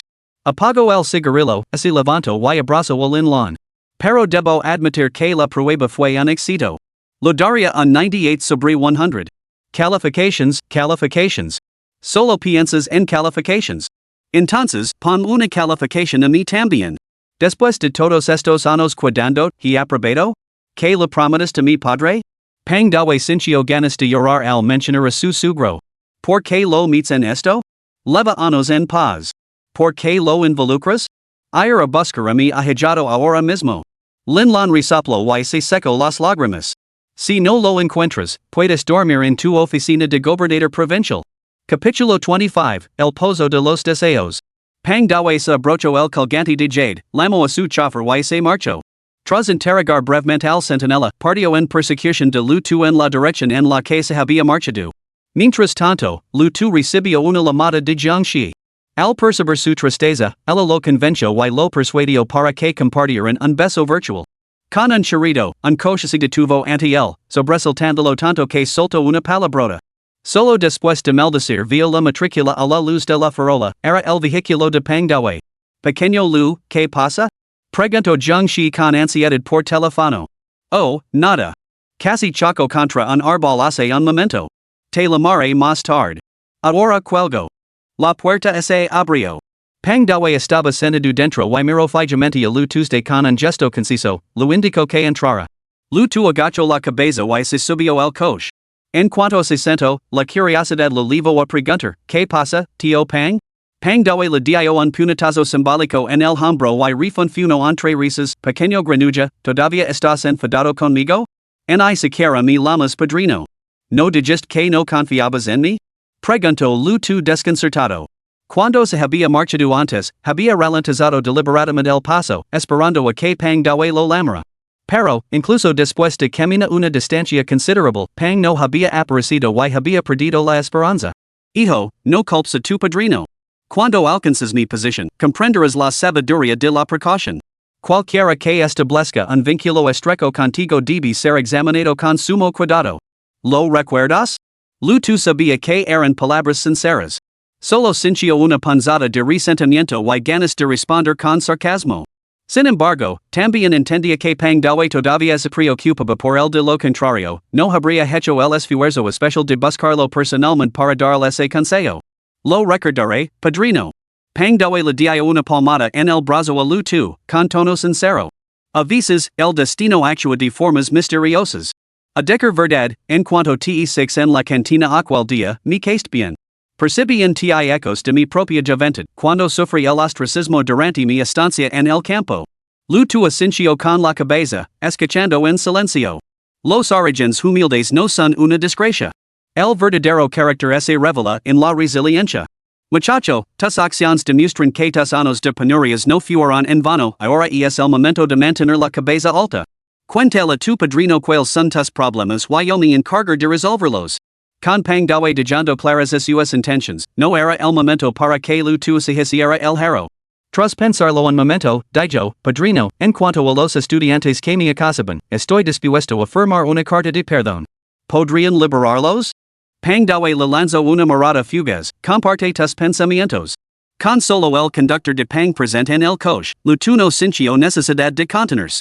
Afirmó sin rodeos, 6 meses de detención y es demasiado indulgent para estos sinvergüenzas. Quiero que pasen el resto de sus vidas consumidos por el arrepentimiento. ¿Y es absolutamente necesario? Absolutamente necesario. Pang dawe asincio. No y es necesario que me involucres en este asunto. Simplemente vi a la comisaria, firma la declaración de perdón y retira los cargos. Solo tengo una petición, no infringes la ley mientras tanto. Ese por el momento fue bastante inteligente.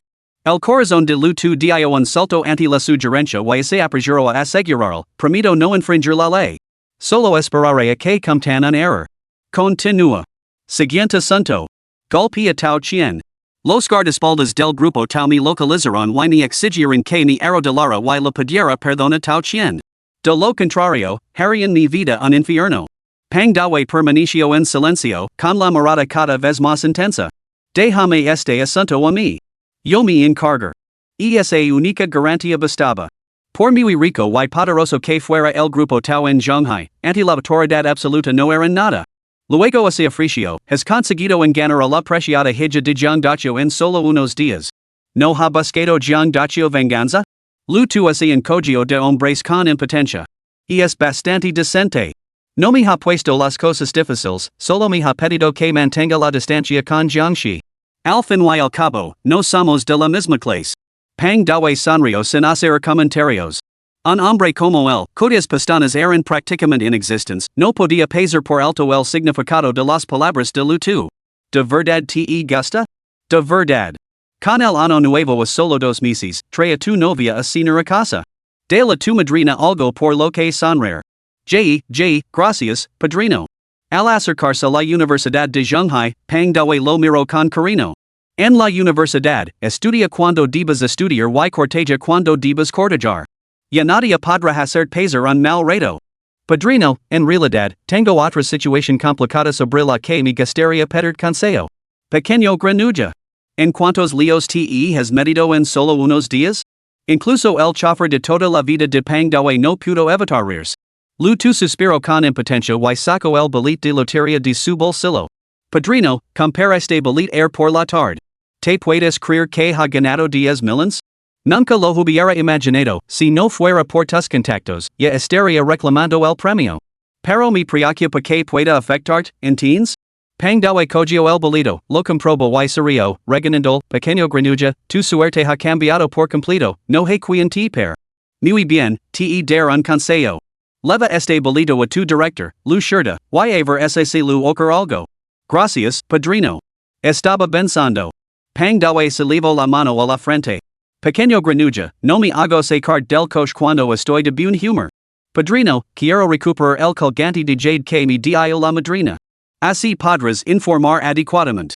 Solo entonces Pang dawe se relajó. Colocó el colgante alrededor del cuello de lu tu y dijo con sinceridad, sé que eres fundamentalmente bondadoso y que albergas grandes ambitions. Por fin ha cambiado tu suerte. Pero precisamente por eso, no debes precipitarte. Sigue mi consejo, navega por la vida y es como jugar al ajedrez. Avanza un peón al día. Sin prisa, pero sin pausa, se gana la carrera. Lu tu quedó profundamente conmovido por estas palabras.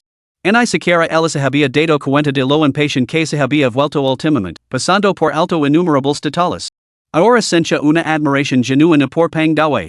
En tan poco tiempo, había identificado la debilidad de lu Tuesday un hombre así era realmente formidable. Afortunadamente, Pang dawe era su padrino. Si hubiera sido un enemigo, lu tu se estremeció al pensarlo, habría encontrado la muerte innumerables veces. Acepto de tu corazón, gracias por tu orientación, padrino. Recordaré tus palabras. Te acompaño hasta aquí. De camino de vuelta a comprar el pan favorito de tu madrina. Lu tu salió obedientemente del coche. El viento cortante lo empapó la espalda al instante. Memorizó la panadería antigua en la que había entrado Pang dawe. De vuelta en su dormitorio, dio vueltas en la cama, incapaz de dormir. Los acontecimientos del día habían sido demasiado abrumadores sencha una olida de emoción. Lo primero que haría mañana sería buscar al oficial su para firmar el acuerdo de reconciliación y asegurar la liberación de Ding Zhang, Wu Zihao y los demás. Solo entonces comenzaría el acto principal de venganza. Mi padre adoptivo solo me dijo que no infringirá la ley, pero aún tengo formas de asegurarme de que no tengas donde ser enterrado. Luego otro mensaje de texto de un número desconocido, Lutu, ¿te has decadido? La medianoche de hoy es tu última oportunidad para ganarte mi perdón. Cuando el reloj marca las 12, tus buenos tiempos habrán terminado. Lutu a saberlo del mensaje y respondió, vida la mierda con tus tonterías educadas. Si tienes las pelotas, ven y acaba conmigo. Te estar esperando. Capítulo 26, Buena suerte. Al otro lado, Tao Qian estaba bebiendo en una sala privada. Al ver el mensaje de Lutu, se enfureció, rompió su teléfono en pedazos y gritó, encuentran a alguien que se encargue de ese bastardo de Lutu ahora mismo. Los que estaban a su alrededor se sobresaltaron por el violento arrebato de Tao Qian, especialmente las chicas pechagonas que estaban cerca, que palidecer visiblemente. Tao Qian agarró a una mujer por el pelo y lo espidó, ¿qué miras? Estoy furioso. La mujer se mordió el labio angustiado y se quitó la goma del pelo de la muñeca para recogérselo. La noche transcurrió sin incidents. A la mañana siguiente, Lutu terminó sus abluciones y se dirigió al comedor para desayunar, ya que había cuidado ali con Jiangxi el día anterior. Jiangxi guardaba cierta rencor hacia Lutu mientras que otras parejas, recién confirmadas en su relación, parecían estar constantemente juntas. Lutu parecía perpetuamente desinteresado en su compañía. Cada vez, era Jiangxi quien tenía que buscarlo. Lutu había sacado algo de dinero en efectivo de antemano, lo había metido en un sombrero y había entrado en la familiar cantina. Vio a Jiangxi sentada sola en una mesa. Al pasar y saludar a varias ancianas, discretamente lo entregó el sombrero a una de ellas. Ella dudó en aceptarlo, pero Lutu insistió, por lo que finalmente lo tomó con un sonrojo.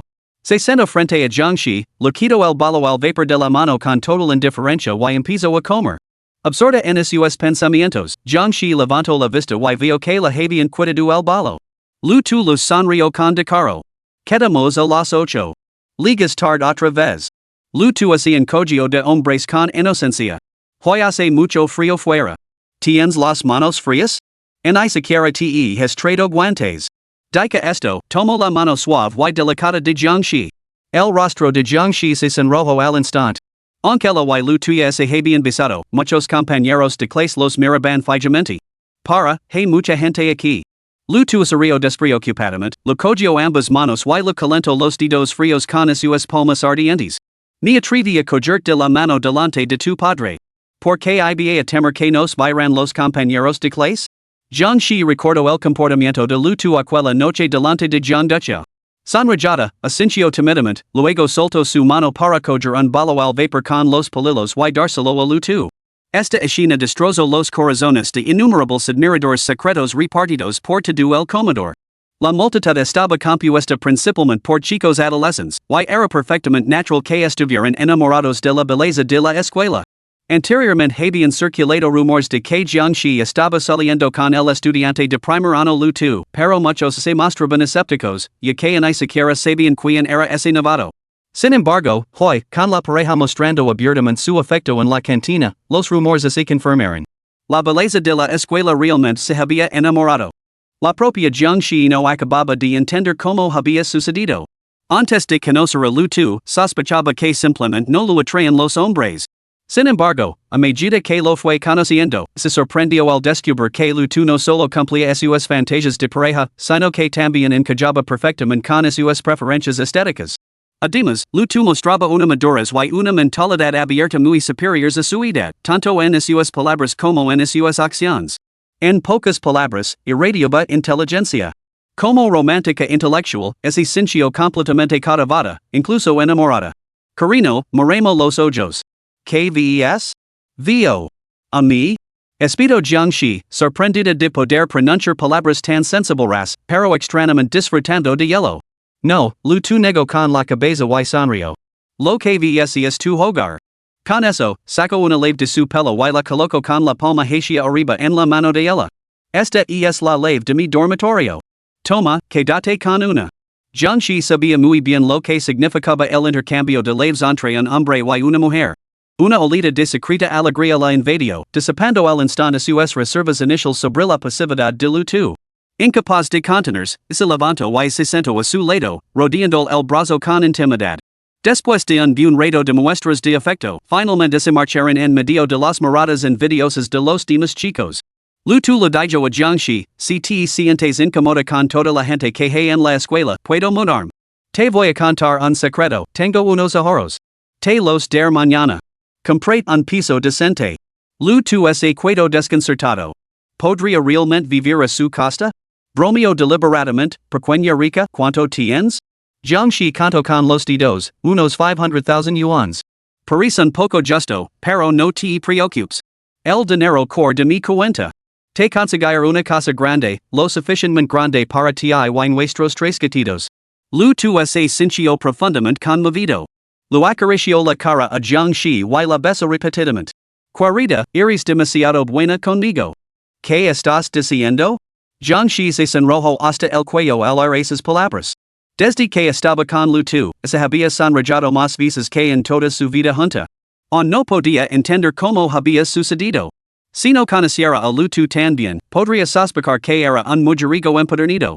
Lu dejó de bromir, le tomó la mano y se la apretó. Creo que hay un problema con lo que acabas de decir. ¿Qué problema? Yo soy quien dijo que te compraría una casa. Incluso le dije tu padre que te daría todo lo que quisieras. ¿Cómo podría dejar que tú me compraras una? Bueno, entonces esperaré a que me compres una casa. Pero no hace falta que sea muy grande. Me gustan las casas pequeñas y acogedoras. Muy bien. Esperamos solo un día mientras voy a comprarnos una casa. Jiangxi descartó las palabras de Lu como promesas vacías, pero incluso su forma de decirlas parecía tan convincente que se sintió bastante cautivada por ellas. Después de acompañar a Jiangxi al bloque de aulas, Lu se dirigió directamente a la oficina del director. Por el camino, vio a una estudiante que llevaba una bolsa de naranjas. Pagó 10 yuans por 4 naranjas y llamó a la puerta del despacho de Lu. Adelante.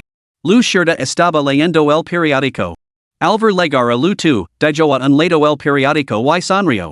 Joven Lu, ¿cómo está su salud últimamente? ¿Se encuentra mejor? Gracias por su interés, director. Estoy mucho mejor, sobre todo porque fui a casa y le traje fruta de mi ciudad natal. Lu dejó las 4 naranjas sobre el escritorio de Lu sin mostrar ningún tipo de vergüenza. Naturalmente, el director no iba a discutir por algo hacia el fin y al cabo, que eran unas cuantas naranjas de un alumno agradecido. Lo importante es que te estés recuperando. A partir de ahora, concentrate en tus estudios. Si tienes algún problema, acude directamente a mí. ¿Te estás adaptando bien al dormitorio? Tío Lu, en realidad he venido a verte hoy porque hay algo que no puedo manjar por mi cuenta. ¿Qué es? Comprar un billete de lotería en la tienda de apuestas que hay fuera del recinto escolar. He ganado el premio gordo. ¿En serios? Pues enhorabuena. A Lu le costaba creerlo, pero también lo extrañaba que Lu acudiera a él con esa noticia. Lu intuyendo su escepticismo, sacó rápidamente el billete de lotería y así lo entregó. Lu lo comprobó y descubrió que efectivamente era el ganador del premio gordo, la friolera de 10 millones. Bueno, tío Lu, creo que este billete te puede hacer falta. Lu dijo Lu guinando un ojo. Lu chasqueó los dedos al darse cuenta de repente. ¿Sabes qué? Puede que tengas razón. Quizá pueda ayudarte con esto. Capítulo 27, liberar algo no significa perdonarlo. Lu no se anduvo con rodeos. ¿Qué te parece esto? Dijo sin rodeos, te doy este billete de lotería? Lu agitó las manos apresuradamente. Joven Lu, no me pongas en una situación difícil. ¿Cómo podría aceptar tu billete gratis? Es tu buena suerte. Tío Lu, no le he contado a nadie que he ganado la lotería. Solo lo sabemos tú y yo. Simplemente deseo compartir esta fortuna contigo. Al ver que el asunto quedaba al descubierto. Lu preguntó con cautela, ¿de verdad? Habiendo venido a verte, no tendría motivos para engañarte. Lu se levantó y Lu sirvió personalmente una taza de té a Lu Tuesday. Es raro encontrar tanta bondad en ti. Pensa en tu tío Lu en circunstancias tan afortunadas.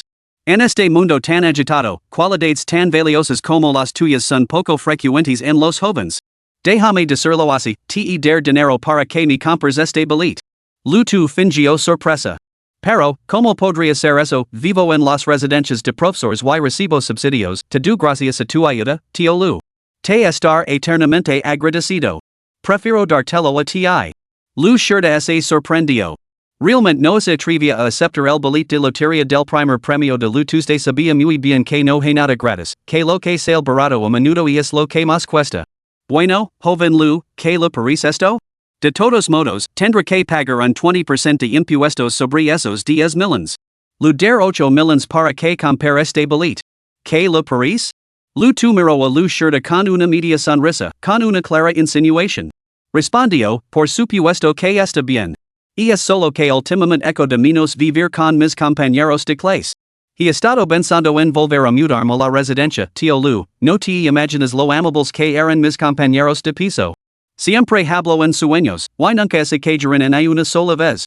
Al resto, Lu Shirta subió rápidamente la oferta, dado tu habito de hablar en sueños, te aconsejo que no vuelvas a la residencia. Podría perturbar el descanso de tus compañeros. ¿Qué tal si te doy 10 millones para que me compres este boleto de lotería? ¿No es demasiado? Al fin y al cabo, hay que pagar un 20% de impuestos. En absoluto. Creo que es bastante razonable. De acuerdo, entonces. Transfiéralo a mi cuenta bancaria. 10 minutos más tarde, 10 millones de yuans llegaron con éxito a la cuenta bancaria de Lu Tu, transferidos desde un nombre desconocido. Lu Tu no se molestó en investigar la transacción había sellado su destino con Lu Shirta. Lu Shirta estrechó la mano de Lu Tu con gratitud.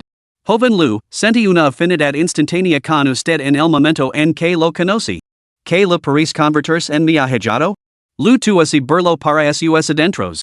Con su carácter, ¿cree que es apto para ser mi padrino?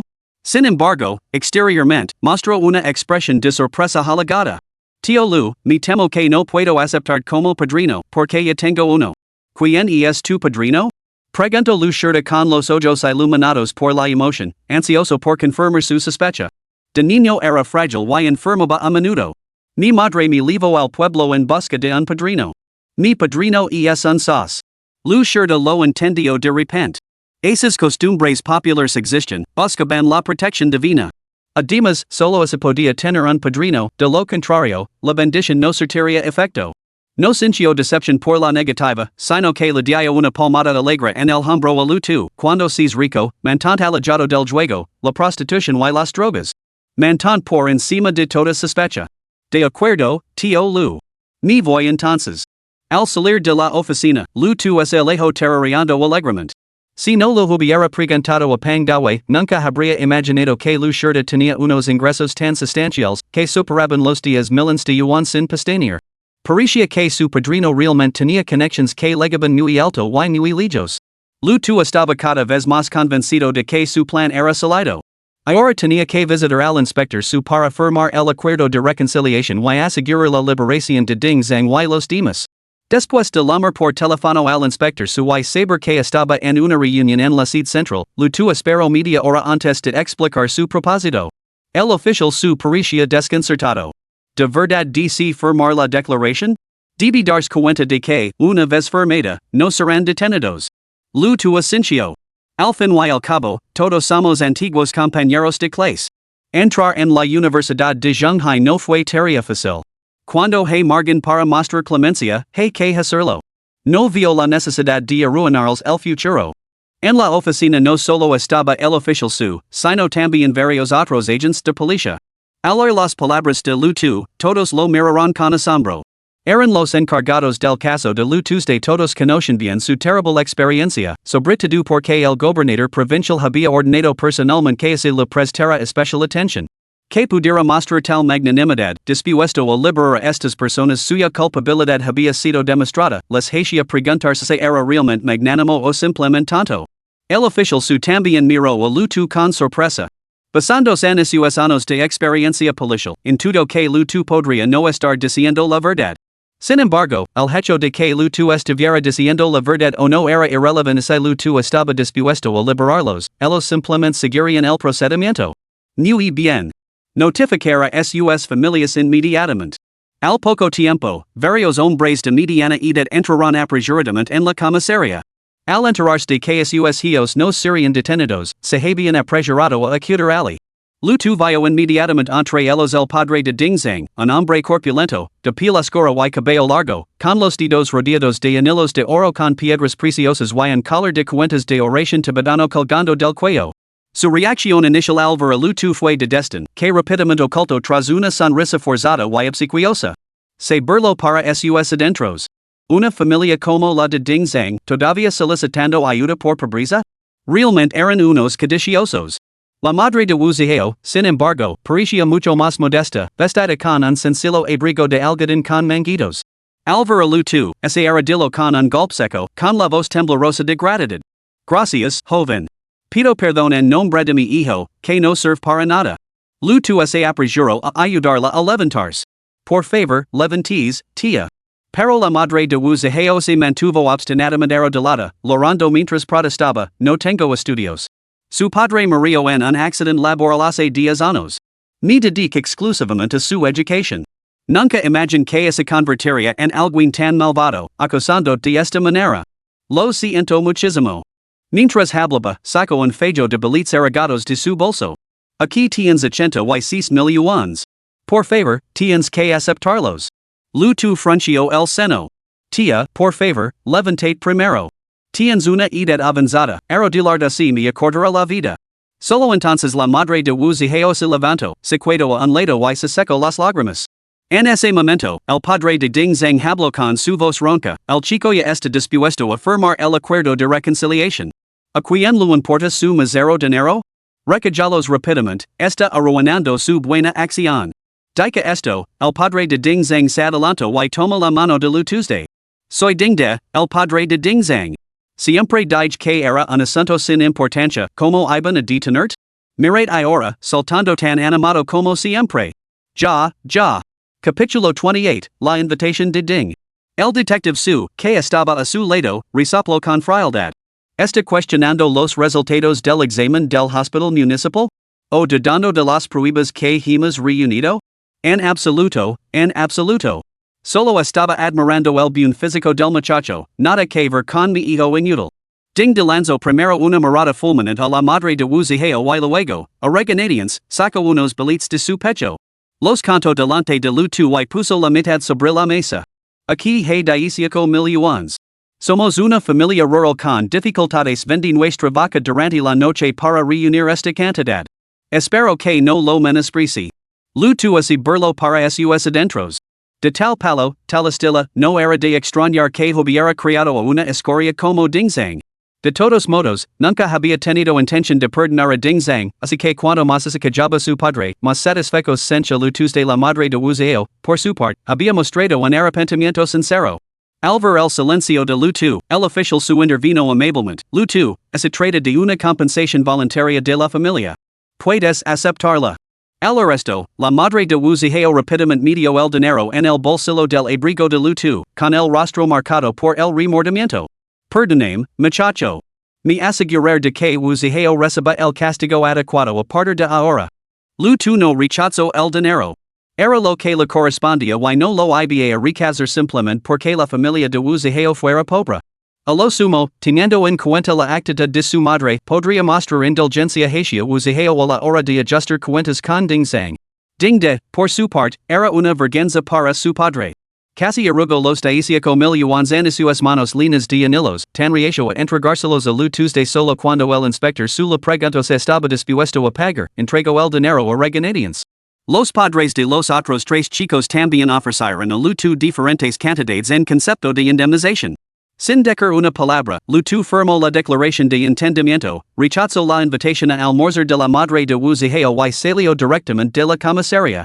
No había avanzado mucho cuando un todoterreno Land Cruiser se detuvo a su lado. La ventanilla se bajó y apareció el rostro moreno de Dingde, que sonrió ampliamente, mostrando dos hileras de dientes amarillos. Se rió con arrogancia de Lutu, muchachos, lo que se siembra se cosecha. Ya lo veremos. Lutu fingió ignorancia y preguntó inocentemente, tío, ¿me estás hablando a mí? En efecto, muchacho. Pareces distraído. ¿Te levo? No hace falta, tío. Es un paseo corto hasta la escuela. Pues entonces, quizá nos volvemos a ver. ¿Se atrevera a venir a buscarme? Si ding de se atrevía a dejar eso, entonces ding zang seguramente iría a por él una vez que lo liberaran. Lutu había estado pensando en cómo acercarse a ding zang, pero ahora el hombre prácticamente se estaba ofreciendo a sí mismo. La idea de lo que haría a continuación hizo que Lutu reprimiera una risita. Durante los días siguientes, Lutu no se quedó en la residencia, sino que volvió a asistir a clase. A decir verdad, en su estado de ánimo actual, no podía absorber ni una sola palabra en las aulas. Afortunadamente, la mayoría de los profesores lo reconocen y eran conscientes de la especial consideración que el director tenía por Lutu's dejación la vista gorda, incluso cuando faltaba al pase de lista. No fue hasta la tarde del tercer día cuando Lutu vio a la persona que tanto había estado diciendo ver en la puerta de la escuela, ding zang. Wuziheo y los demás no estaban con él estaba solo, con unas gafas de sol demasiado grandes y una chaqueta de cuero, con aspecto de maten. La única diferencia con respecto a antes era la gorra que lavaba, debía de haberse rápido el pelo. Ding zang llegó en moto. Uno se preguntaba si sentiría el frío del invierno. Desde la distancia, le gritó a Lutu, Lutu. Por aquí. Lutu lo miró a los ojos, fingiendo timidez mientras intentaba retroceder. Pero ding zang aceleró el paso, lo interceptó y le pasó un brazo por los hombres. ¿Por qué tanta prisa? ¿Tan adorador soy? Ding zang, ¿todavía me persigues? Ding zang se rió descaradamente. ¿Por qué tipo de hombre me tomas? Lo escuché directamente de mi viejo. Mi sentencia estaba prácticamente cerrada. Fuiste tú qui enfermó ese acuerdo de reconciliación. De lo contrario, habría estado encerrado otros 6 meses. Entonces, ¿qué quieres de mí? Preguntó Lutu timidamente. Invitar de comer y beber, por supuesto. Al fin y al cabo, antes me equivoco. No debería haber molestado. ¿Quién te dijo que fueras tan fácil de intimidar? Ya, es broma. No volveré a intimidarte. No voy a cenar y tampoco bebo. ¿No bebes? ¿Me estás recazando? La voz de ding zang se volvió fría al instante, con un tono amenazante. Lutu fingió miedo, temblando ligeramente, pero permaneciendo en silencio. Al ver esto, ding zang se echó a reír. Es broma. Mirate, sigue siendo tan tímido como siempre. No te culpo. Vamos, ya he reservado mesa. A regañadientes, Lutu se subió a la moto de ding zang, sin siquiera un casco a la vista. A decir verdad, prefería no monta, pero negarse podría socavar la imagen que ding zang había creado para él. Apretando los dientes, se subió. Pero en cuanto se sentó, vio a Jiangxi salir por la puerta de la escuela. El rugido de la moto había llamado su atención y sus miradas se cruzaron. Cuando vio a ding zang delante de Lutu, su expresión pasó de la confusión a la ira. El teléfono de Lutu sonó casi inmediatamente. Al contestar, vio que era Jiangxi quien llamaba. Lutu, ¿por qué estás con ding zang? ¿No te acosaba antes? ¿Cómo puedes seguir saliendo con él? Sé lo que hago. Confía en mí. No lanes a la policía. Tras un momento de silencio, Jiangxi habló con calma, está bien. Te esperaré en casa. Hizo hincapié en la palabra casa antes de colgar. Al poco tiempo, ding zang llevó a Lutu a un KTV bastante conocido en la ciudad de Shanghai llamado Golden Tripod International. En cuanto abrió la puerta, Lutu detectó una fragancia inusual y de repente sonrió. Dentro había 3 personas sentadas, todas las que lo habían acosado antes. Solo faltaba Wuziheo, el resto estaban presentes. Lutu tomó la iniciativa de saludarlos. Joven, He Chang, Wang Hao, ¿cuánto tiempo sin veros? Los ojos de los 3 hombres brillaron con un toque de emoción mientras miraban a Lutu con sonrisas poco sinceras. Joven comentó con tono sarcástico, ¿cuánto tiempo sin verte? Lutu te ves muy bien arreglado, muchacho. Parece que te va bastante bien. He Chang resopló con frialdad, mientras nosotros nos comíamos las migajas en el centro de detención, y oído que tu te has mudado a las residencias de profesores. Mientras tanto, el más corpulento de los 3, Wang Hao, se quedó mirando a Lutu con air amenazador sin decir una palabra. Lutu inmediatamente le preguntó a ding zang, ¿por qué me has traído aquí? Tengo que volver a la escuela. Ding zang les gritó a los demás, ¿cuántas veces tengo que decírtelo? Todos estamos fichados. No le causes más problemas a Lutu. Empujó a Lutu al sofá, te hemos llamado hoy para aclarar algo. Mi padre me ha dicho que has recibido una buena indemnización, ¿verdad? Lutu puso cara de decepción, no lo quería. El policía me obligó a cogerlo. Te lo devolvra, pero no me pague. He chang ese eco a rear, iris un maldito inútil que nunca aprend, verdad? Iris un caso perdido. Joven escupio en el suelo y anadio, y pensa que quemos en manos de un cobarde como tú, amigo. Hemos tenido la peor suerte en 8 vidas. Capítulo 29, ¿Qué nos hace ser uno de los nuestros? Lu tu protesto inocentemente, sabes que no es culpa mía. Solo estaba comiendo ali. Antes de que pudiera terminar, Ding Zhang lo interrumpió, por supuesto que lo sé. De lo contrario, te estaría invitando a probar un cuchillo en lugar de una bebida. Deje el dinero en la residencia. Puedo ir a buscarlo ahora, por favor, no me pague. Ding Zhang sonrió levemente. No hay prisa. Dije que hoy te llevaría a comer y a beber. Con toda esa gente mirando mientras te sacaba de la puerta de la escuela, ¿por qué demonios vamos a pegarte? El corpulento Wang Hao trajo una jarra enorme, la lino hasta el bord con nada menos que 5 botellas de cerveza y se la acercó a Lu Tuesday. ¿Te apetece saldar nuestras cuentas? Lu tu asintió débilmente, sí. Una vez que salgamos de esta, ya no me molestarías más, ¿verdad? Wang Hao señaló la jarra, bebí toda esta cerveza. Trae el dinero mañana y no solo no tendremos renser, sino que a partir de ahora serás nuestro amigo. Lu tu se volvió hacia Ding Zhang, sabiendo que él era quien tenía la verdadera autoridad ali. ¿De verdad? Joder, hablas demasiado. Rugió Ding Zhang entre risas, levantando la mano para abofetear a Lu Tuesday. Por supuesto que es verdad. Cuando te he mentido? Incluso te he avisado antes de pegarte. Piénsalo. Lu tu movió la garganta con dificultad. ¿No temes que me emborrache hasta morir aquí? He chang dio un golpe con la palma de la mano en la mesa de café que tenía al lado y grito, ¿estáis regateando como en el mercado? ¿Intentáis regatarme? Una palabra más y os her beber días que desenteras antes de iros. Luego se volvió hacia los demás, solo estamos tratando de hacer las paces con nuestro compañero de clase y conseguir que beba. Eso no es ilegal, ¿verdad? Por supuesto que no. Estamos pidiendo perdón. El grupo intercambió miradas y estalo en carcajadas. No voy a beber. Soy alérgico al alcohol. Con esto acabaría en el hospital. Maldita sea, exclamó He Chang, enojado, con los ojos enrojecidos, y sabolanzo sobre Lu tu por tal falta de respeto. Pero Ding Zhang intervino, sacó un papel de su bolsillo y lo dejó sobre la mesa delante de Lu Tuesday. Somos amigos. Si no quieres beber, no pasa nada. Solo firma aquí y pon tu huella dactilar. Lu tu lo cogió. El papel indicaba que había pedido prestados 200,000 yuans a Ding Zhang, exactamente la indemnización que había recibido. Probablemente el padre de Ding Zhang se lo había contado. Parecía que estos tipos habían entrado en razón tras pasar unos días detenidos. Habían optado sabiamente por un pagar por escrito en lugar de más violencia. Ding Zhang, ¿de verdad me consideras un amigo? Por supuesto que sí. Solo firma esto, trae el dinero mañana para devolvérmelo y seremos buenos amigos. Lu tu asintió. Muy bien, firmaré. Solo una firma, ¿qué más da? Al ver que Lu tu firmaba sin dudarlo, Ding Zhang y sus hombres se echaron a reír. Su plan siempre había sido recuperar el dinero. Como ya no podían asistir a la escuela, más valía quedarse con el dinero.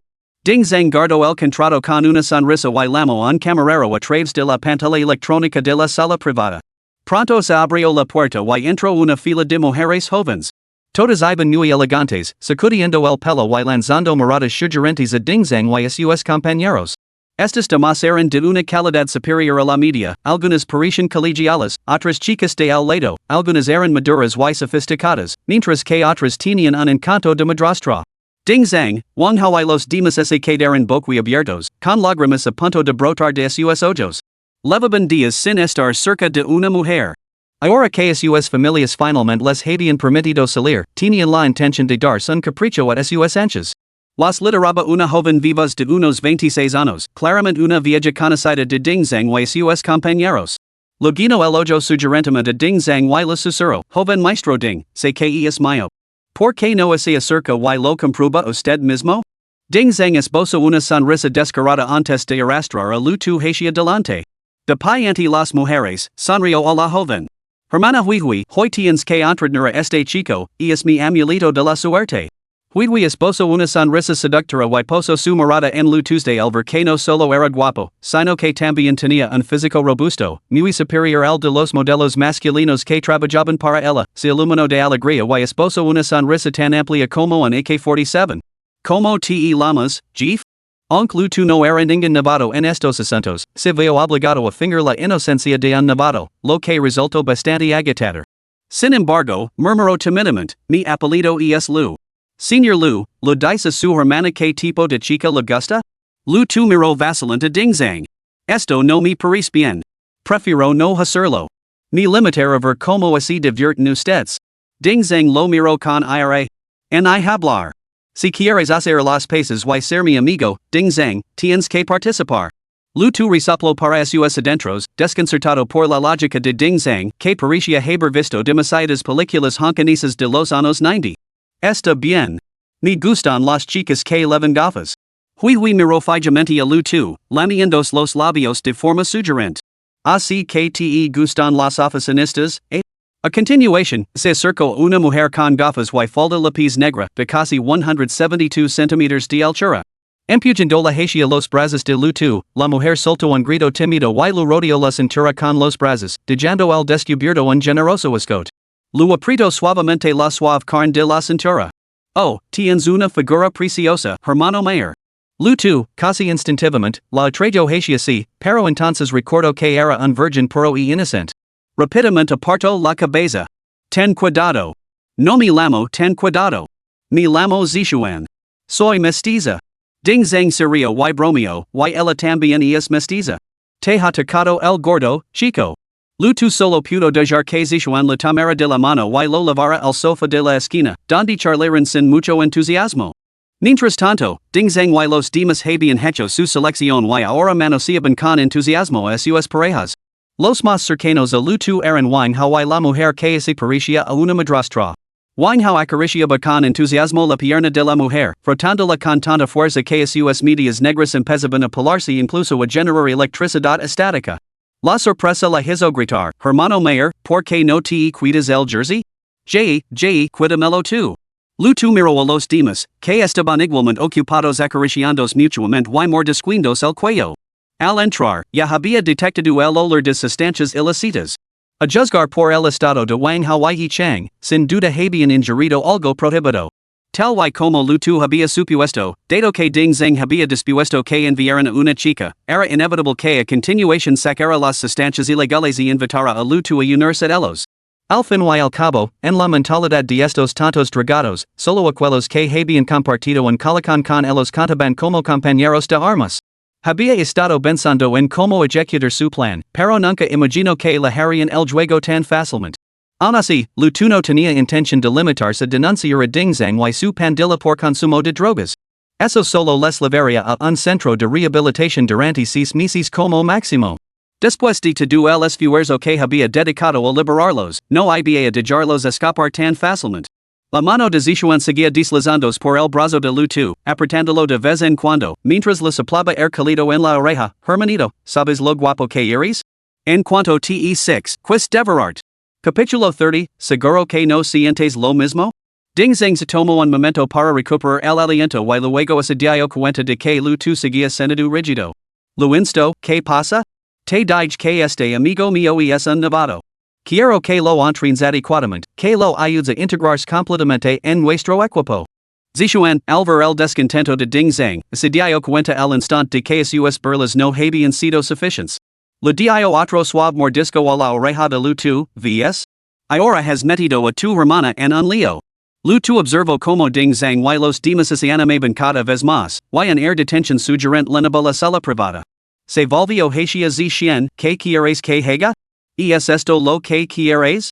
Con eso, Lu tu rodeó con el brazo los hombres de Zishuan y la trajo hacia él.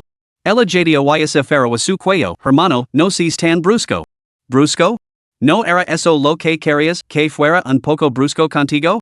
Cuando se trataba de divertirse, Dingzang y los demás no podían competir con la experiencia de Lu tu, él solo había estado fingiendo antes. ¿Quién diría que eres tan rebelde?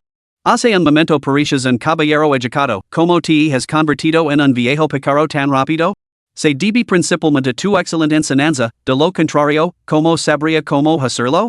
Zishuan inclino inconscientemente el cuello y se inclino para besar los labios de Lutu, pero él la esquivo.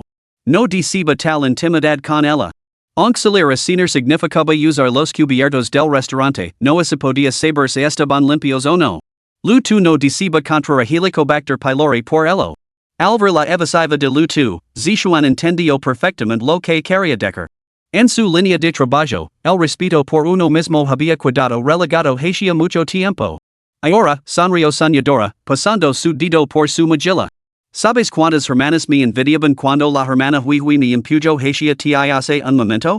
Lutu solo estaba siguiendo el juego su interés por Zishin había desaparecido hacía tiempo. En comparación con Jiangxi, su figura distaba mucho de ser impresionante. Pregunto distraidamente, ¿por qué? ¿Por qué eres muy guapo? Sinceramente, aunque no me pagaras, seguiría estando encantada de vivir contigo.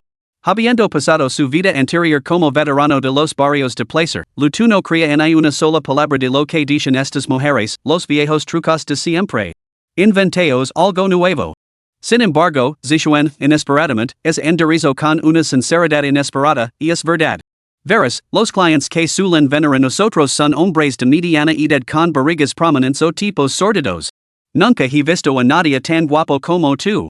Lutu se limitó a sonreír sin comentar nada, sin molestar siquiera en responder.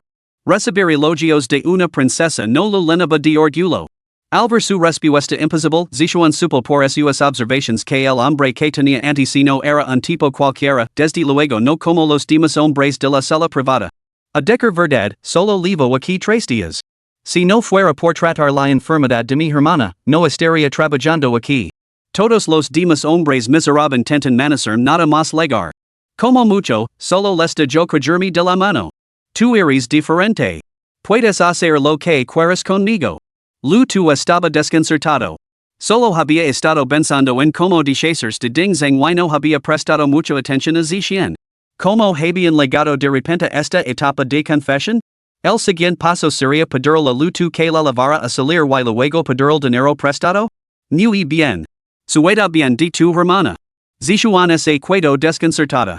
Había estado esperando que Lutu insistiera más, pero este chico aparentemente inexperto estaba resultando sorprendentemente difícil de manejar. Silenciosamente seguro, que mi parte un rayos y no te pilo hoy. Te dar una paliza y te cámara vivo. Zishuan enderezó la cabeza de Lutu para que la mirara a los ojos. ¿Qué eres exactamente? Lutu la miró fijamente a los ojos. Soy policía. Entonces tienes esposas? Me encanta que me aten. Zishuan se retorció sin César, fingiendo estar aterrorizada. Lutu esposo una sonrisa maliciosa, sí, pero ahora mismo no me viene bien sacarlas. Los ojos de Zishuan brillaron, entonces busquemos un lugar tranquilo. Sácalas para que pueda verlas. Desde pequeña me encanta ver programas en los que atrapan a los malos. Entonces ve primero a buscar tu teléfono. Te espero aquí. Zishuan asintió obedientemente y salió de la sala privada. Ding Zhang, al darse cuenta, preguntó con curiosidad, Lutu, ¿por qué se ha ido? Dijo que iba a buscar su teléfono para añadirme en WeChat. La mujer en los brazos de Ding Zhang le susurró algo al oído. Ding Zhang se echó a reír. Joder, eres un cabrón con suerte. ¿Y candot un polvo gratis? Eres increíble. Cuando Zishuan regresó, su expresión parecía un poco incómoda. Lutu le preguntó, ¿qué pasa? Zishuan se sentó, rodeó con los brazos la cintura de Lutu y puso mala cara, la hermana Hui se ha encontrado conmigo cuando iba a buscar mi teléfono. Dice que todavía es horario laboral y no me deja marcharme. Qué pena. Otro día más para que veas las esposas. Los ojos de Zishuan se dirigieron rápidamente hacia el baño. Se levantó y tiró de Lutu hacia dentro. Los demás intercambiaron miradas cómplices. Una vez dentro, Zishuan ya no pudo contenerse. Se abalanzó sobre Lutu, poniéndose de puntillas para besarlo, pero él la detuvo. Lutu cerró la puerta del baño y la apartó. Espera un momento. Tengo que hacer unas preguntas. La respiración de Zishuan se volvió pesada mientras sacaba su teléfono y hojaba las fotos. Aquí está mi informe médico de la semana pasada. Quédate tranquilo, estoy perfectamente sana. Ahora respóndeme esto, ¿cuánto tiempo llevas aquí? 3 días. Sé sincera. Si no, buscará otra persona inmediatamente. Más de un año. Nada más hablar, zixuan veo como lu tu bajaba la mano. Se humedicio los labios con avidez y penso, así pudiera tener a lu tu, no se pondrían verdes de envidia mis amigas? No solo conseguiría a un hombre tan guapo, sino que también podría sacar provecho de él. Pero cuando vio lo que lu tu saco, se quedó paralizada. Él levantó su teléfono, abrió el escáner QR y dijo, enséñame tu código de pago. ¿Me estás ofreciendo una propina? Te dije que no aceptar tu dinero. Lu tu no pudo evitar reír. No esperaba que fueras tan recta. Entonces déjame hacer unas preguntas. No tengo novio. Solo soy así contigo, declaró Zixuan antes de abalanzar sobre el de nuevo. Lu tu sintió que le daba vueltas la cabeza. Esta mujer era implacable. Dime, ¿a cuántos de esos hombres de fuera has conocido antes? Muchas veces. Jugan de forma increíblemente salvaje. ¿Cómo de salvajes? Los ojos de Zixuan se iluminaron. No soy lo suficientemente culta como para describirlo. ¿Te lo demuestro? ¿Consumían sustancias ilegales? Ante esto, Zixuan se quedó paralizada y se apresuró a ajustarse el top de tirantes. ¿Por qué lo preguntas? Lo oíste cuando entraste antes. Si no elijo a alguien, pensaron que no soy una pareja adecuada. Ni preocupa que intenten que toque esas cosas más tarde. Por eso estoy un poco nerviosa. Lu tu acarició el delicado rostro de Zixuan, Carino, no quieres que me enganche esas cosas, ¿verdad? Capítulo 31, Ejecutando el plan. Zixuan estaba ahora luchando con un tremendo conflicto interno. Según las reglas, no podía decir nada, pero él la había llamado Carino. Mi hermana ha salido a beber con él varias veces. Una vez la llevo abajo y eso es lo que trajeron consigo. ¿También tienes un hotel aquí? Porque este es un establecimiento que combina baños y karaoke. Siempre reserva una habitación cuando viene a divertirse, así que se vuelve muy salvaje. Una vez incluso le pegó a mi hermana. Los ojos de Zixuan se enrojecen mientras hablaba. Lu tu fingió una profunda preocupación y le dio una palmadita en el trasero, pido disculpas en su nombre. Lo siento, Zixuan. No pasa nada. ¿Qué así le voy a hacer? Nacimos bajo una estrella desafortunada y nos vimos obligados a dedicarnos a este trabajo. Hace tiempo que me he acostumbrado. Carino, no quiero que hables así de ti misma. Me has ayudado muchísimo. La próxima vez te invitaré un hot pot picante. Cuando Lu tu se dio la vuelta para marchar, Zixuan lo agarró por el cinturón y lo atrajo hacia ella para abrazarlo. En cuanto a ese giro, sus manos buscaron instintivamente el pecho de ella. El air del cuarto de baño pareció congelarse. Lu tu soltó una risa incómoda. Tu corazón late bastante rápido, ¿eh? ¿Hace falta decir más? ¿No ibas a darme las gracias? No quiero estafado, te quiero a ti. Ella comenzó a agacharse, pero Lu tu la apartó, entonces solo te dar el dinero. Soy impotente. Abrió su teléfono y envió una propina de 10,000 yuans a la cuenta de livestream de Zixuan, luego le dio algunas instructions. No quería que nadie arrastrara un registro de transactions entre ellos. Después de estar de pie en el baño fumando durante más de 10 minutos, Lu tu regresó a su asiento. Ding Zhang lo miró con ira y le gritó, ¿quién lo hubiera pensado, chico? Tienes mucho talento. A partir de ahora, eres oficialmente mi mano derecha. Lu tu levantó su copa y se la bebió de un trago sin responder.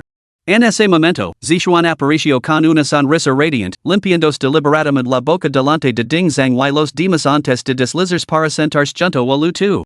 Lu tu le lanzó una mirada antes de coger inmediatamente la botella de vino y levantarse para acercarse a Ding Zhang y las otras chicas. Hermano Ding Zhang, las hermanas queremos brindar por ti. Ding Zhang se sintió muy halagado, pensando que mañana no solo recuperaría el dinero de este grupo, sino también los más de 80,000 yuans de indemnización de la familia de Wu Zihao. Podría vivir a lo grande durante unos días más. Al verlos beber con entusiasmo, Lu tu fingió responder a una llamada y salió de la sala privada. Tras consultar con un camarero, localizó a Mami Huihui en una pequeña cabina. Huihui apestaba a alcohol y tenía las mejillas, ya ligeramente maduras, enrojecidas.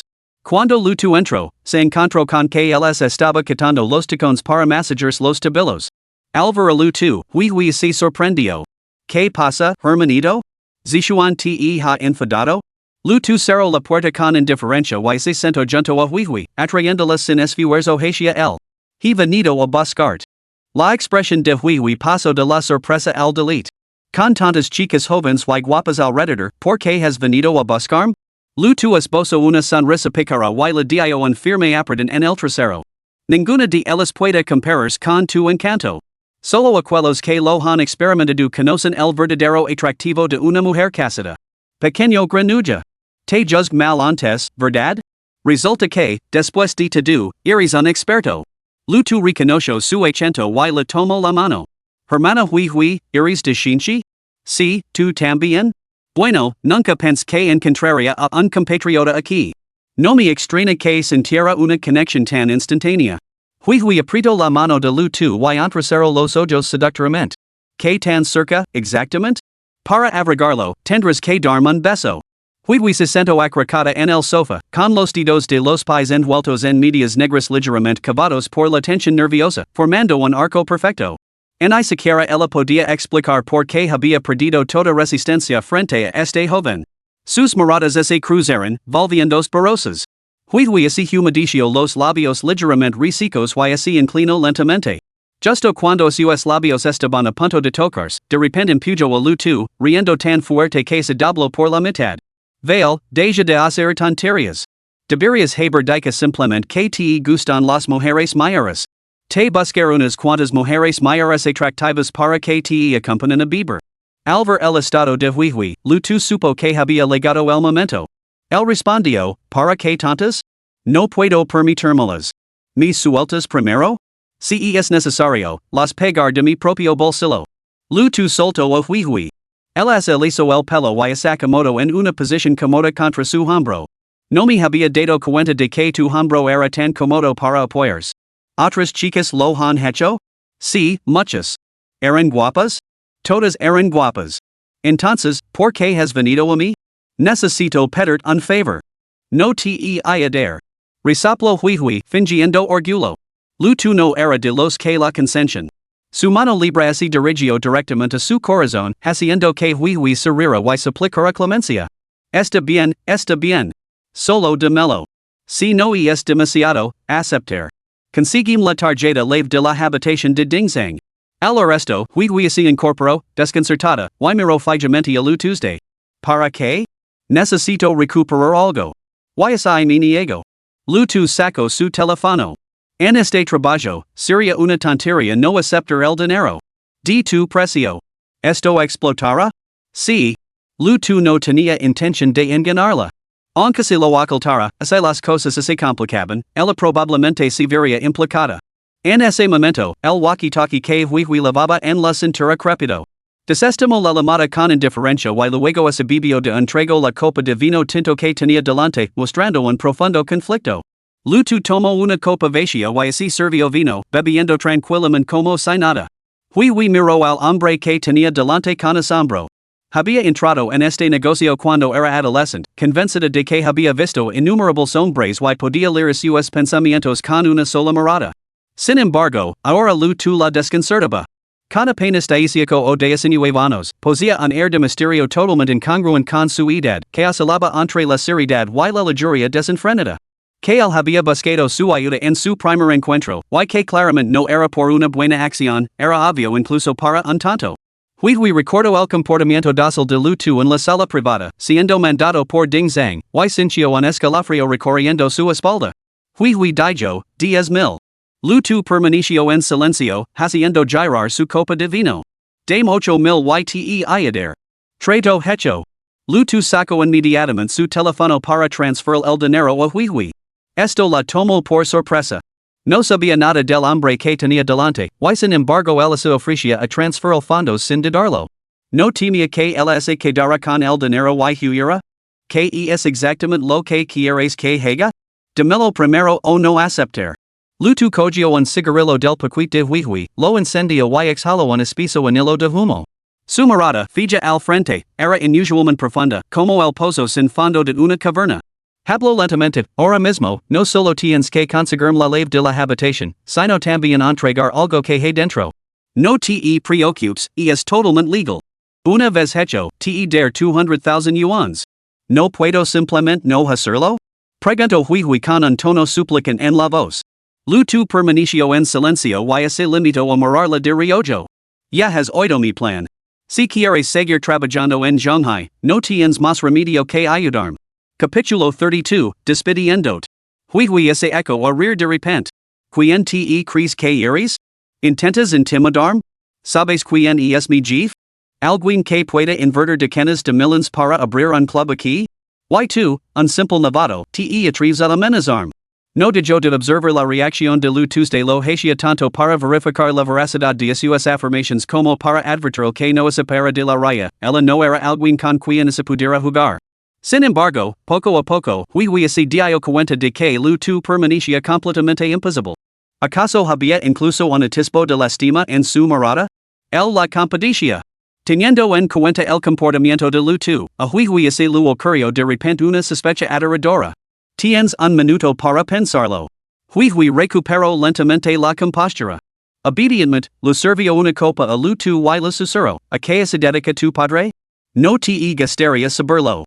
La mente de hui estaba en crisis. Aunque daba de sus propias sospechas, seguía temiendo lo peor, y si los antecedentes de lu tu realmente superaban su capacidad para manejarlos. Se armó de valor, al menos de una pista. No puedes dejarme haciendo cargar con un peso tan grande sin dar ninguna explicación. Si no, adelante, arruiname. Dejaré este trabajo y buscaré alguien honesto que lo sustituya en mi ciudad natal. Lu tu no esperaba que hui fuera tan descarada. Era evidente que la habían lavado al límite. No pudo evitar rirse. ¿Tu jefe? A los ojos de mi padre, no es más que un pequeño comerciante. Lo crees o no, depende de ti. His. Espido hui la pregunta que más lo quemaba, entonces, ¿por qué ding zang te de ordenes? Mi familia me ordenó ocultar mi identidad y evitar actividades ilegales. Bien, ese acabó el minuto. Lu tu se levantó de un salto, lanzó una última mirada a hui y se dirigió con determinación hacia la puerta. Yo me encargo de esto por ti. 500,000 yuans, ni un centavo menos. Lu tu se detuvo y volvió a su asiento. Medio millón no era una cantidad insignificante, pero los riesgos eran realmente considerables. Si se lograba el objetivo, estaba dispuesto a pagar. Sin embargo, no se podían desembolsar 500,000 yuans a través de propinas en directo. De lo contrario, como la plataforma se quedaba con la mitad, lu tu tendría que pagar el doble solo para llegar a los 500,000. Después de preguntar, se enteró de que hui había tenido una tienda online. Le transfirió los 500,000 yuans a través de esa plataforma. Hui vio como llegaban los fondos. Aunque no podía retirarlos inmediatamente, se sintió mucho más tranquila. ¿Qué quieres que haga exactamente? Preguntó hui nerviosa mientras lo encendía un cigarrillo a lu tu y se lo acercaba a los labios. La habitación de Ding Zing debe contener contrabando, como cocaína. Ve a buscarlo por mí. ¿Por qué no los denuncias a la policía? Preguntó hui con curiosidad. Lu tu sonrió con desdén. Por supuesto que los denunciaremos, pero el fuego no está lo suficientemente caliente, por aquí hay bears de agua, ¿no? Consigan poco de leche en polvo o leche de soja en polvo. Cuando encuentres las sustancias ilegales en la habitación de Ding Zhang, mezclalas. Solo tengo una exigencia, más de un kilo. ¿No es eso redundante? Lu tu miró a hui como si fuera su pequeña, en nuestra nación dragon, las sentencias no se basan en la pureza, solo en la cantidad. Dios mío. Hui soltó el mechero que tenía en la mano y miró a lu tu con terror. Al instante comprendió su intención, quería asegurarse de que Ding Zhang y sus socios no tuvieran ningún lugar donde ser enterados. Decidid y date prisa. Ya sabes dónde están las cámaras de vigilancia. Recuerda que solo tú puedes hacer esto. Nadie más debe saberlo. Mantén tus manos limpias. Lu tu aplaudió y se levantó, luego se giró bruscamente. Anadim en WeChat. Enviame un mensaje cuando hayas terminado. Nisate ocurrir y esconderte. La policía vendrá a buscarte y eso solo llamará la atención. Dica esto, empujó la puerta y salió de la sala privada, dejando a hui paralizada en el sitio. Hui inhaló con avidez el cigarrillo que tenía en la mano hasta que la punta encendida le quemó los dedos, devolviéndola a la realidad. Por el rebillo del ojo vio el saldo de 500,000 yuans. Con una determinación cada vez más firme, apretó los dientes, maldita sea, de todos modos, el contrabando lo trajeron Ding Zhang y los suyos. ¿No están infringiendo la ley, así que cómo podría inculparlos? Dica y hecho. Se levantó, se frotó las mejillas ligeramente sonrojadas, respiró profundamente varias veces para calmarse, se lesó la ropa y se dirigió hacia la barra. Apoyada en el mostrador, ese dirigio al único camarero, he bebido demasiado esta noche. ¿Tienes algo para calentar el estómago? El chico también conoce a Hui. En su trabajo, a menudo tenían que jugar en varios campos. Hui tenía muchos hombres capaces bajo su mando, y él sabía que era el momento perfecto para ganar su favor. Lo sugirió, hermana Hui, ¿qué tal si te preparo una taza de té negro? Hui asintió. Sí, por favor. ¿Tienes leche? Tenemos, pero está fría. Hermana Hui, ¿estás segura de que deberías beber líquidos fríos estos días? Hui ese agarró el estómago. Trim leche en polvo. La calentar yo misma cuando llega casa. El joven serio y lo entregó el paquete entero de leche en polvo. Hermana Hui, he apuntado la fecha. El mes que viene te preparar un té con azúcar moreno. Hui lo lanzó una mirada burlona, que detalista. ¿No digas la última vez que te gustaba Zizi? Mañana organizar una cena para que cenéis juntos. Gracias, hermana Hui. Cuidate, hermana Hui. Hui salió del bar, pesó la bolsa en su mano parecía que pasaba menos de un kilo y cigarro la leche en su abrigo de lana. Fingiendo ir al baño, esquivó las cámaras de seguridad y se colorado en el cuarto de limpieza contigua. Cogió una bolsa transparente con cierre hermético, eco dos cucharadas colmadas de leche para completar el peso y luego cogió un par de guantes desechables. Aprovechando las conexiones que había cultivado a lo largo del tiempo, accedió sin esfuerzo al sistema informático interno para localizar la habitación de Ding, la 1508, y comprobó casualmente que otras habitaciones de toda la planta quince tenían huéspedes alojados. Parecía que los cielos mismos la estaban ayudando a asegurar este plan de medio millón de yuans. Era temprano, apenas las 7 de la tarde, y los huéspedes que habían reservado habitaciones no se habían registrado. Además, meses antes, había conseguido una ley maestra del hotel, que obtuvo después de que una de sus chicas fuera llevada a la fuerza a la habitación de un huésped. Al llegar a la planta quince, Hui apagó todos los interrupters, incluida la fuente de alimentación de bajo voltage de las cámaras de vigilancia, antes de entrar en la habitación 1508 con una linterna. En menos de un minuto, descubrió un pequeño paquete de contrabando en una bolsa negra. Antes de poder saborear su éxito, Hui se apresuró a verter la sustancia ilegal en la mezcla que había preparado con leche en polvo y leche. Tras agitarla enérgicamente para mezclarla, abandonó rápidamente el lugar. Una vez completada su tarea, Hui reactivó apresuradamente los interrupters de la zona ciega de la vigilancia. Toda la operación no duró más de 3 minutos. Sin que nadie se diera cuenta, regresó a su zona de descanso privada. Al entrar, se derrumbó en el suelo, jadeando en busca de aire. Temblando, sacó su teléfono y envió un mensaje a Lu. Pequeño Lu, ¿estás satisfecho con Zishuan? Si no es así, puedo buscar un sustituto. La respuesta de Lu llegó rápidamente. Gracias, hermana Hui. Zishuan es muy alegre. Es un placer charlar con ella.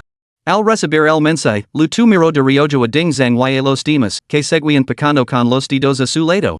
Encendió un cigarrillo, dio una calada profunda, levantó su copa de vino y gritó, Ding Zhang, Hobin, Chang, Wang Hao, brindamos por vosotros. En su mente, Siberlo, os deseo bien viaje. Capítulo 33, Todo está listo. Wang Hao refunfuno indignado, ¿no eres tú el que juró dejar el alcohol?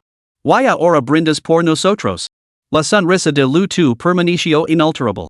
Solo quiero terminar mis estudios como es debido. Una vez que os pague mañana, os ruego que me dejes en paz. No más problemas. Ding Zhang sonrió maliciosamente. Eso no va a funcionar. ¿Y oído que has conseguido una beca? ¿Cómo podría alguien que con bolos al vapor todos los días gastársela toda? A partir de ahora te visitar cada trimestre. Lu suspiró impotente. ¿Tienes que ser tan irreasonable? Deje de tonterías. ¿Me estás ignorando, verdad? ¿Quieres que te dé una paliza? Lu fingió miedo y se apartó rápidamente. Ding Zhang y su pandilla sacaron a reír a carcajadas, y incluso las otras azafatas de la sala privada lo lanzaron miradas de desprecio. Despreciaban sobre todo a los hombres débiles. Aunque Lu era alto y guapo, un hombre sin pelotas no era un hombre en absoluto. Entre la multitud, solo Xian permaneció impasible. Ella conoce bien las capacidades de Lu de solo por el hecho de que le hubiera transferido dinero a través de la transmisión en vivo, podía decir que estaba lejos de ser un tonto. Un hombre con inteligencia, apariencia y presencia, ¿cómo era posible que lo intimidaran así? Solo había una explicación, Lu estaba fingiendo debilidad deliberadamente. Recordando las preguntas que él la había hecho antes, Zixuan tuvo una corazonada sobre sus motivos. Quizás esto podría utilizarse como ventaja contra él. Después de todo, alguien que entrega 10,000 yuans sin pensarlo dos veces es el objetivo más fácil para ganar dinero. Sin embargo, ella no era tan tonta como para revelar sus intenciones todavía. Después de beber con ding y los demás, tuvo ese excuso para volver a estudiar y salió de la sala privada. Zixuan, naturalmente, tampoco podía cuidarse, así que lo siguió. Solo cuando lo acompañó al ascensor, Zixuan se detuvo y lo abrazó con renuencia. Recuérdame, de acuerdo, algún día te invitaré a cenar. Tu la miró, comprendiendo perfectamente lo que quería decir. Inmediatamente lo advirtió, será mejor que olvides todo lo que hemos hablado hoy. Zixuan esbozó una sonrisa coqueta. No lo olvidaré. Lo recordaré para siempre. La expresión de tu es ensombreció al instante, y su mirada se volvió aguda y feroz. No estoy bromando. Si quieres vivir, olvida todo lo que ha pasado hoy. Dica esto, pulsó el botón de cierre. Zixuan observó como las puertas del ascensor se cerraban lentamente, atenida por el hora gelada que tu había irradiado de repente. Nunca había encontrado una presencia tan intimidante y unpliant. En ese momento, sintió auténtico miedo, ya que su aguda intuición le decía que tu parecía capaz de cumplir sus amenazas. Mientras tanto, Wiwi seguía enviando mensajes a Tuesday incluso solo por sus palabras escritas, tu podía darse cuenta de que estaba entrando en pánico. Intento tranquilizarla, piensa en dentro de una semana, cuando te gastes esos 500,000 en un bolso. Como era de esperar, este cambio de perspectiva tranquilizó considerablemente a Wiwi. En ese momento, solo podía esperar que los contactos de tu resultaran lo suficientemente sólidos. De vuelta al dormitorio, tu llamó directamente al inspector Su. Hola, inspector Su. ¿Está disponible? Disponible. Adelante. Si tiene tiempo, preferiría discutir esto en persona. ¿Dónde está?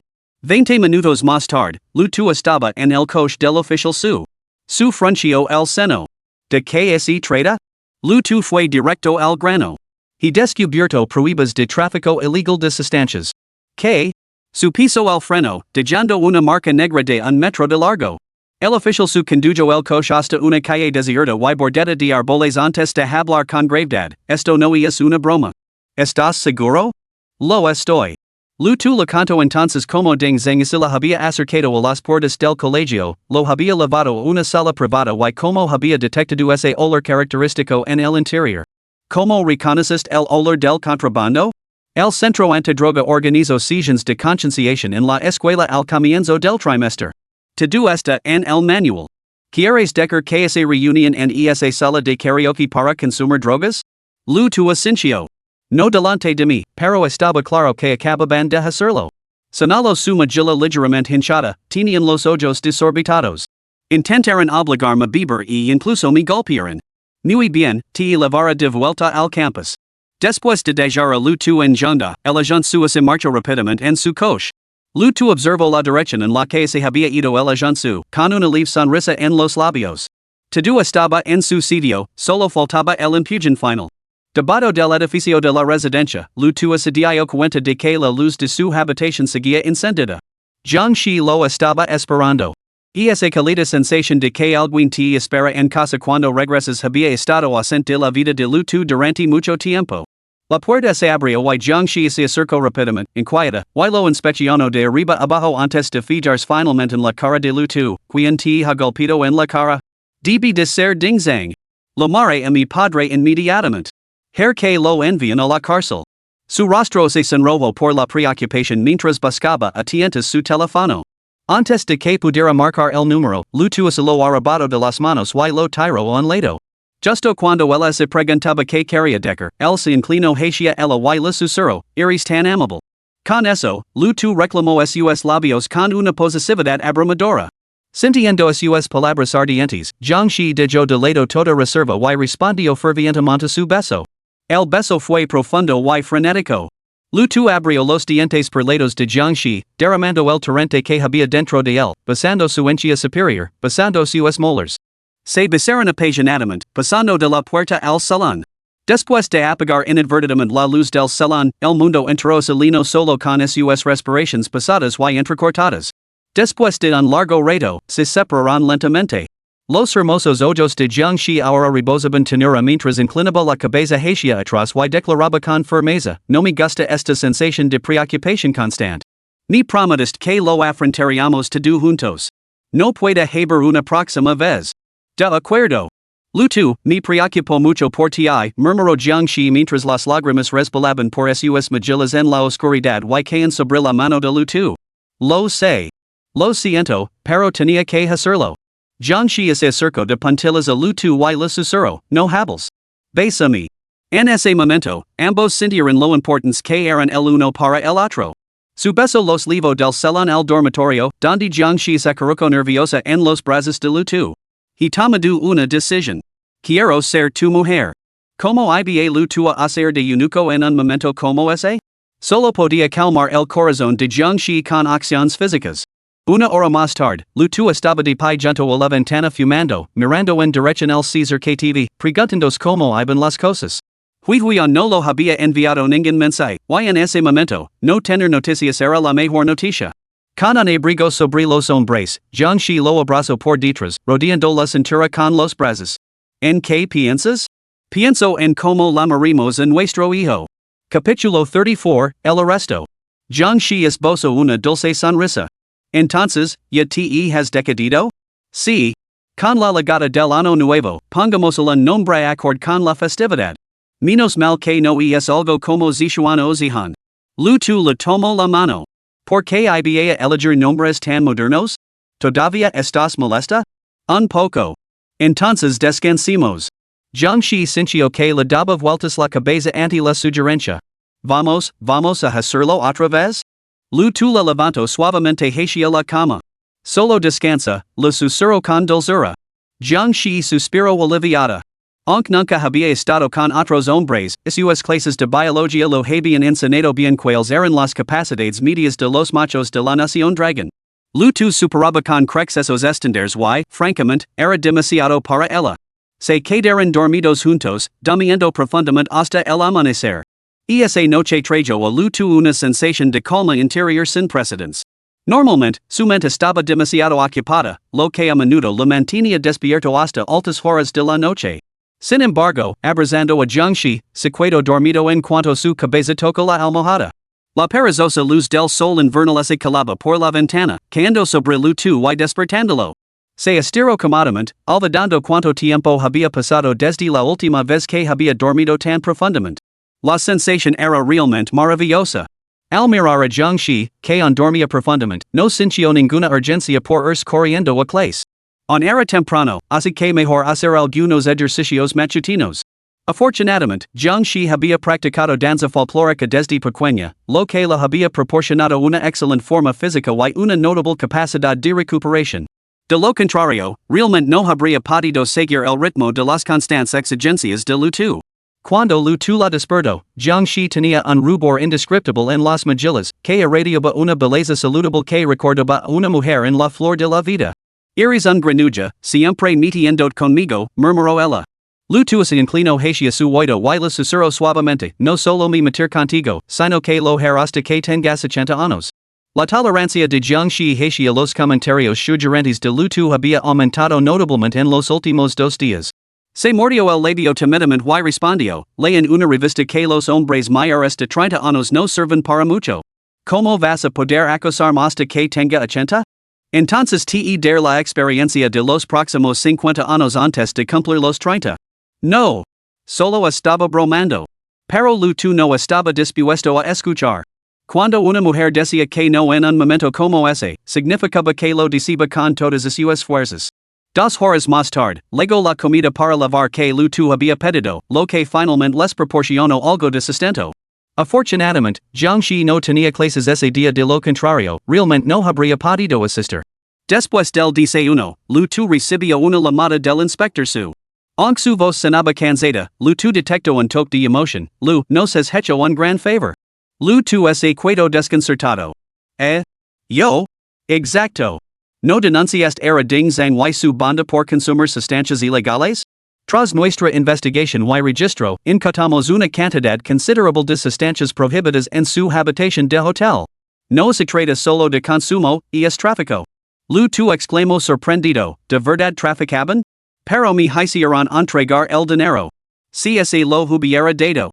El agente su adoptó un tono serios, no hay nada que temer.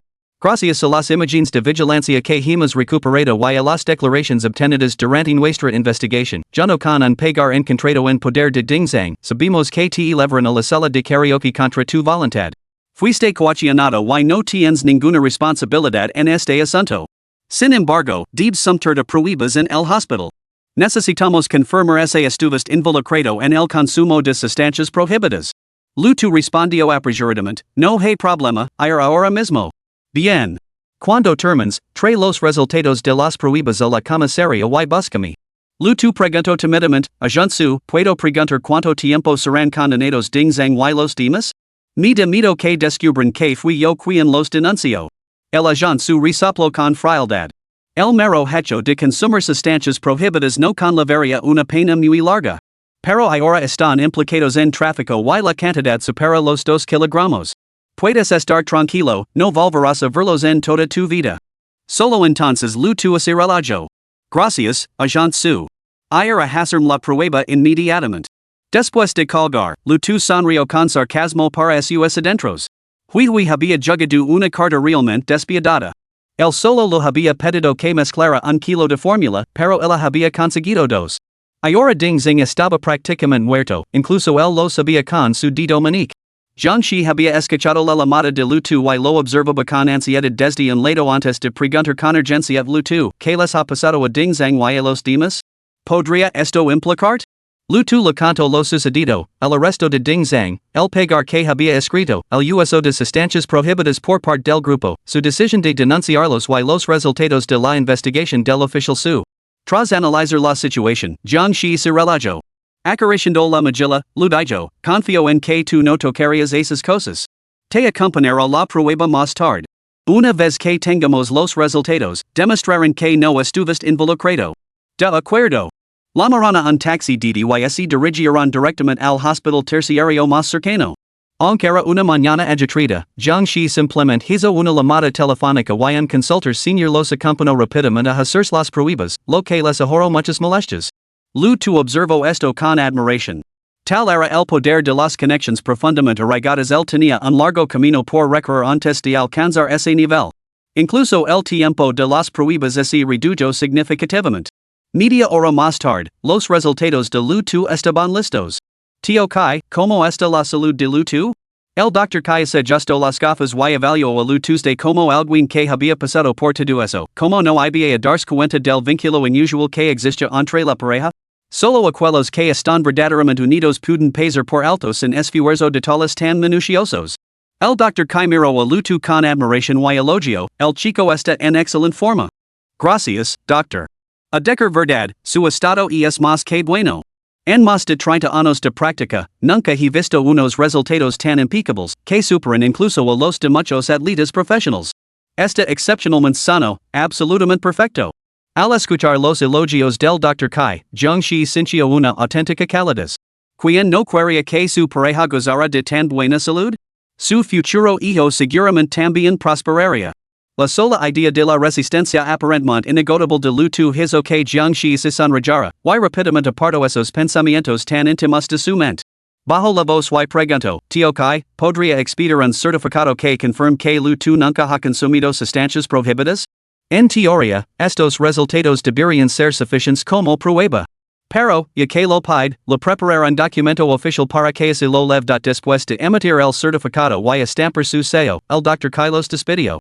El hecho de que el médico jefe los acompañara personalmente a la salida atrajo naturalmente la atención de los demás en el hospital. Una vez fuera, Lu tu tenía la intención de enviar a Jiangxi a casa a descansar, ya que podía ver que todavía cojaba ligeramente al camino. Sin embargo, Jiangxi se mostró inusualmente decidida y insistió en que debía acompañar a Lu tu hasta que se verificara el asunto. Lu tu se encontró disfrutando bastante de la situación y juntos se dirigieron a la comisaría donde estaba destinado el agente su. Al entrar, vieron inmediatamente al padre de Dingzang, Ding de, acaricado en un rincón, agarrándose la cabeza con desesperación. En ese momento, una notificación del sistema apareció en la mente de Lu tu, Ding. Tarea activada, venganza contra Ding de. Aceptar? Aceptar. De tal palo, tal estila. Habiendos vengaduya de ding zang, como iba a dejar escapar al viejo pero dingdi? Lu tu recordoba muy bien como ese viejo bastardo lo había amenazado no hacía mucho. En cuanto ding de vio a Lu tu, sus ojos se movirán rápidamente antes de lanzarse hacia el y exageral, Lu tu. Estuviste con mi hijo. Como es que sales eliso? Capítulo 35, el enfurecido ding de. ¿Por qué debería estar eliso? Replicó Lu tu, clavando la mirada en ding de. Explicó rápidamente al agente de policía que ding zang nunca se dedicaría al contrabando. No tiene el valor para hacer cosas así. Jiangxi, que había comprendido la situación desde un segundo plano, intervino con escepticismo. Ding zang arrastró a Lu tu a la fuerza fuera de las puertas de la escuela e incluso lo golpeó. Yo diría que su decaro es todo menos pequeño. Ding de miró a Jiangxi con aire y lo señaló con el dedo acusadoramente. ¿Y quién demonios eres tú? ¿Cómo te atreves a difamar a mi hijo? ¿Desde cuando las mujeres tienen voz aquí? Lu tu apartó la mano de Ding de. Esto no es tu patio de recreo. Que tu hijo si inocente o no es asunto mío. Todo depende de las pruebas. En ese momento, el oficial su salió y espido, Ding de, se sigues causando problemas, te escoltaremos fuera inmediatamente. No necesitamos que te entramitas en nuestra investigación. Tras su reprimenda, su expresión se suavizó mientras hacía un gesto a Lu tu y Jiangxi. Entran. De ver los resultados de las pruebas. Lu tu pasó junto a Ding de y entró en la oficina, entregando los resultados de las pruebas y la documentación al oficial su. Sin embargo, fuera de su vista, un destello de rencer cruzó los ojos de Ding de sabía muy bien por qué su hijo había llamado a Lu Tuesday al ver lo familiarizado que estaba Lu tu con la policía, dedujo el instante que debía haber sido Lu tu quien lo había denunciado. Después de revisar los documentos y pasárselos a sus colegas para que los archivaran, el oficial su estudió el rostro de Lu Tuesday. Ding zang te dejó una huella en la cara. Yo lo sé y puedo testificarlo. Tendrás que cuidar y prestar declaración. De acuerdo. Lu tu completó su declaración en la sala de conferencias. El proceso fue rápido, ya que la mayoría de sus movimientos y relatos coincidían con las conclusiones de la policía. Después de firmar, salió de la comisaría sin incidentes. Se encontró con Ding de, que lavaba un rato esperando fuera. Ding de llamó a la pareja, esperad, muchacho. Tengo algunas preguntas que hacerte. Con el asunto prácticamente resuelto, ¿por qué iba Lu tu a hacer el caso a un viejo chocho como Ding de? Simplemente lo ignoro y se alejó con paso firme. He dice que te pairs, joder. Ding de había visto antes a Lu tu, encajido como un cordero en su presencia. ¿Cómo se atrevía a ignorarlo hoy? Lu tu se volvió y lo miró con desprecio. ¿Quién te crees que eres? Una familia de escoria. Y tienes el decaro de dar mordenes. Que te joden, cabrón. Pagarás por esto. Escupió Ding de con rencer. Jiangxi, con el brazo enlazado el de Lu tu, comentó con alivio, Lu tu, ignoramoslo. He oído en la comisaría que Ding zang es sospechoso de traficar con más de 2 kilos de droga. El caso se ha presentado y pronto se le juzgará. Legalmente hablando, debería enfrentarse a la pena de muerte. Lu tu asintió imposible. Cuanto antes se haga justicia con esa escoria social, mejor, no solo para mí, sino para la sociedad en su conjunto. Un rugido ensordecido de motores estalló detrás de ellos. Lu tu giró la cabeza y vio a Ding de cargando hacia ellos en su Land Cruiser, con los ojos desorbitados por la furia. Los músculos de Lu tu se tensaron al instante. Con reflejos rápidos como el rayo, empujó a Jiangxi a un lado, evitando por poco el vehículo que se acercaba. Solo entonces Jiangxi se dio cuenta de que él la había salvado. Al ver el cuerpo de Lu tu estrellarse contra el coche, gritó con voz ronca, Lu tu. Sin espacio para esquivarlo, Lu tu solo pudo lanzarse para evadirlo. Ante las miradas horrorizadas de Jiangxi y Ding de. Saltó como una rana, utilizando su extraordinaria agilidad para saltar por encima del techo del SUV. Ding de falló su objetivo y chocó contra un árbol al borde de la carretera. Todo sucedió en un abrir y cerrar de ojos, lo que atrajo instantáneamente la atención de los vehículos y peatones cercanos, que acudieron en masa al lugar. El capo de Ding de acaba humo blanco. Inmediatamente puso la marcha atrás, con la intención de atropelar a Lu tu de nuevo. Ding de, maldito bastardo. ¿Has perdido la cabeza? Lu tu, haciendo uso de su extraordinaria destreza física elevada al límite, cogió rápidamente a Jiangxi y la llevó a un lugar seguro en las escaleras. Al or la maldición de luto, ding de recuerdo suas suspecas en la comisaría, aunque su hijo hubiera traficado con contrabando, era este patético bastardito quien lo había delatado. El encuentro entre enemigos no hizo más que intensificar su odio. Al ver que el coche no servía de nada, ding de blandió un cuchillo y bajo corriendo las escaleras hacia luto y jiangxi. La multitud que los rodeaba se quedó paralizada por el terror. ¿Quien en su sano juicio blandiría un cuchillo a plena luz del día? ¿No era este hombre un lunático? Luto no tenía ningún deseo de seguir en redondos. Incluso enfrentándose a un loco solitario armado con un cuchillo, no arriesgaría su vida, especialmente con Jiangxi ahora a su lado. Mientras corría, rápidamente colocó a Jiangxi detrás de él y corrió hacia la comisaría. Ding de nunca imagino que un chico con sobrepeso le ganaría en velocidad. A pesar de la adrenalina, no conseguía alcanzar una distancia de lanzamiento efectiva. En 2 minutos, Ding de estaba jadeando, aunque casi había llegado a la comisaría. Desde la distancia, Luto gritó a la entrada de la sala de guardia, ayuda. El agente de guardia reconoció a Luto inmediatamente, ya que se había saludado con él momentos antes. Al ver a Ding de blandiendo un cuchillo detrás de Luto, el agente pidió refuerzos por radio al instante. En menos de 30 segundos, un escuadrón de agentes armados con escudos antidisturbios y porras rodeó a Ding de solo entonces se dio cuenta de que se enfrentaba a toda la fuerza del aparato de violencia del Estado. Justo cuando pensaba en deshacerse del cuchillo, Luto se burló de él, Ding de, la última vez me amenazaste. ¿Ahora han arrestado a tu hijo y vienes a por mí con un cuchillo? Oficial Su, sospecho que él también estuvo involucrado en el asunto Ding Zhang.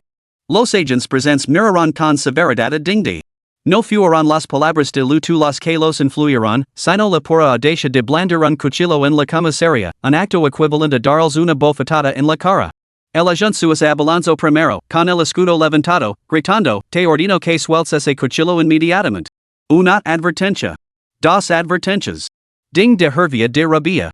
Sabía que Luto lo estaba provocando deliberadamente, pero cuando miró, el hombre estaba balanceando los brazos y las piernas con indiferencia. La idea de que su hijo se enfrentara a una muerte segura enfureció a Ding de. Decidió quitar la vida a Luto a cambio de la suya, y se abalanzó sobre el carnicero con la espada en alto, sin temer alguno a la muerte. Bang! En ese mismo instante, el agente dio su tercera advertencia. Al ver que Ding de seguía comportándose como un delincuente violento, los agentes le golpearon inmediatamente en la cabeza con porras y escudos antidisturbios. La sangre brotó instantáneamente del cuero cabelludo de Ding de. El brutal impacto incapacitó a Ding de los agentes que lo rodeaban y se abalanzaron sobre él. Al ver esto, Luto se abalanzó hacia adelante y propinó varias patadas brutales al abdomen de Ding de, cada una de ellas con toda su fuerza. El físico de Luto ya no era lo que era, y con solo unas pocas patadas le destrozó todos los dientes a Ding de justo cuando Luto estaba a punto de seguir pateando, el agente lo apartó, bajando la voz y diciendo, basta. No vayas demasiado lejos. Ding de escupió una bocanada de sangre al suelo con agonía, con los ojos inyectados en sangre mientras miraba a Luto de. Te llevará conmigo. Capítulo 36, Trascendiendo los límites humanos. Mientras lo arrastraban, Luto se sentía bastante arrepentido. Ding de había blandido un cuchillo y se había abalanzado sobre la comisaría, ¿por qué no lo habían matado a tiros? Si le hubieran metido una bala en la cabeza a ese cabrón, su recompensa se habría disparado.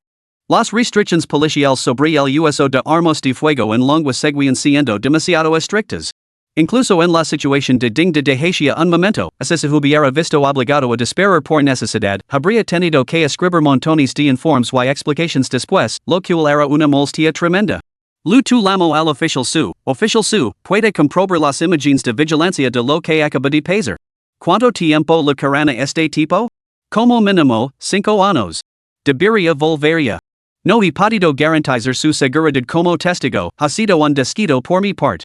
Nunca imagine que Ding de lo atacaría a plena luz del día. En circunstancias normales, el agente nunca se habría disculpado con Luto de la razón principal era que Jiangxi todavía estaba en el lugar de los hechos. Ahora se trataba de la seguridad personal de la hija del alcalde, lo que lo convertía en mucho más que un simple caso de agresión. Luto y su acompañante salieron de la comisaría y luego la recompensa del sistema. Ding. Has tomado represalias con éxito contra Ding de calculando la tasa de finalización del evento. Calificación de finalización del evento, recompensa obtenida, constitución física humana máxima. Genial. Absolutamente genial. Quando la notificación del sistema se desvaneció, lu tu sincio que sus usos crujian y estaban por todo el cuerpo, y sus músculos comenzaban a contraerse violentamente. El preciso era insoportable, como si alguien lo estuviera desgarrando la carne y los usos. Sin embargo, la agonía terminó rápidamente. Nuevos usos y carne se regeneraron rápidamente en todo su cuerpo, visiblemente más robustos, su densidad ósea era ahora 100 veces más fuerte que antes. Todo el preciso duró media hora. Cuando Lutu se levantó del suelo cubierto de suciedad, pudo sentir claramente la transformación dentro de su cuerpo. Este poder no era meramente externo, sino una fuerza sin igual que emanaba de su interior y le proporcionaba una confianza inquebrantable. Ahora podía levantar la nevera del dormitorio con un solo dedo. Otros aspectos seguían sin probarse por el momento. Según la descripción del sistema, el físico de Lutu había superado los límites humanos, que absurdo. Esto significaba que su velocidad, fuerza, agilidad, salto vertical e incluso capacidad pulmonar habían superado los límites alcanzables por los campeones mundiales. Pensaba que ser transportado aquí era un castigo suficiente, pero el sistema se mostró notablemente generoso, con cada recompensa superando a la anterior. ¿Qué habilidad extraordinaria lu otorgaría la próxima retribución contra Ding Zhang? Su ropa yacía hecha jirones en el suelo tras la transformación anterior. De pie en el frío de diciembre, no sentía frío, solo una frescura similar a la de principios de otoño. Lutu apretó los puños, saboreando su formidable fuerza. Si Dingdi intentaba atraparlo de nuevo, se sentía seguro de que podría volcar el coche con sus propias manos. Con armas letales en la mano, la intención asesina surgió dentro de él. Sin embargo, quedaba una tarea pendiente, vengarse de Tao Qian. Cuando no tenía un centavo, solo podía conspirar contra ti con medios deshonestos. Ahora que poseo la fuerza para matarte de un solo puñetazo, espero que puedas resistirlo. Con su padrino Pang Dawei como su paraguas protector arriba y su físico que superaba los límites humanos abajo, vengarse de un heredero rico y mamado de segunda generación, vaciado por la bebida y el libertinage, era tan fácil como leer las líneas de la palma de la mano.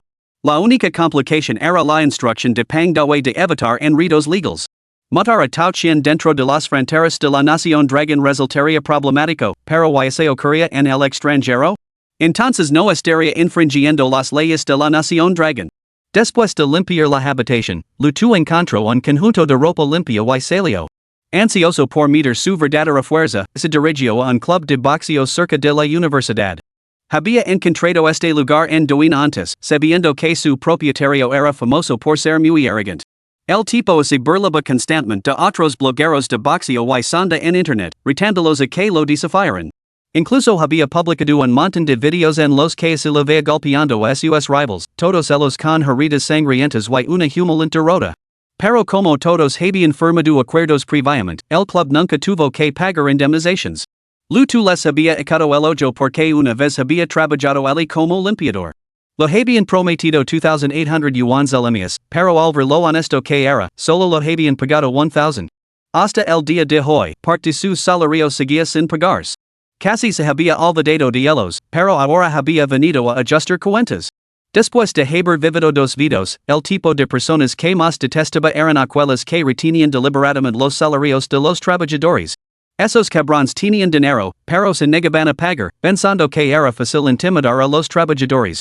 Si le hubieran pagado a Lutu a tiempo, no habría tenido que subsistir a base de bolos al vapor día tras día. Este pensamiento impulsó a Lutu a acelerar el paso. Pronto llegó al club de boxeo Fighting Spirit y abrió la puerta con facilidad.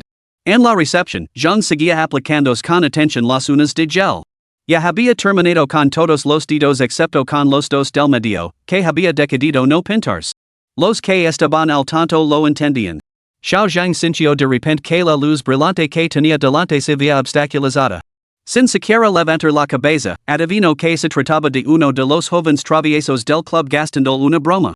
Chasqueó la lengua con impaciencia. ¿No ves que me estoy haciendo las uñas? ¿Qué pasado? Al no obtener respuesta y no ver que la persona se moviera para dejarla ver, dio un golpe en la mesa con la mano, dispuesta a lanzarse una diatriba. Pero lo que entró en su campo de visión fue un chico sorprendentemente guapo, con el flequillo ligeramente despianado que apenas ocultaba sus rasgos cincelados. Con una altura de 191 centímetros, Lutu se mantenía tan erguido como una estatua. Hola. ¿Has venido a inscribirte como socio? Balbució Xiao Zhang. Estaba acostumbrada a tratar con tipos rudos y bruscos cuando había conocido a un chico tan guapo? Una leve sonrisa se dibujó en los labios de los Tuesday meses antes. Cuando trabajaba allí como limpiador, lo había pedido una vez a Zhang Qingqing agua caliente para mojar su balo al vapor en la recepción, pero él lo había reganado. ¿No me reconoces? Me resultas familiar. ¿Quién eres? Zhang Qingqing le dio la cabeza, esforzándose por recordar. Soy Lu Tu, el que limpiaba aquí hace 3 meses. Ah, eres tú. ¿Cómo has? Zhang Qingqing parecía a punto de preguntar por qué Lu Tu había cambiado tanto, volviéndose tan guapo de repente. La única impresión que la había causado era que era alto, pero como era un desgraciado sin un centavo, nunca le había llamado la atención. Por muy alto que fuera, siempre lo había considerado un petito feo. Al reconocer a ese destacado sin un centavo, el rubor que Zhang Qingqing había mostrado antes desapareció al instante, sustituido por una mirada de absoluto desprecio. En su opinión, un hombre debía ser físicamente formidable o rico de lo contrario, era poco mejor que un perro. ¿Qué haces aquí? Ya no contratamos limpiadores. Capítulo 37, Ella de Marilajarm. Lu Tu mantuvo la compostura y sonrió imposible. He venido a cobrar mi salario pendiente. La última vez que me fui, solo me dieron 1,000 yuans. Todavía me deben 1,800 yuans. Zhang Qingqing hizo entre dientes y luego gritó al interior del club, dejad el maldito entrenamiento. Hay alguien aquí para cobrar una deuda. Al resto, los fornidos hombres que entrenaban con fervor dentro del club se volvieron para mirarlo con aire. Al ver a Lu Tu, se quedaron paralizados y algunos lo reconocieron. ¿No es el viejo limpiador? Tú tiras mi agua y ahora quieres tu salario, that en ese momento, el dueño del club, Zhou Taishan, se acercó con paso firme, todavía masticando un waste de beetle. Se acercó a Lu Tu y, de forma provocativa, escupió deliberadamente un bocado de yugo de waste de beetle marron oscuro a sus pies. ¿Quieres tu salario, eh? Pues friega el suelo. Ultimamente el negocio va bien, así que el suelo es ensucia rápido. Lu Tu miró a Zhou Taishan de reojo. ¿Estás sordo? ¿No has oído lo que ha dicho esa bruja fea? ¿Tú? ¿A quién llamas bruja fea? Cabrón, ¿cómo te atreves a insultarme? Chilo Zhang Qingqing a su lado. Lu Tu giró el brazo y golpeó a Zhang Qingqing en la cara con un revés. Ella salió volando 3 metros hacia atrás, chocó contra la pared antes de detenerse y cayó pesadamente al suelo. Zhang Qingqing permaneció aturdida, sin haber visto siquiera como Lu Tu la había golpeado. Entonces, un dolor insoportable lo recorrió todo el cuerpo. Como una cometa danada, perdió el conocimiento al instante y se desmayó. La habilidad de un maestro se revela en un solo movimiento. Zhou Taishan reconoció el formidable poder detrás del golpe de Lu Tuesday poniéndose en el lugar de Lu Tu, se dio cuenta de que él mismo no habría estado del todo seguro de poder esquivar un golpe así. Esto. Hace 3 meses, cuando Lu Tu trabajaba aquí como limpiador, era blanco frecuente de las burlas de los miembros del club. En aquel entonces, Lu Tu era conocido por ser un blanco fácil. Como, en solo 3 meses, este muchacho se había vuelto tan formidable? Un escalofrío inquietante se apoderó del corazón de Zhou Taishan. Sin embargo, con tantos estudiantes que pagaban por sus servicios mirando las espaldas, no se atrevía a mostrar debilidad. Apretando los dientes, escupió, así que has venido a desafiar al dojo, ¿no? KTE Joden. Lu Tu lanzó una patada que impactó de lino en el abdomen de Zhou Taishan. El golpe lo lanzó 10 metros como un pesado torpedo, derribando a varias personas a su paso. Ambos golpes se produjeron en un abrir y cerrar de ojos. Los aprendices, que seguían riendo y bromando, no se dieron cuenta de lo que estaba pasando hasta que estalló un coro de gritos de dolor, revelando el lamentable estado de Zhou Taishan. Vomitó un charco de bilis en el suelo, agarrándose el estómago con agonía mientras gemía, rápido, rápido, ocupaos de él. Me ha tendido una emboscada. ¿Una emboscada? ¿Me has tendido una maldita emboscada cuando has venido a desafiar al club? Hoy te voy a dar una paliza. El club albergaba a una docena de rufianes locales, hombres que llevaban mucho tiempo diciendo una pelea en condiciones bajo las restricciones de la ley y el orden. Ahora, al ver a Lu Tu solo, por muy formidable que fuera, estaban decididos a ponerlo a prueba. De lo contrario, ¿cómo iban a poder mantener la cabeza alta en el club? Una docena de hombres corpulentos rodearon instantáneamente a Lu Tu, mostrando los dientes y haciendo ruidos exagerados para intimidarlo, lanzando ocasionalmente algún puñetazo para distraer su atención. Sin embargo, Lu Tu permaneció inmóvil en medio de la multitud. Habiendo lavado su físico más allá de los límites humanos, su velocidad de reacción y su concentración superaban con creces a las de los hombres comunes. Ni siquiera los campeones de deportes electrónicos más selectos podían igualar sus reflejos.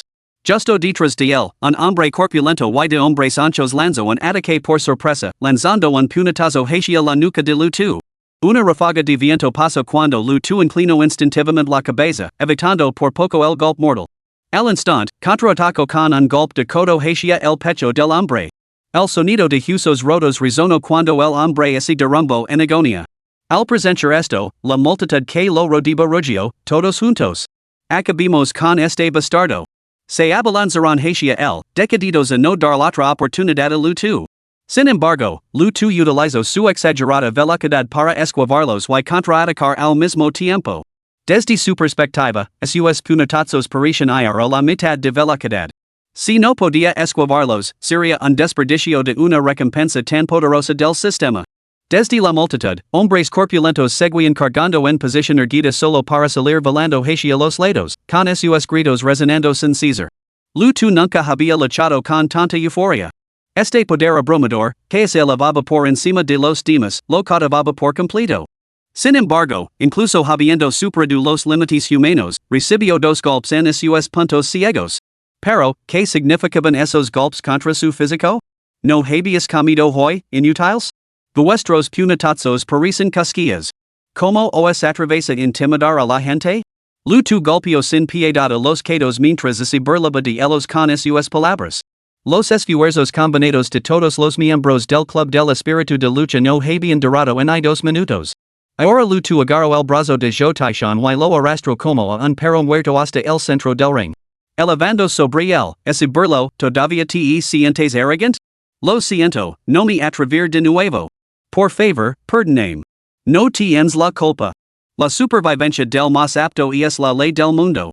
Con eso, Lutu aplastó los dedos de los pies de Zhou Taishan bajo su pie. El dolor hizo que yo gritara impotent. Lo siento, de verdad que lo siento. Te lo devolverá inmediatamente. No quiero tu dinero. Guárdatelo para tus facturas médicas, ¿de acuerdo? Si burló Lutu, con la mirada fija en yo. No me vas a perdonar, verdad, hermano mayor, yo, Zhou Taishan, no supe conocer tu importancia y te ofendí. Déjame ir como si nada. Te dare to do el dinero que quieras. ¿Dinero? Eso sería extorsión, ¿no? Hoy vine aquí para desafiar a tu club. Como freques, terminamos en una peli. ¿De qué me serve tu misero dinero? Con eso, le di otra patada directamente en la cara a Zhou Taishan, haciendo que la sangre le corriera por las mejillas. Al ver esto, los demás miembros del club intentaron escapar. Pero Lutu los vio en cuestión de segundos. Rápidamente bloqueó la puerta, mirando a las figuras maguladas y maltreches que tenía delante. ¿A dónde crees que vais, muchachos? ¿Sin acabar con esta escoria? Hermano mayor, no tenemos nada contra ti. Ya nos has ganado una vez. No hay necesidad de enemistarnos, ¿verdad? Lutu permaneció impasible, con la mirada fija en ellos mientras daba un paso adelante. El grupo retrocedió asustado. Uno de ellos fanfarronio, no te acerques más. Eres estudiante de la Universidad de Shanghai, ¿no? ¿Sabes quién es mi hermano mayor? ¿Quién? Mi hermano mayor es MP3. Todo el mundo en la Universidad de Shanghai lo conoce. Si te meets conmigo, no durarás mucho en este campus. Esto solo sirvió para envalentonar a Lutu de las amenazas eran lo último que temía ahora. ¿Qué podía hacer un simple maten callejerro?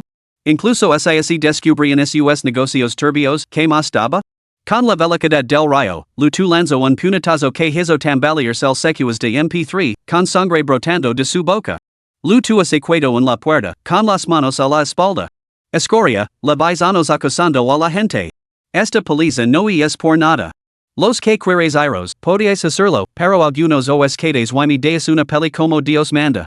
Ante esto, la multitud se estremeció de terror. Algunos incluso gimieron, tenemos que volver a pelear? Capítulo 38, Ganarse los corazones a través de la verdad. Lutu propinó una patada circular al que había hablado, enviándolo por los aires. Sonrió con frialdad a la multitud, esto no es nada. ¿No creen que no se cansaban de intimidar montes? Antes de que pudieran reaccionar, Lutu avanzó con paso firme y los lanzó a todos a la plataforma central. Estos tipos, casi todos con un peso superior a los 180 gene, fueron lanzados con la misma facilidad con la que se lanzan pañuelos. Sin embargo, Joe Taishan recibió una atención especial por parte de Lu Tuesday. No solo no lo tiró a un lado, sino que Lu Tu lo levantó y comenzó a golpear el abdomen con los puños. Aterrorizado, Joe Taishan comenzó a llorar. Por favor, hablemos. Golpear a la gente está mal. Lu Tu esbozó una sonrisa maliciosa. Llorando? Eso también cuenta como tiempo. Con el rebilo del ojo, Lu Tu vio a Zhang Qingqing en la recepción intentando huir. Soltó un resoplido frío, señorita Zhang, ven aquí. Zhang Qingqing se acercó, con el rostro angustiado y la voz temblorosa, hermano mayor, ya me has castigado.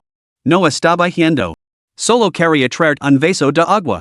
Él lo hizo una señal con el dedo. Trim una silla. Zhang Qingqing suspiró en silencio, aliviada. Mientras él no la golpeara, ella haría todo lo que él le pidiera. Rápidamente trajo una silla, sirvió una taza de té y, una vez que Lu Tu se sentó, le masajó pensativamente los hombres y el cuello. Lu Tu levantó la mano y señaló a la multitud. Lu Cad. ¿No estáis rebasantes de fuerza sin ningún sitio donde descargarla? Golpeos unos a otros por mí, mostrad los resultados de vuestro entrenamiento. Hermano mayor, ¿podemos soltarnos la peli? Ya estamos heridos. Más golpes no nos harán ningún bien. Lu Tu entrecerró los ojos. Si no locais entre vosotros, yo mismo os golpear. Los hombres se encogieron. Está bien, lo queremos. Los hombres corpulentos de la plataforma comenzarán a buscar oponentes adecuados. Después de todo, todos habían sufrido lesiones importantes anteriormente y, como miembros del mismo club, se conocen a la perfección. Todas las miradas se posaron entonces en Joe Taishan, el más gravemente herido.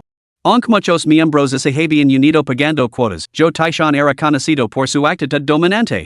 Joe Taishan lo trataba como si fuera su propia secta, adoptando el air de un líder sectario.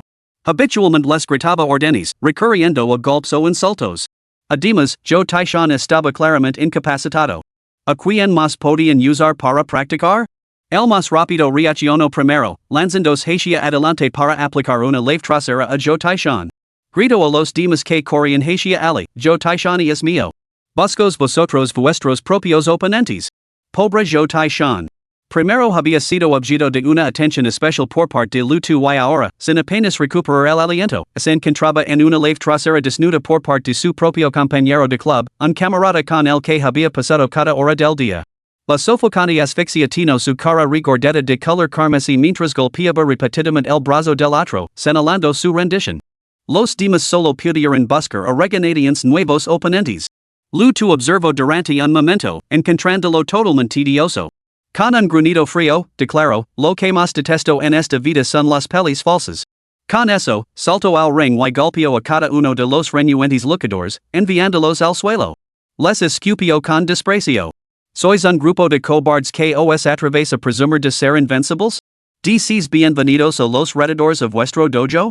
La multitud no se atrevió a hablar, pensando, ¿quién podría ser tan monstruoso como tú?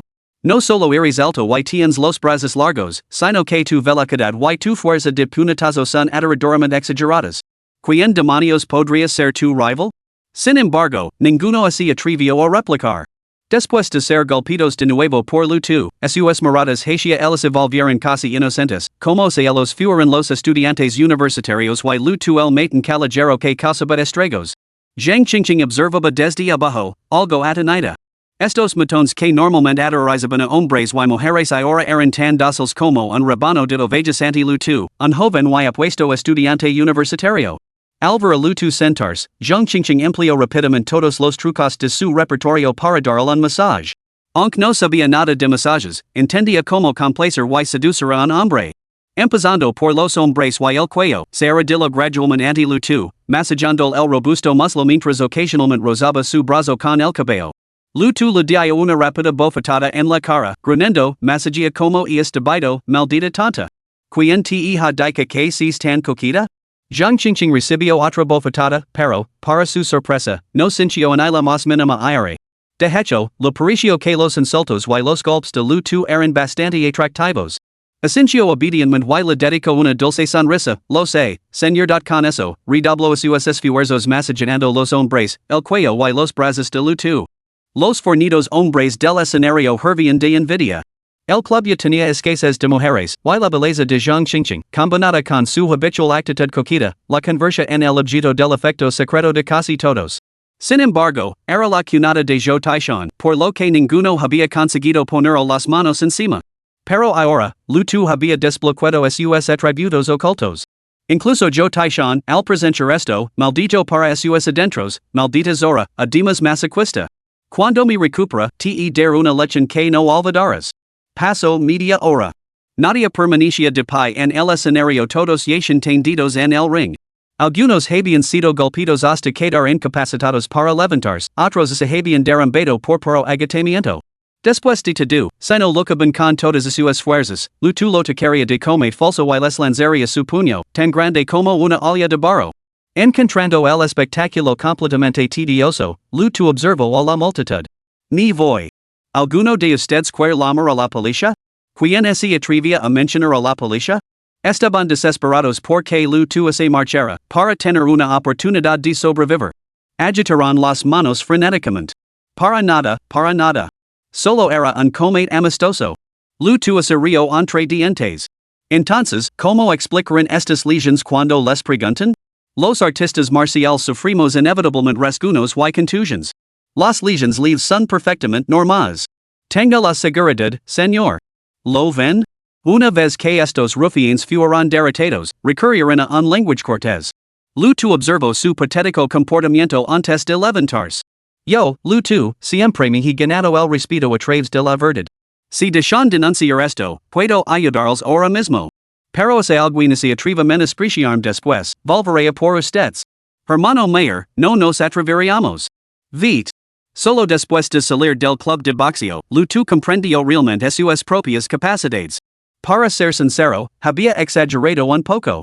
Los miembros del club poseían habilidades de combate ligeramente superiores a las de una persona promedio, pero incluso cuando una docena de ellos lo rodearon, Lu Tu no recibió más que 2 golpes sin importancia. Si algún tonto miope se atreviera a acosarlo ahora, ¿por qué recurrir a tácticas deshonestas? Un solo puñetazo con toda su fuerza los enviaría al otro mundo. De muy buen humor, Lu Tu tarareaba una melodía mientras caminaba hacia casa cuando sonó su teléfono. La voz del inspector su crepitaba de emoción. Lu Tu, tengo excelentes noticias. Tu información resultó invaluable para resolver un caso importante relacionado con una red de tráfico ilegal.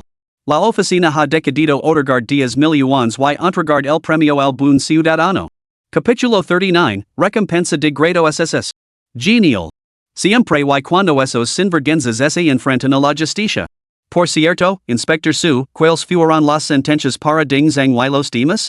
Ya se ha dictado sentencia. Ding Zhang, Hobin, He Chang, Wang Hao y los demás han sido condenados a muerte. Pasad por la comisaría cuando quieras para recoger tu certificado y tu recompensa. Ya hemos informado a la dirección de tu universidad, ellos también te felicitaron. Gracias, agent Su. Solo cumplía con mi deber. Después de colgar, por fin llegó la recompensa del sistema. Ding. Evaluando el índice de finalización de la represalia contra Ding Zhang. Finalización de la tarea, grado SSS. Habilidad de recompensa, visión del futuro. Ahora puedes prever los acontecimientos que ocurren en los próximos 10 segundos, en cualquier lugar y en cualquier momento, limitado únicamente a asuntos que te conciernen. En el momento en que el sistema terminó de hablar, Lu Tu no pudo evitar estremecerse. Su mente comenzó a sentirse extrañamente alterada. Era como si se hubiera dividido una pequeña sección dentro de su mente, un espacio que enseñaba perpetuamente los acontecimientos que ocurrirían 10 segundos en el futuro. Previo que un Gorian aterrizaría en su ventana en 10 segundos. Cantando en silencio en su mente, el pájaro legó exactamente como había predicho cuando se acabó el tiempo. Lu Tu ya no podía contener su emoción. Tras adquirir dos habilidades inmensamente poderosas sucesivamente, esta capacidad de previsión lo resultaba absolutamente invaluable. Dejando de lado otras consideraciones, se ahora se viera obligado a luchar en combate singular contra una docena de hombres corpulentos, se aseguraría de que un solo cabello de sus cabezas quedara intacto. Además, esta habilidad tenía un potencial letal para un lugar en particular. La casa de apuestas. Antes de adquirir esta previsión, Lu Tu había estado reflexionando sobre cómo asegurar su capital inicial. Ahora, sentía que el camino por delante estaba completamente abierto. ¿Qué podría interponerse en su ascenso? Para poner a prueba su nueva habilidad, lutu no se apresuró a volver a casa. En su lugar, entró en un parque, se sentó en un banco y abrió happy landlord en su teléfono. En el momento en que recibió su mano inicial, lutu previó que el propietario que tenía encima llegaría una combinación de 3 cartas con una sola carta. Lo siguieron varias combinaciones más, lo que confirmó que el propietario no tenía más que combinaciones de 3 cartas. Con 4 bombas de reina, lutu las detonó inmediatamente cuando el propietario jugó un trío con un 4. La explosión dejó al propietario completamente atenido. Su compañero lo envió rápidamente un mensaje de voz: Joder, estás llegando de maravilla. Incluso el jugador que estaba a favor del viento lo envió un emoji de una taza de té rellenada como pista. Lutu posía previsión, aunque limitada a 10 segundos, y aún así vio a través de la mano del propietario, llegando un par de 4. Esta jugada dejó al propietario completamente desconcertado. Su mano ahora estaba compuesta íntegramente por 3 con una sola carta, lo que significaba que tendría que romper sus parejas para igualar. Cuando un vistazo a su mano, que aún tenía la escalera real, decidió dejar que lutu siguiera llegando. Simplemente no podía creer que lutu pudiera descartar todas sus cartas llegando parejas. Después de jugar el par de 4, lutu siguió rápidamente con un par de aces y un par de reyes. El propietario, sentado inmediatamente río arriba, casi maldijo en voz alta. Nunca había conocido a un jugador como lutu, después de deshacerse de un par de 4 que ni siquiera quería, podría haber continuado fácilmente con parejas más pequeñas. Sin embargo, la táctica de lutu parecía diseñada deliberadamente para enfurecerlo, dejando al propietario agarrado a sus cartas ganadoras, indeciso. Después de todo, la previsión de lutu solo duró 10 segundos. Ahora, por fin, intuye la mano de su compañero a favor del viento, aparte de un par de aces, todo eran escaleras. Lutu jugó casualmente un par de 5. Al ver que lutu pasaba de un par de aces a un par de 5, el jugador de abajo supo que era su turno. Rápidamente jugó un par de 6, lo que realmente dejó perplejo al propietario. Sabiendo que lutu no podía terminar su mano y queriendo ayudar a su compañero de equipo a escapar, el propietario apretó los dientes, rompió su trío con un par y jugó un par de 7. Su jugador inferior jugó entonces un par de 8. El propietario no tuvo más remedio que seguir con un par de 9. Pero, para su total sorpresa, el jugador inferior tenía un par de 12. Ahora se enfrentaba a un verdadero dilema. ¿Debía jugar ese par de 12? Sin embargo, al ver que su jugador inferior aún tenía 12 cartas, apretó los dientes ante su teléfono y gritó: Adelante, jugalas. Ten el valor de acabar conmigo con 12 cartas. Luego hizo clic en Pazer. A continuación, el jugador que estaba debajo de él jugó una escalera de color, descartando las 12 cartas. El propietario se quedó estupefacto. Miró fijamente la pantalla. Claramente tenía una mano sólida según toda lógica, debería haber ganado sin importar cómo jugara. Sin embargo, había perdido. Esta amarga frustración era insoportable. Todo esto había sido previsto por la habilidad de lutu para predecir los siguientes 10 segundos. Eso le llamo yo hacer trampas. Una vida de trampas y es jodidamente brillante. Siento como hace todo el mundo girara a mi alrededor. Sin embargo, esta habilidad tenía un inconveniente, dejaba la mente de lutu en un estado de confusión. Su cerebro procesaba la información actual al mismo tiempo que recibía los acontecimientos de los siguientes 10 segundos, y esa desconexión discordante le provocaba unos dolores de cabeza insoportables. Sistema, ¿podrías optimizar esta habilidad? Siento que voy a desarrollar múltiples personalidades en poco tiempo. Por supuesto. Ya he filtrado la información superflua. Las alertas solo se activarán cuando se avecinan acontecimientos importantes. Gracias. Maldita sea, este sistema es increíblemente considerado. No sabía nada de los sistemas de los demás, pero estaba satisfecho al 120% con el de lutu. Su objetivo ahora era inquebrantable, ganar su primera fortuna. Con su capital actual de 10 millones de yuans y la capacidad de prever los próximos 10 segundos, ganar dinero debería ser pan comido, ¿no? Aunque el juego fuera ilegal en el reino del dragón, ¿no podría simplemente apostar a menor escala? Además, las casas de juego privadas o clandestinas existen en todas partes. El único reto era encontrar los contactos adecuados. Encontrar esos contactos sería pan comido. En su vida anterior, lutu había luchado por salir adelante desde abajo. Aunque su negocio no era gran cosa, había comprendido la lógica que había detrás del funcionamiento de las cosas. Echo un vistazo al reloj y veo que aún era temprano. Envío un mensaje a Jiangxi instando la casa centrara en sus estudios y cuedo con ella para cenar esa noche. Lu tu paro un taxi y, al subir, lu ofreció un cigarrillo al conductor. Señor, le dijo con una sonrisa, me gustaría pedirle un consejo. Los taxistas solían ser gente charlatana y nadie francería el seno ante un pasajero educado. No hay necesidad de formalidades, adelante. Lu tu se frotó las manos, fingiendo tener ganas de fumar. Acabó de empezar la universidad en Shanghai. ¿Dónde se puede jugar al mahjong por aquí? El conductor se rió con complicidad. Eso es muy fácil. Solo tienen que reunir a unos cuantos compañeros de clase y ir a cualquier salón de té. Mis amigos no tienen mucho dinero. Las apuestas pequeñas no son divertidas. El conductor lo miró sorprendido por el espejo retrovisor.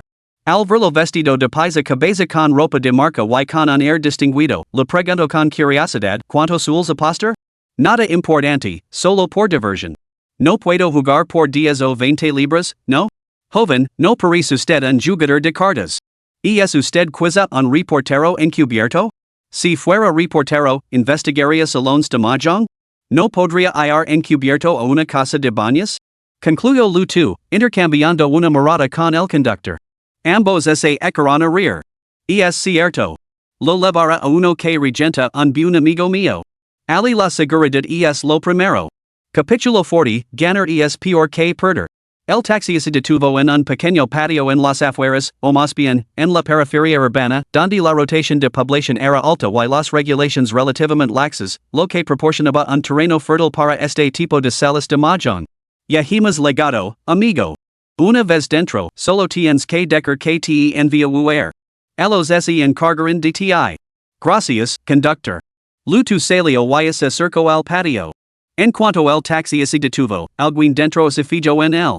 Una mujer de mediana edad, vestida con sensualidad, que estaba pelando pipas de girasol, se acercó con expresión amistosa. ¿Has venido a divertirte a la graña, jovencito? Sí, me envía huir. Ah, lo conozco. ¿Y es tu primera vez aquí, eh? ¿Te apetece jugar? Mientras hablaban, Lu Tu se fijó en que, a pesar de su ropa sencilla, la mujer llevaba importantes joyas de oro alrededor del cuello y las muñecas. Debía de ser una de las gerentes del lugar, y estaba claro que se llevaba una generosa parte de los beneficios. Lu Tu fingió ser adicto al juego y se rió entre dientes, acabó de aprender a jugar al mahjong, pero las apuestas son demasiado bajas con la gente que conozco. Hermana mayor, ayúdame. No hay problema. La même hermana way. A la gente de por aquí lo encanta venir a jugar aquí. Y es totalmente seguro. La hermana way condujo a Lu Tu a una casa construida por ellos mismos dentro del pequeño patio. En cuanto entraron, el sonido de una animada partida de mahjong llenó el air. Ella condujo a Lu Tu directamente a una sala privada donde estaba jugando una partida. 3 hombres y una mujer estaban sentados alrededor de la mesa. La hermana way sonrió a uno de los hombres. Xiaosu, deja que el chico nuevo probe. Xiaosu le lanzó una mirada de disgusto instintiva. Pero cuando sus ojos se encontraron con los de la hermana way, inmediatamente controló su irritación y esbozó una sonrisa forzada. Un momento, voy a terminar esta mano. Lu Tu observó con atención las diferentes reacciones cuando la hermana way pronunció la palabra recién legado. El disgusto de Xiaosu contrastaba con la leve emoción que brillaba en los ojos de los otros tres. Parecía que todos lo consideraban un cordero lavado al matadero. Cuidaba por ver si tenían la habilidad necesaria para ello. Desde que el viejo lo trajo aquí, supo que este lugar no era tan sencillo como parecía. Efectivamente, Xiaosu volvió a perder más de 2,000 yuans en esta ronda, llegando al mahjong de Sichuan, en el que cada jugador pega a los otros tres. Después de que Xiaosu se marchara, la hermana way le dio una palmada amistosa en el hombro a Lu Tu y les dijo a los otros tres, el chico está aprendiendo a jugar al mahjong. No se aprovechen de él. Un hombre, delgado como un mono, le lanzó a Lu Tu una mirada burlona. En las casas de juego no hay parentesco, solo cuenta la habilidad. Si temes perder, alejad y ahorranos nuestro tiempo. La única mujer joven de la mesa le lanzó una mirada fulminante. Como si fueras un gran campeón. No te preocupes, Corito, los novatos siempre tienen suerte al principio. El último hombre, con gafas, se ajustó estas. Juguemos por un mínimo de 50 puntos. ¿Puedes hacerlo? Todas las miradas se volvieron expectantes hacia Lu Tuesday este negó ligeramente con la cabeza y un destello de decepción recorrió el grupo. La mujer insistió, a regañadientes, y 20. Cuando Lutu volvió a negar con la cabeza, Skinny Monkey dio un golpe en la mesa, molesto, entonces, ¿qué demonios haces aquí? Vida jugar al centro de mayores. Lutu miró fijamente a Skinny Monkey, demasiado pequeño, no tiene gracia. Lleguemos 100 rondas, así es más fácil ajustar cuentas. Ante esto, varias personas, incluida la hermana Wei, se quedaron paralizadas antes de estar encarcajadas. Eran veteranos en este negocio distinguir a un profesional de un novato era algo natural para ellos. Además, aunque Lutu parecía alto y imponente, apenas parecía mayor de edad, vestido completamente con ropa de marca, claramente un niño demasiado protegido por su familia. Está bien, llegaremos a 100 puntos por ronda, como has sugerido. Transferir en 10,000 yuans a la hermana Wei, los cambiaron por dinero en efectivo y se sentaron a jugar. Al final de la primera ronda, Lutu deliberadamente no ganó ni una sola mano. Incluso jugó intencionadamente una mano flower pig, que le costó 3 veces el bote. Esta serie de movimientos hizo que los otros 3 así partirán de risa. Después de solo una ronda, Lutu ya tenía más de 6,000 en números rojos. Skinny Monkey así burló, jovencito, parece que no tienes periodo de protección para novatos. La joven lanzó una mirada fulminante a Skinny Monkey. Sois unos despiadados. Sabiendo que no sabe jugar, seguís apostando fuerte. El hombre de las gafas se las ajustó de nuevo. Apenas había hablado en todo el rato, como un bloque de madera silencioso, pero ahora intervino, creo que será mejor que vayas a buscar más dinero. Lo que te queda no te durará en una sola ronda. Lutu fingió deliberadamente ser un tonto, agitando la mano con fingida emoción, acabando de demoler mi casa para reconstruirla. ¿Crees que me falta dinero? Juguemos. Juguemos. Al resto, los 3 contuvieron la risa y reanudaron el juego. A lo largo de esta ronda, Lutu parecía estar perdiendo constantemente. Sin embargo, ya había descifrado sus tácticas, la joven esposa y el mano flaco, que parecían estar siempre discutiendo, en realidad estaban confabulados. El mano flaco cambiaba deliberadamente las cartas de la joven esposa desde debajo de la mesa. Era el taciturno hombre de gafas el que realmente era hábil en el juego de cartas, destacando en el conteo de cartas. Pero, ¿qué le importaba eso a Lutu, con su capacidad para prever el futuro? Esos 6,000 yuans no eran más que un aperitivo, no eran nada. A partir de la segunda ronda, Lutu comenzó a usar su habilidad para ganar manos. Aunque su previsión solo duraba 10 segundos, el situación mahjong requería que faltara un palo, lo que hacía que las manos de los otros 3 fueran predecibles. Durante 2 rondas consecutivas, Lutu no perdió ni una sola mano, pero siguió ganando con manos de un punto. Esto enfureció por completo a los otros 3. Sabían que Lutu era un novato, por lo que construyeron sus manos con ambición. Sin embargo, cada vez que terminaban sus elaboradas combinaciones, Lutu ganaba con una simple mano de un punto, dejando a los 3 luchando entre ellos. No poder ganar dinero a este novato era más frustrante que la muerte. El trío se irritaba cada vez más a medida que jugaban, y su mentalidad cambiaba a medida que se volvían más y más impacientes. Por el contrario, Lutu jugaba con una indiferencia natural, sin mostrar emoción alguna en su rostro. Todo lo que tenía que hacer era evitar descartar las fichas ganadoras, predecir lo que los otros 3 descartarían 10 segundos después y luego obtener una pequeña victoria correspondiente. Después de 4 rondas, los 3 hombres en la sala privada con aire acondicionado sudaban ligeramente por la frente y fumaban un cigarrillo tras otro. Skinny Monkey finalmente estalló. Dijiste que jugaríamos por 100 puntos por mano. Exigió. ¿Por qué te conformas con una pequeña ganancia cada vez? Lutu se encogió de hombres con indiferencia. A mí también me encantaría ganar a lo grande. Pero perdí más de 6,000 solo en la primera ronda. ¿Qué hay de malo en conformarse con una pequeña ganancia? ¿Así se juega a las cartas? Replicó Skinny Monkey. Lutu dejó caer sus fichas, cogió su dinero y se levantó para marchar. Entonces ir a jugar con otra persona. La joven y el hombre de gafas se apresuraron a detenerlo. No lo hagas caso, chico. Es un pasado. Skinny Monkey se puso nervioso. No quería perder a este cordero gordo. Sonrió timidamente a Lutu, no te enfades, chico. Solo estaba bromando. Vuelve a sentarte y recuperalo. Después de sentarse, Lutu refuncionó como una mujercita malhumorada, dijiste que en la mesa de juego no hay lazos paterno-filiales, que jugar a las cartas es solo cuestión de habilidad. No puedo hacer grandes manos, pero en ni siquiera me dejas ganar una pequeña. Via, he hablado más de la cuenta. Mis disculpas, dijo skinny monkey con adulation. El hombre de las gafas intervino en ese momento, esto no tiene ninguna gracia. ¿Por qué no jugamos sin limite máximo? La joven esposa miró a Lutu, ¿qué te parece, muchacho? Sin limite máximo, las apuestas serán más altas. Lutu asintió. De todos modos, solo es por diversión. Solo me importa la emoción de ganar. Las apuestas no importan. Skinny monkey así dio una palmada en el muslo. Entonces vamos a por todas. El juego así reanudo. Después de ganar algunas manos menores, Lutu sacó una mano de 4 parejas del mismo palo. Era el momento de cerrar la red. Capítulo 41, Los Daisíaco Hereditos de la Dinastía Qing. Lutu comentó con indiferencia, si jugamos sin limite, ¿podréis pagar?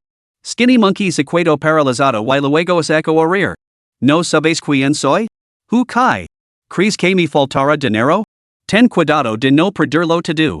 En ese momento, la voz de la hermana Wei llegó hasta Ali.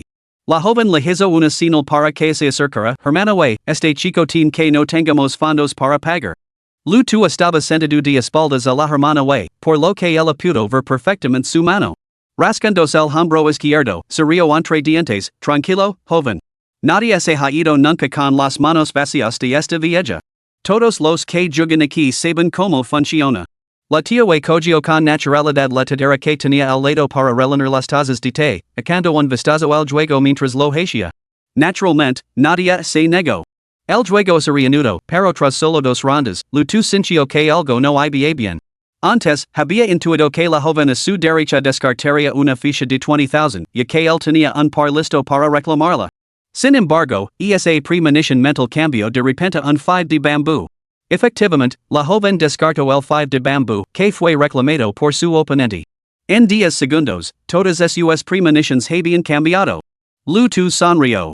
Sus predictions nunca habían fallado en todas las partidas anteriores que había probado, pero ahora había una desviación. Parecía estar relacionada con la hermana Wei, que acababa de unirse. Lutu sonrió a la hermana Wei. Cambiar otros 30,000 yuans en efectivo. Pero on tienes dinero, ¿no? Puedes ir a cambiar más tarde si te quedas sin él. Lutu la miró fijamente sin pestañear, lo necesito ahora. La hermana Wei dudó, pero no podía negarse rotundamente. A regañadientes, sacó su código de pago, aceptó los 30,000 yuans y salió de la sala privada para ir a buscar dinero en efectivo para Lutu. La situación que siguió se desarrolló exactamente como Lutu había previsto. De las 3 familias, solo una tenía una escasez ficha de fichas de 10,000, las otras 2 se negaron a descartar una sola ficha de 10,000. Lutu no así apresuró. Sin la hermana Wei para cubrirlo, posar la previsión del futuro era como jugar con cartas medio reveladas. ¿Cómo podía perder? Pronto, Lutu completó su mano, un conjunto de 3 parejas. Deliberadamente descartó una ficha de 9 bambús. El hombre de gafas sentado río arriba, permitiéndolas robar. No era que quisiera dejarlo ganar, sino que solo después de que él ganara podría robar la ficha de un carácter que necesitaba. El hombre de gafas agarró emocionado el 9 bambús, ganó. Ya. Era la primera vez que mostraba tal emoción. Skinny monkey resopló con sarcasmo, ¿te vas, ¿No te apetece esperar a ganar por ti mismo? El hombre de las gafas se las ajustó, y no hace falta. Estoy satisfecho. Skinny monkey y la joven intercambiaron una mirada, instando a Lutu a sacar su ficha. De prisa y juega. Estamos perdiendo el tiempo y perdiendo otra ronda. Ninguno de los dos había sacado una ficha ganadora y se estaban impacientando. Lutu cogió la ficha y, como esperaba, sacó la ficha de 10 caracteres. Dio las 3 fichas que tenía en la mano. Volvió a sacar una ficha y, sonriendo, declaró, otro con. Tanto la joven como el hombre delgado fruncieron ligeramente el seno. Acababan de recibir un mensaje de la hermana Wei confirmando que Lutu iba a por una mano pura de fichas de 10,000. Habían guardado deliberadamente todas sus fichas de 10,000, pero ahora Lutu estaba declarando cons consecutivos. Su suerte era simplemente demasiado buena. Un con más, anunció Lutu, colocando su tercer con. Esta vez, tanto la joven como el mano flaco ya no pudieron quedarse quietos. Lutu ya había declarado cons para las fichas 1, 3 y 4 1. Según cálculos aproximados, una mano pura con 3 cons valdría 7 fan. Después de robar su ficha, Lutu no la miró inmediatamente, sino que siguió frotándola. El mano flaco no pudo resistirse a burlarse. ¿Ya has terminado de frotarla? ¿Acaso puedes frotarlas hasta que salgan flores? La voz del hombre de gafas tembló ligeramente. No hay rosa por el conjunto completo de los daisíaco heredidos de la dinastía Qing, ¿verdad? Independientemente del resultado, aunque tú no ganara esta ronda, podría cobrar el dinero de los Kongs. Pero así tú ganaba, sería un desastre. Después de robar sus fichas, tú tenía dos cartas. La joven se alisó el pelo. Jovencito, no asustes a tu hermana mayor. Mi corazón ya no es lo que era. Si ni asustas, tendrás que pagarlo. La atención de los tres hombres skinny monkey y sus compañeros se centró por completo en lutos de contuvieron la respiración, esperando su próximo movimiento. En ese momento de tensión, la puerta de la sala privada se abrió de repente. Entró la hermana Wei. Bajó los 30 millones junto a lutu, eco un vistazo a la mesa de mahjong y se quedó tan sorprendida que no se atrevió a respirar. Esto. Lutu descartó lentamente la carta que acababa de robar, 5 bambús. Toda la sala exhaló aliviada. El hombre de las gafas fue el más afortunado, ya había ganado y se había marchado, por lo que las consecuencias no lo concernían. Pero podían Skinny Monkey y la joven esposa estar tan despreocupados? La prisión recaía ahora directamente sobre sus hombres. El gancho de oro de lutu había convertido prácticamente la ficha de 10,000 caracteres en una carta abierta. Solo tenían que quedarse con la ficha de 10,000 caracteres, negándose a descartarla, y luego ganar de forma trivial. De esa manera, no se les acusaría de declarar una victoria prematura. Pero había una condición crucial, no podían dejar que lutu sacara la ficha ganadora él mismo. La tía Wei decidió quedarse donde estaba. Para evitar riesgos, se quedó cerca observando, sin atreverse a decir una palabra en todo momento. Hacía mucho tiempo que no veía una mano tan buena. Si lutu ganaba, él se llevaría una buena suma solo con la comisión. Después de 2 rondas más, la tensión en la sala alcanzó su punto álgido. Aparte de lutu, la joven y el mono flaco jugaban cada ficha con extrema precaución. El mono flaco no dejaba de mirar a la hermana Wei, pero ella solo había legado después del último Kong de lutus de ni siquiera ella sabía que fichas tenía él, solo ve que la pila se había reducido a las 2 últimas. En ese momento, lutu sacó una ficha, la palpó y de repente sacó a reír, otro Kong. Maldita sea, ¿de verdad tienes tanta suerte? Date prisa, holgazen. No me creo que puedas conseguir un quadruple de flores. La joven lo lanzó una mirada fulminante. Cierra el pico, gave. Todos estiraron el cuello, esperando a que lutu sacara su ficha, mientras la joven y el mono flaco rezaban en silencio. Con un golpe seco, lutu puso 2 fichas de 20,000 sobre la mesa. Mis disculpas a todos. He ganado. La joven perdió toda la compostura que había mostrado hasta entonces. Maldita sea. Todavía me quedaba un par de fichas de 20,000. Y tú sacas la última. Un con una ficha de flor y la última ficha de la perd, nada menos? Pum. Skinny Monkey se desplomó en su celda, con los ojos inyectados en sangre, murmurando, imposible. La tía Wei, al ver su estado, trató de consolarlos, de todos modos, no es mucho. Habíamos puesto en límite las apuestas. No lo habíamos puesto. Acordamos no poner límite al comienzo de esta mano, y entonces él sacó la última ficha. ¿Qué? ¿Jugasteis con apuestas tan altas con un estudiante? Incluso la tía Wei estaba atenida. Les había advertido antes que lutu era un jugador formidable con una mano de palo puro. Al fin y al cabo, Skinny Monkey y la joven esposa eran clientes habituales de su local, y no quería que perdieran demasiado y dejaran de venir. Pero nunca imaginó que se atreverían a jugar sin límite, y que luego les tocara una mano tan extrema. Ahora incluso él se había quedado sin palabras. Lutu se volvió hacia la hermana Wei y le preguntó, hermana Wei, ¿podría calcular cuántos puntos vale esto? La hermana Wei tragó saliva. Gancho de oro 2 puntos plus traje puro 2 puntos plus 4 cons 4 puntos plus auto de bujado 1 punto plus flor con 1 punto plus última ficha 1 punto. Total. 11 puntos. Lutu se rio entre dientes. Correcto. Esos son 2048 puntos en total. Estamos llegando a 100 puntos por mano, lo que significa que cada uno de vosotros me debe 200 for 800 yuans. Capítulo 42, ¿ahora sacas eso a colación? Demasiado tarde. Skinny Monkey tensó el cuello. No me lo creo. Seguro que estás haciendo trampas. La sonrisa de lutu se desvaneció al instante.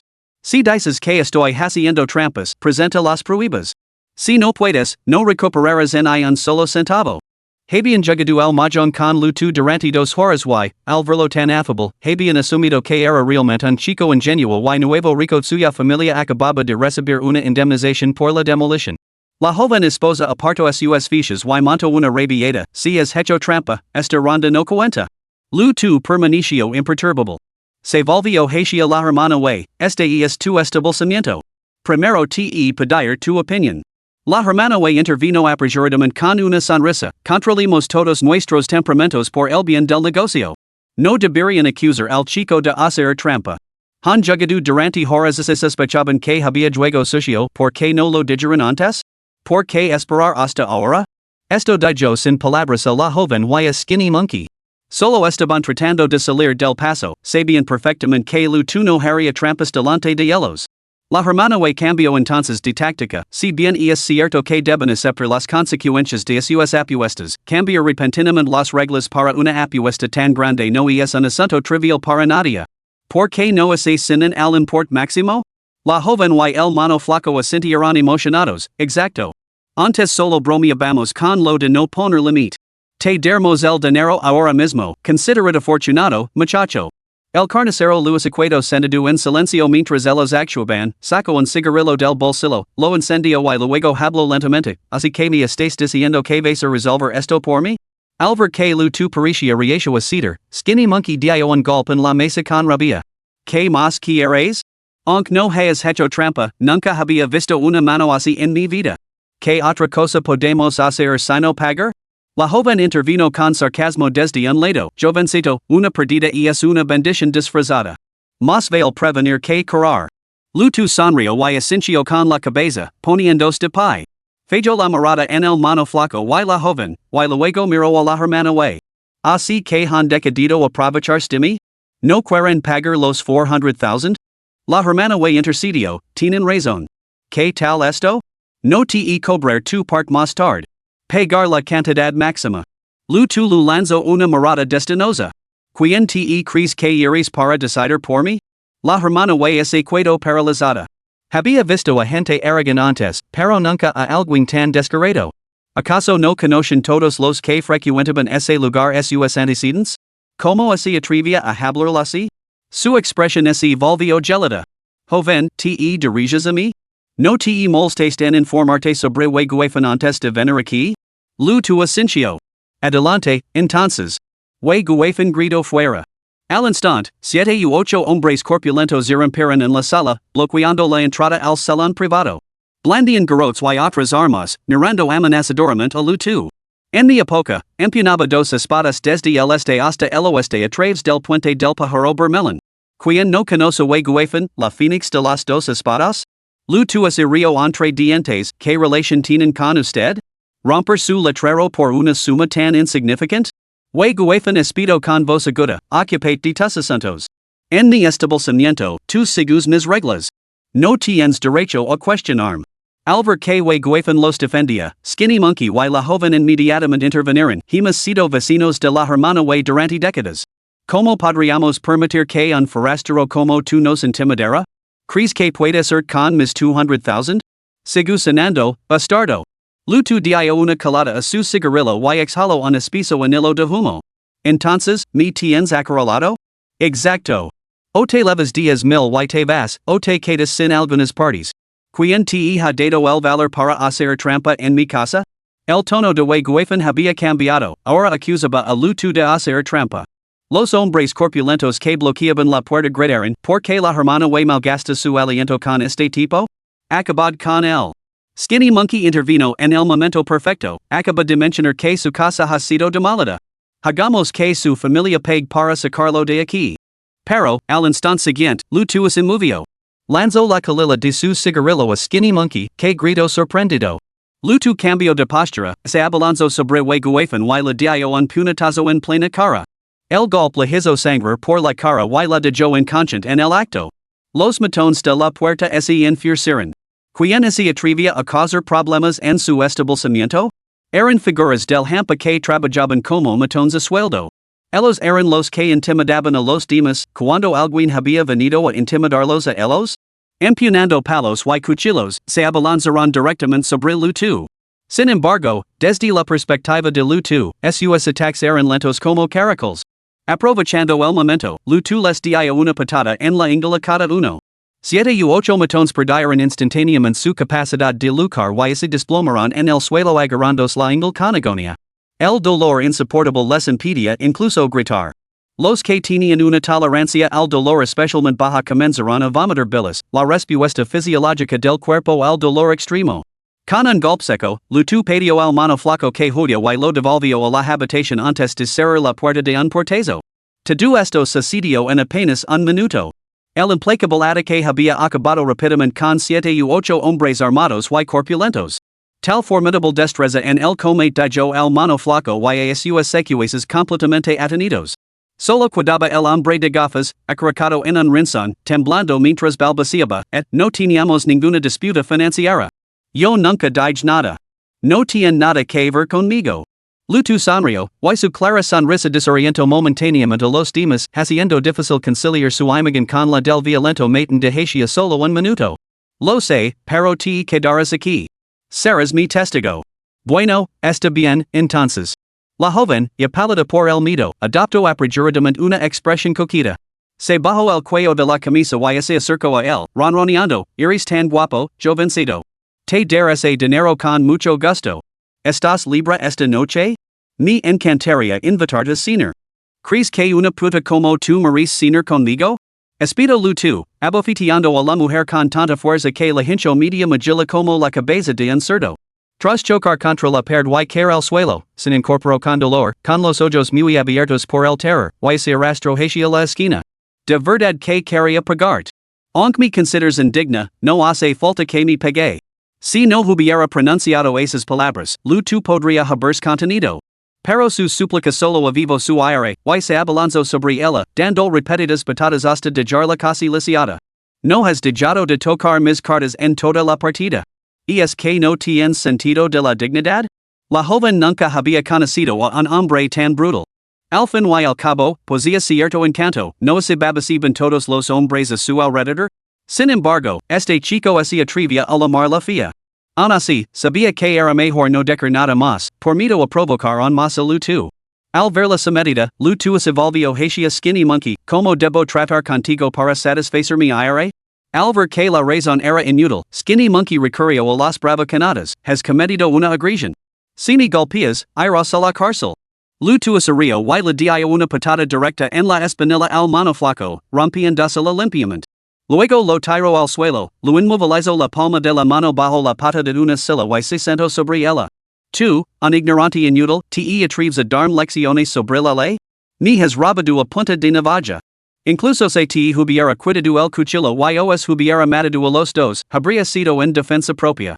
Con los dedos conectados al corazón y siendo tan pequeño, ¿cómo podía el mono flaco soportar el peso de 80 kilos de Lutu aplastándolo con la pata de la silla? Te pegar. Te dar hasta el último centavo de los 200,000 yuans. Solo déjame ir primero. Si hubieras aceptado tan fácilmente antes, habría cogido el dinero y me habría ido. Pero ahora? Demasiado tarde. Capítulo 43, Compensation? Hermano, no puedes ser tan irreasonable. Te pegarás y ganas. No puedes matarme por esto. Lutu presionó todo su peso sobre el mono flaco, sonriendo con frialdad, tú eres el que le gusta hacer trampas, ¿no? Ahora que te has dado cuenta de que la fuerza bruta no funciona, de repente pelas a la razón? Bueno, no voy a seguir el juego. La habitación resonaba con las desgarradoras súplicas de clemencia del mono flaco, que despertaron a Guefin, que estaba inconsciente. Su primer instinto al déspota fue limpiarse la sangre de la cara. Al abrir los ojos, vio inmediatamente a Lutu atormentando al mono flaco. Abrió la boca para pedir ayuda, pero descubrió que los fornidos hombres que había contratado para proteger su establecimiento yacían tirados en el suelo, con un aspecto aún peor que el suyo. En ese instante, supo que se había metido en una peli que no podía ganar. Guefin, que había visto mucho mundo, consiguió pensar con claridad. Joven, dijo, deja de pagarlo. Te dar todo lo que te deben, en un céntimo menos. Lutu agarró la mano de Guefin y la inmovilizó bajo la pata del taburete, sonriendo con frialdad, pero supongamos que no hubiera golpeado a tus hombres. ¿Cómo me tratarías ahora? Me golpearías hasta dejarme inconsciente y harías que mi familia pagara un rescate por mi liberación? O tal vez, se hiciera trampa en los dedos, mi cortarías un brazo? Aunque era mujer, Guaifan demostró que no era fácil de intimidar. Con la palma de la mano inmovilizada bajo la pata del taburete, aguantó sin decir nada, aunque se lo oyen castañear los dientes. Esto le valió el respeto silencioso de Lutu, al menos demostró tener más carácter que Skinny Monkey. Hoy, Guaifan ha tenido su día. No debería haber enganado para cuidar de un cliente habitual. Te dar 200,000 yuans más. Déjame salir del apuro. Quedemos en paz, te Paris? Lutu esbozo una sonrisa maliciosa. 200,000? ¿Estás intentando engañar a una mendiga? Dijiste que había hecho trampa y exigiste que me cortaran un brazo, y eso vale 200,000. Lutu ahora los tenía acorralados, a diferencia de la situación en el club de boxeo. Esos boxeadores no habían cometido ningún acto ilegal si les hubiera exigido dinero, fácilmente podría haber sido considerado extorsión. Pero la operación de Guaifan era intrínsecamente ilegal. Ella podría argumentar que se trataba simplemente de una sala de juego normal y corriente. Algunas cosas pesan solo unos gramos en la balanza, pero una vez pesadas, ni siquiera 1,000 kilos podrían mantenerlas abajo. Especialmente porque lo habían amenazado con cuchillos. No importaba lo grande que se hiciera el escándalo, mientras nadie muriera, Lutu no tenía nada que temer. Por no mencionar que Pang Dawe era su apoyo. Guaifan temblaba por todo el cuerpo, con la frente cubierta de un fino sudor. Apretando los dientes contra el dolor, preguntó, ¿cuánto quieres? 2 millones no deberían ser una suma significativa para ti, ¿verdad? Quiero ver el dinero en 30 minutos. De lo contrario, irías todos juntos a la cárcel. ¿Estás amenazando con llamar a la policía? Preguntó Guaifan mirando a Lutu con incredulidad. Nunca imagino que este joven utilizaría a la policía como ventaja. Después de todo, llevaba años dirigiendo este establecimiento, como no había tener protección local? Solo también complications que pudieran perturbar su negocio. ¿Qué novedad? Tú me amenazas con cuchillos, yo os dejo lisiados primero y luego llamo a la policía. Guaifan apretó los dientes. Pegar. Déjame hacer una llamada. Pon el altavoz.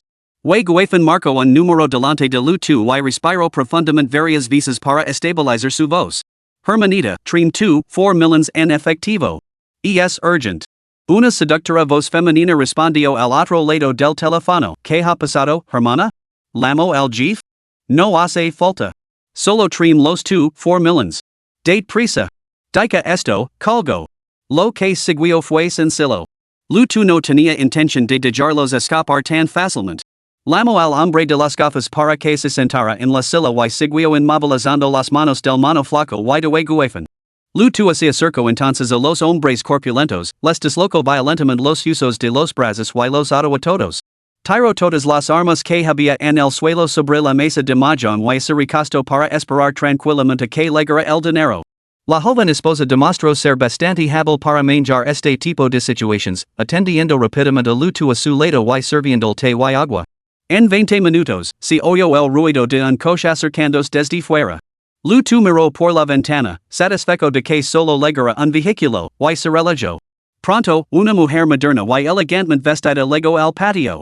Dirigiéndose a los jugadores que permanecían en el interior, exigió, ¿dónde está mi hermana? La multitud asustada señaló la habitación donde se encontraba Lutu de la mujer, con el rostro severo, se acercó con una bolsa en la mano. Llamó a la puerta y gritó, hermana, estoy aquí. Guaifan gritó, deja el dinero en la puerta y vete. La mujer se mantuvo firme, no. Debo asegurarme de que estás a salvo. Lutu dijo, en ese caso, entra. La manilla de la puerta giró. Cuando la mujer abrió la puerta, la escena que vio dentro la hizo abrir los ojos con horror. Instintivamente, escondió la bolsa detrás de su espalda. Miró a Guaifan con incredulidad. Hermana, ¿qué está pasando? Guaifan se obligó a hablar a pesar del dolor. Esta vez hemos perdido. Tú ganas, entrega el dinero. Se volvió hacia Lutu, examinando al joven de aspecto pulcro que tenía delante. ¿Tú has hecho todo esto? Lutu se encogió de hombres. ¿Te cuesta creerlo? ¿Tienes suficient dinero? Sufficient. Acabó de sacarlo del banco. Cuéntalo. Sin más preámbulos, la joven dejó el dinero sobre la mesa. Lutu asintió con la cabeza a la joven. Ella obedeció y comenzó a contar el dinero. Guaifan intervino, ¿podrías soltarme primero? Después de haber soportado tanto tormento, que más de un poco más?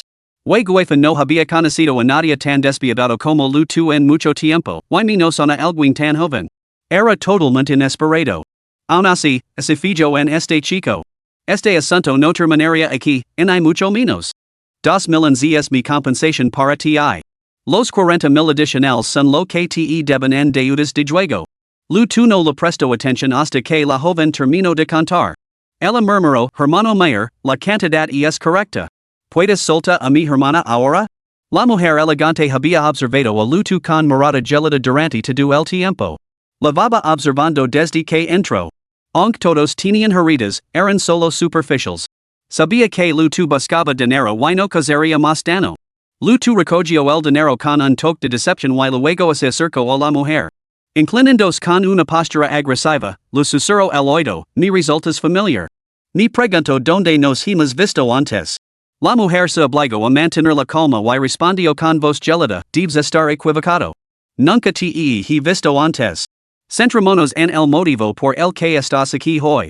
Lu tu se animó al oresto. Ah, sí.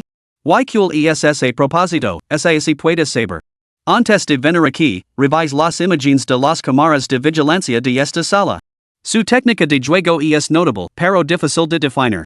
Aunque su estilo de juego parece novato, anticipa constantemente los movimientos de sus oponentes para minimizar las perdidas, lo que resulta una sensación totalmente peculiar. Si lo interesa, quizá podríamos colaborar. Lu tu la miró con cierta sorpresa. Por fin, alguien inteligente. Tratar con tantos como Guefan y Skinny Monkey había sido realmente agotador. ¿Qué te hace pensar que cooperaría con vosotros? Eres joven y hábil, claramente no temes nuestra represalia. Además, no seríamos tan tontos como para hacer daño y pero ahora careces de contactos. Puedo llevarte al casino clandestino más grande de la ciudad de Shanghai, donde nadie puede entrar sin una recomendación. Solo allí tendrás la oportunidad de utilizar tus habilidades para el juego y dejar juela de verdad. Lu tu se río con desdén. Y así me niego a cooperar. ¿Temerías represalias contra mí? Capítulo 44, El casino de la familia Tao. La mujer negó con la cabeza. No. No solo los hombres que enviaríamos no serían rivals para ti, sino que sospecho que tus contactos son demasiado poderosos como para que nos atrevamos a provocarlos. Lu tu lo levantó la barbilla con el dedo. Dime tu nombre. Sí. Aquí tienes mi tarjeta. La mame cuando quieras. Lu tu en siquiera miró la tarjeta. En su lugar, pellizcó el delicado lóbulo de la oreja de su sí con la yema del dedo y serio entre dientes, muy bien. Con eso, salió del patio con la bolsa de dinero en la mano, con paso seguro y sin prisas. Los espectadores entre los jugadores se apartaron como el mar rojo. Sabían muy bien lo que Lu tu llevaba, pero ninguno se atrevió a mostrar en una pizca de codicia. Bromas apart, Siwe Guefan y todo su sequito no podían tocar al muchacho, quienes eran ellos para tentar el destino? Una vez fuera del patio, Lu tu se sintió desconcertado. ¿Por qué no se había activado una misión esta vez? Incluso había consultado el sistema en su mente, pero este lo había ignorado por completo. Parecía que la activación de las misiones era realmente aleatoria. Aun así, no era codicioso. Adquirir dos superpoderes en un solo día era más que suficiente para impulsarlo a la fama en este mundo. 2 horas de mahjong lo reportaron 4 millones de yuans. Antes, una tasa de ganancia así habría sido inimaginable. Al fin y al cabo, completar una misión de rango B solo lo había reportado 2 kilogramos de oro. Parecía que la única forma de hacerse más fuerte era llevar cada misión al límite absoluto. Cuando regresó al campus, ya era por la tarde. Zhang Shi le había enviado un mensaje antes para decir el que sabía a casa esa noche, así que no vino. Lu tu por fin tenía algo de tiempo para sí mismo. La idea de que la belleza del campus, antes distante, se hubiera vuelto tan pegajosa después de que él la conquistara, lo hizo sonreír. Mientras caminaba por el campus, se topó con su antiguo compañero de piso, Xu Zhaozhou. Su relación no era especialmente estrecha, pero ambos procedían de entornos modestos y de vez en cuando intercambiaban consejos sobre trabajos a tiempo parcial. En cuanto Xu vio a Lu tu, abrió mucho los ojos. Joder, Lu tu. ¿Cómo es que te has convertido en un bombón en solo unos días? Viejo Xu, ¿no vas a tu trabajo a tiempo parcial hoy? Xu Zhaozhou suspiró con resignación. ¿Te refieres al restaurante de Hot Pot? El jefe dijo que comía demasiado y no me quiso volver a contratar. Lutu le dio una palmada en el hombro para consolarlo. Cuando se cierra una puerta, se abre otra. Tome tu tiempo para encontrar otra cosa. Desde que te mudes, he chang y wang hao también se han ido. Ahora la residencia está vacía, solo quedo yo. Ni siquiera me atrevo a encender el aire acondicionado. No hay nadie con quien compartir la factura. Al mencionar los nombres de he chang y wang hao, era probable que la pareja nunca volviera a disfrutar del aire acondicionado en toda su vida. En poco tiempo, probablemente se enfrentarían a la ejecución. Lutu sonrió, sacó un billete de 1000 yuans y se lo entregó. Considera que es mi part, como si on viviera aquí. Xu Xiaozhou le devolvió el dinero. ¿Cómo voy a aceptar tu dinero si te has mudado? Ni las arreglar sin él. No me matará. Pero podría quedarme con el edredón que has descartado? Y tus gastos de manutención.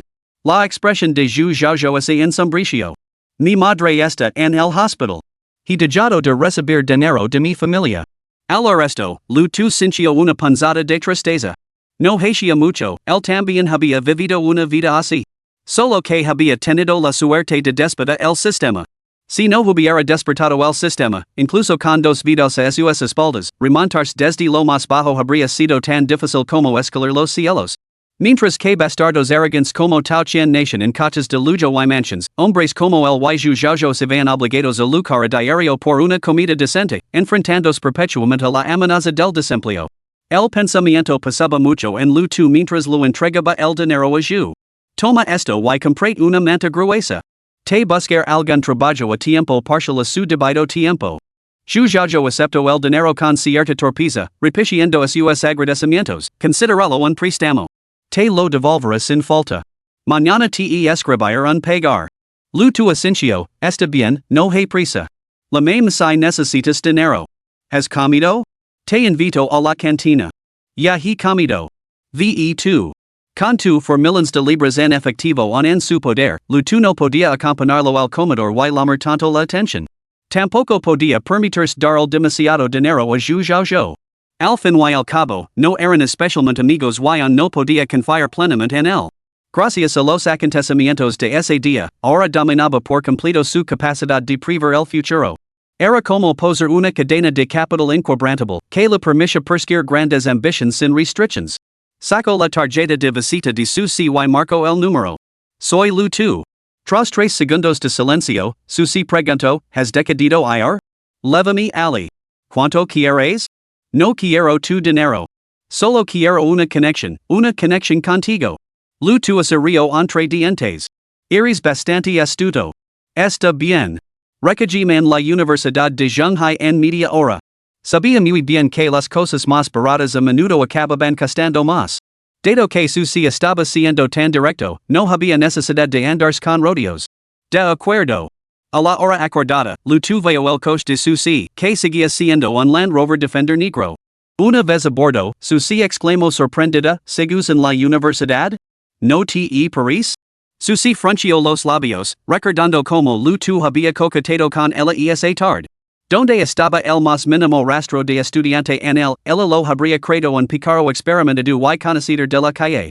Condujo directamente hacia la carretera de circunvalación, en dirección este, hacia el parque wetland, en las afueras. En los últimos años, esta zona se había transformado en un enclave acomodado, salpicado de lujosas mansions independientes. Su comenzó a explicar durante el trayecto, ¿has oído hablar del grupo Tao? Lutu se interesó al instante, por supuesto. Lo dirige la familia Tao.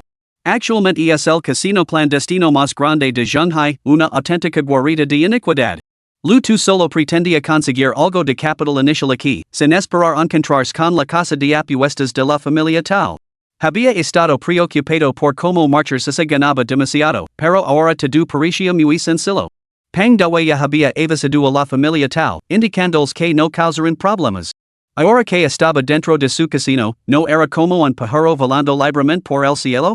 Lutu solo sabía que el negocio más lucrativo de la familia Tao era su compañía de seguros.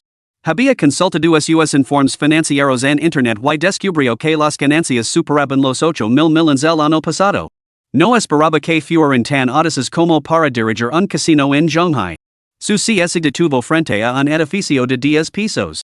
Mirando a Lutu con seriedad, le preguntó, ¿el casino está dentro de este edificio? Pero primero, debes discern la verdad, eres un tramposo con las cartas? Lu tu río entre dientes. Si fuera un tramposo, me atrevería a poner un pie en un lugar como este? ¿Crees que sería tan tonto como para arriesgar mis propios dedos? Espero que no me estés engañando.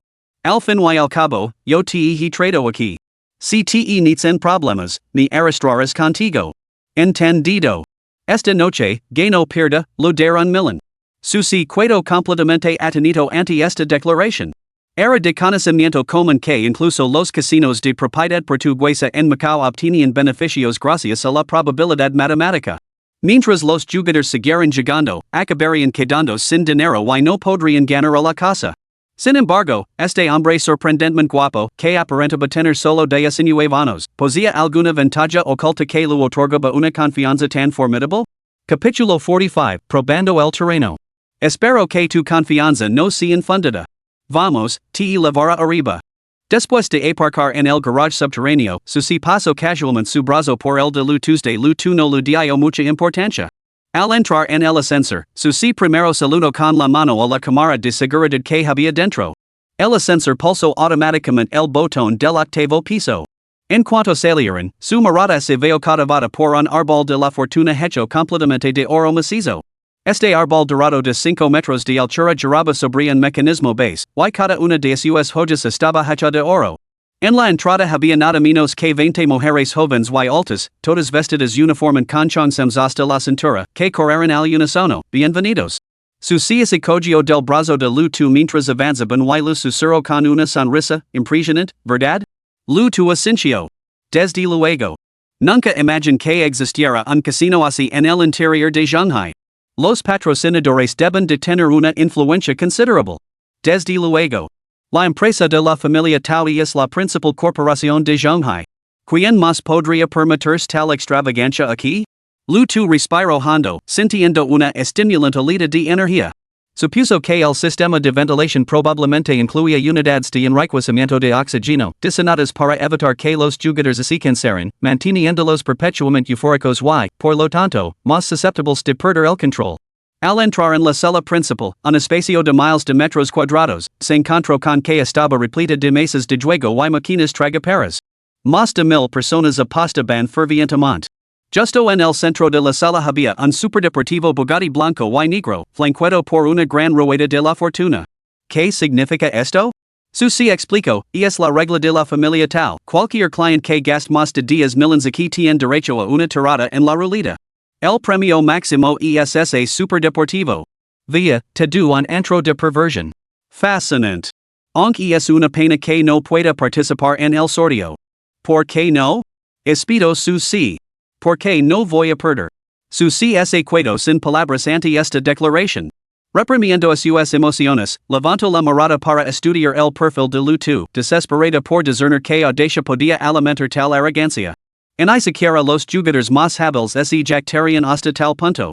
Innumerables almas suenan con convertir una bicicleta en una motocicleta en las mesas, pero tales hazanas siguen siendo tan raras como los dientes de gallina.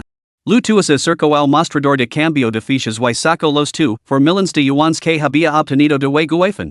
El personal del mostrador era muy profesional. Al ver que un cliente pagaba en efectivo, no mostraron ninguna descortesía. 5 empleados se acercaron inmediatamente para ayudar a contar los billetes. En menos de 2 minutos, las fichas fueron cambiadas con éxito. Susi preguntó con curiosidad, ¿qué te apetece jugar primero? ¿Texas Hold'em o Blackjack? Lu tu sonrió profundamente. Prefiero algo más sencillo y directo. Los dados, por ejemplo. Susi se quedó algo sorprendida. Por lo general, los jugadores experimentados se decantan por mesas como las de Texas Hold'em, donde pueden demostrar sus habilidades. Los juegos puramente de azar, como los dados, suelen evitarse instintivamente. De repente, recuerdo una película sobre un dios del juego que había visto, en la que el personaje chinchado elegía los dados desde el principio. Podría ser que este chico de 18 años que tenía delante estuviera intentando emular a Chinchado? Susi sintió una punzada de decepción. Parecía que esta vez había apostado mal, este chico no era más que un joven hechizado por las películas antiguas. Aún así, tenía que apoyar a Lu Tuesday había tomado una decisión, así Lu tu perdía los 2 for millones de yuans, lo convencería para que lo dejara y se marchara. Después de todo, ella lo había traído ali. Si lu tu ese dejaba lavar por el juego hasta el punto de recurrir a prestamistas, ella también acabaría inevitablemente en sus garras. Eso sería una pérdida mucho mayor que cualquier ganancia. Lu tu ese dirigió directamente a la mesa de apuestas de dados, agarrando sus fichas. Al no encontrar ningún asiento libre, simplemente sacó 100,000 yuans y se los entregó a un hombre desanimado vestido con traje que estaba cerca. Amigo, prueba suerte en otra mesa. El hombre se detuvo, pero al ver las fichas que le ofrecía lu tu, su rostro se iluminó con una sonrisa y las cogió rápidamente. De acuerdo, te tomaré la palabra. El hombre acababa de perder otra ronda. Después de sentarse, lu tu llamó a un camarero para que le trajera una Coca-Cola bien fría. El hombre del traje no se marchó inmediatamente. Se daba cuenta de que lu tu no era una persona corriente al fin y al cabo, había apostado de pie, pero había insistido en dar 100,000 en fichas. Así que se quedó detrás de este joven tan peculiar y le dio un consejo, amigo, han sido 6 rondas consecutivas de alto. Sigo apostando por alto. No podía creer mi suerte. Lu tu asintió con una sonrisa, pero no dijo nada, bebiendo su refresco de cola con gran concentración. Su sí también se sentó a su lado.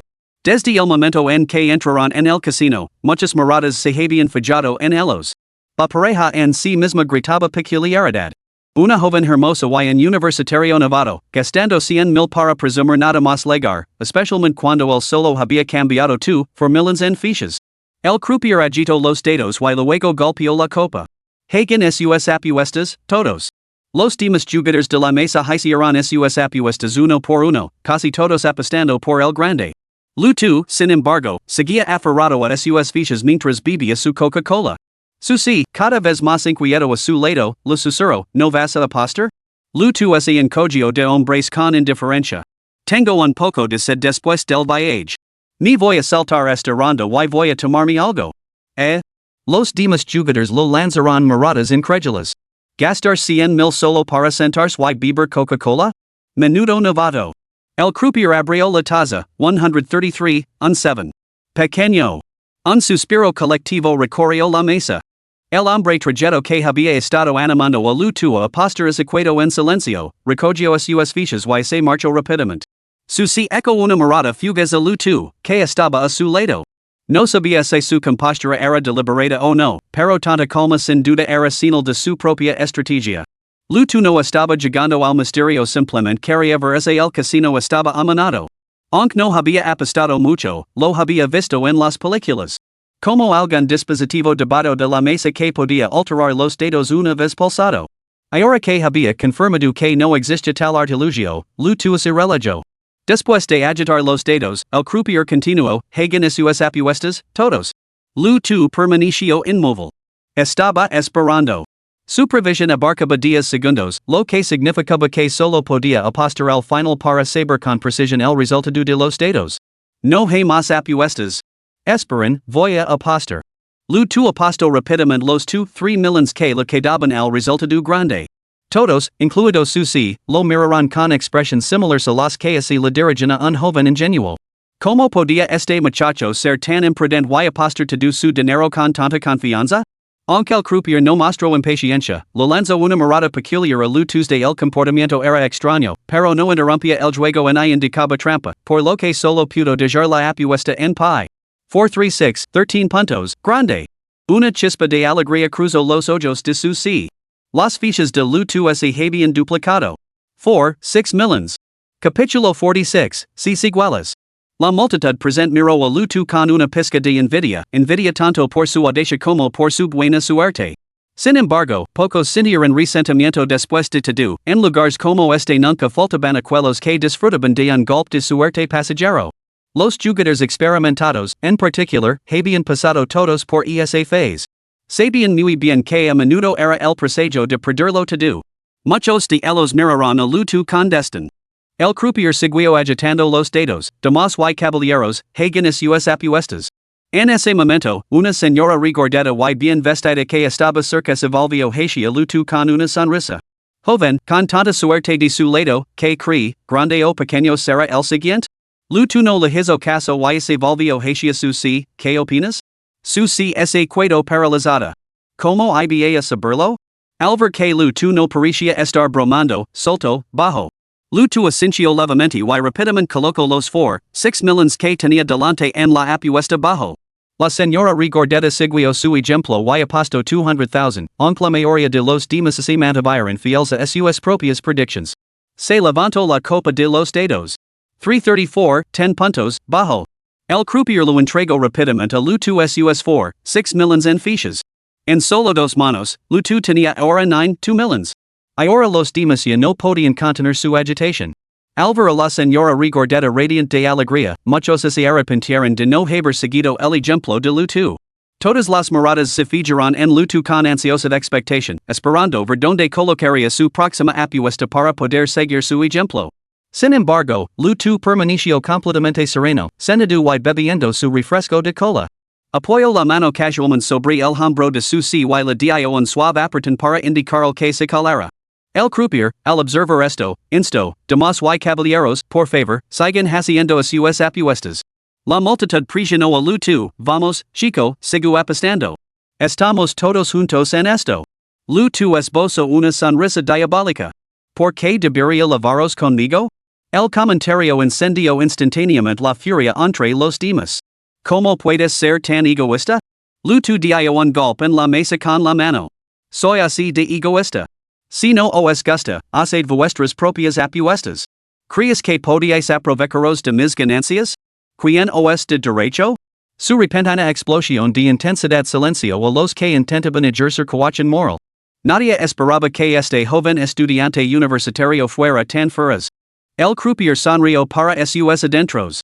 Había visto esta escena innumerables veces. El juego consiste en ganar el dinero de los demás, quien compartiría desinteresadamente sus ganancias. Insisto una vez más, no hay más apuestas. Dejen de apostar. Los demás apostadores lanzaron a lu tu una mirada resentida. Al ver que tampoco había apostado en esta ronda, y al darse cuenta de que no era alguna quien se pudiera enganar fácilmente, muchos de ellos se alegraron, con el entusiasmo decayendo.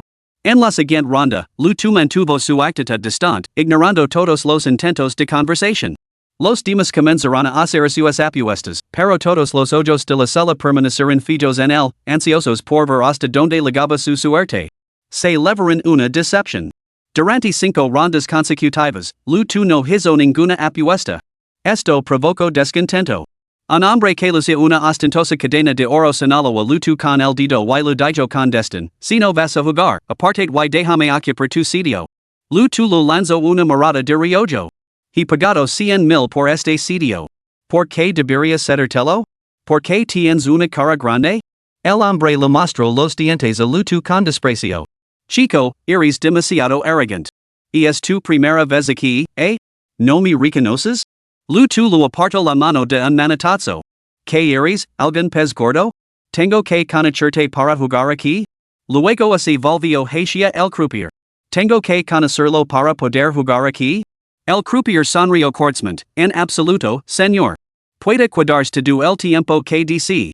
Sin embargo, la política de nuestro casino establece que, tras 8 rondas consecutivas sin realizar ninguna apuesta, lo rogamos que se traslade a otra zona. Disponemos de salas VIP con servicios de massage personalizados, new y profesionals. La afirmación era técnicamente correcta, pero servía como una sutil advertencia a lu tu para que no causara problemas. Hoy no tenía intención de provocar ninguno. Sin embargo, se trataba del establecimiento de la familia tal, y hoy había venido precisamente a causar problemas. El hombre sonrió con desdén. Recuerda mi nombre, muchacho. Soy Tang Xiaohu. Cuando lo hayas perdido todo, sabrás quién soy. Lu tu se rió con desprecio. Entonces te llevarás una decepción. Nunca recordaré a un lacayo insignificante como tú. Hagan sus apuestas, todos. Después del incidente anterior, los que lo rodeaban no le prestaron atención a lu tu, sino que se concentraron en sus propias apuestas. Para ellos, probablemente era un muchacho que había robado el dinero de su familia para apostar y ahora tenía miedo de continuar después de ganar un par de manos. Sin embargo, saber cuando retirarse era algo que muchos aquí no podían manjar. En ese momento, lu tu hizo su jugada, puso los 2 millones de fichas en la apuesta 666, lo que encendió el instante el ambiente. Joder, ¿vas a apostarlo todo en triples? ¿Acaso conoces las reglas, chico?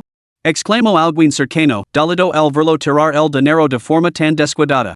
Tang xiaohu risaplo con destin. Pronto lo descubrirás. Incluso su si miro a lu tu completamente sorprendido y la susuro en voz baja, ¿estás completamente seguro de esto? Lu tu asincio con confianza. ¿No confías en mí? Su si nego con la cabeza. Que confía en ti o no es irrelevant. El dinero es tuyo de todos modos. El alboroto llamó la atención de los clientes cercanos, y todas las miradas se fijaron en la pila de fichas que marcaba 666 en la mesa de juego. ¿Alguien está apostando por un triple 666? Solo hay una probabilidad entre 216. ¿De verdad alguien se está arriesgando? No solo se está arriesgando, lo ha apostado todo. La friolera de 9 millions. ¿Quién es ese temerario? Ahi, ese joven de Ali. La multitud recién reunida, que desconoce la reputación de Lutu, vio su aspecto juvenil y a la mujer que lo acompañaba. Rápidamente lo etiquetaron como un rico tanto, ansiosos por presentar su queda. La expresión del croupier se volvió inquieta. Tenía a ese tipo de apostadores, perder era una cosa, pero ganar significaba problemas. En el casino taos no tenían la grandeza de los establecimientos portugueses o de Macao. Sus salarios dependían de las ganancias diarias, las grandes perdidas reducirían su sueldo. Solo podía rezar en silencio para que Lutu no ganara. La matrona regordeta fue la primera en instar al croupier, abuelo. No me importa perder un poco de dinero, solo quiero ver ese un triple. Los demás se sumaron, exacto. Viendo lo seguro que este chico, yo también empiezo a creerlo. Abra la copa de los dedos. El croupier se secó el sudor nerviosamente, pero no tuvo más remedio que obedecer. Todos los presentes en la sala contuvieron la respiración, con los ojos fijos en cada uno de sus movimientos. En el momento en que se levantó la copa, se produjo un grito ahogado colectivo. Maldita sea. Realmente es un triple 666. ¿Estoy viendo cosas? ¿Una ganancia de 36 a 1 y realmente ha ganado? Ha apostado 9 millions, eso son la friolera de 330 millions.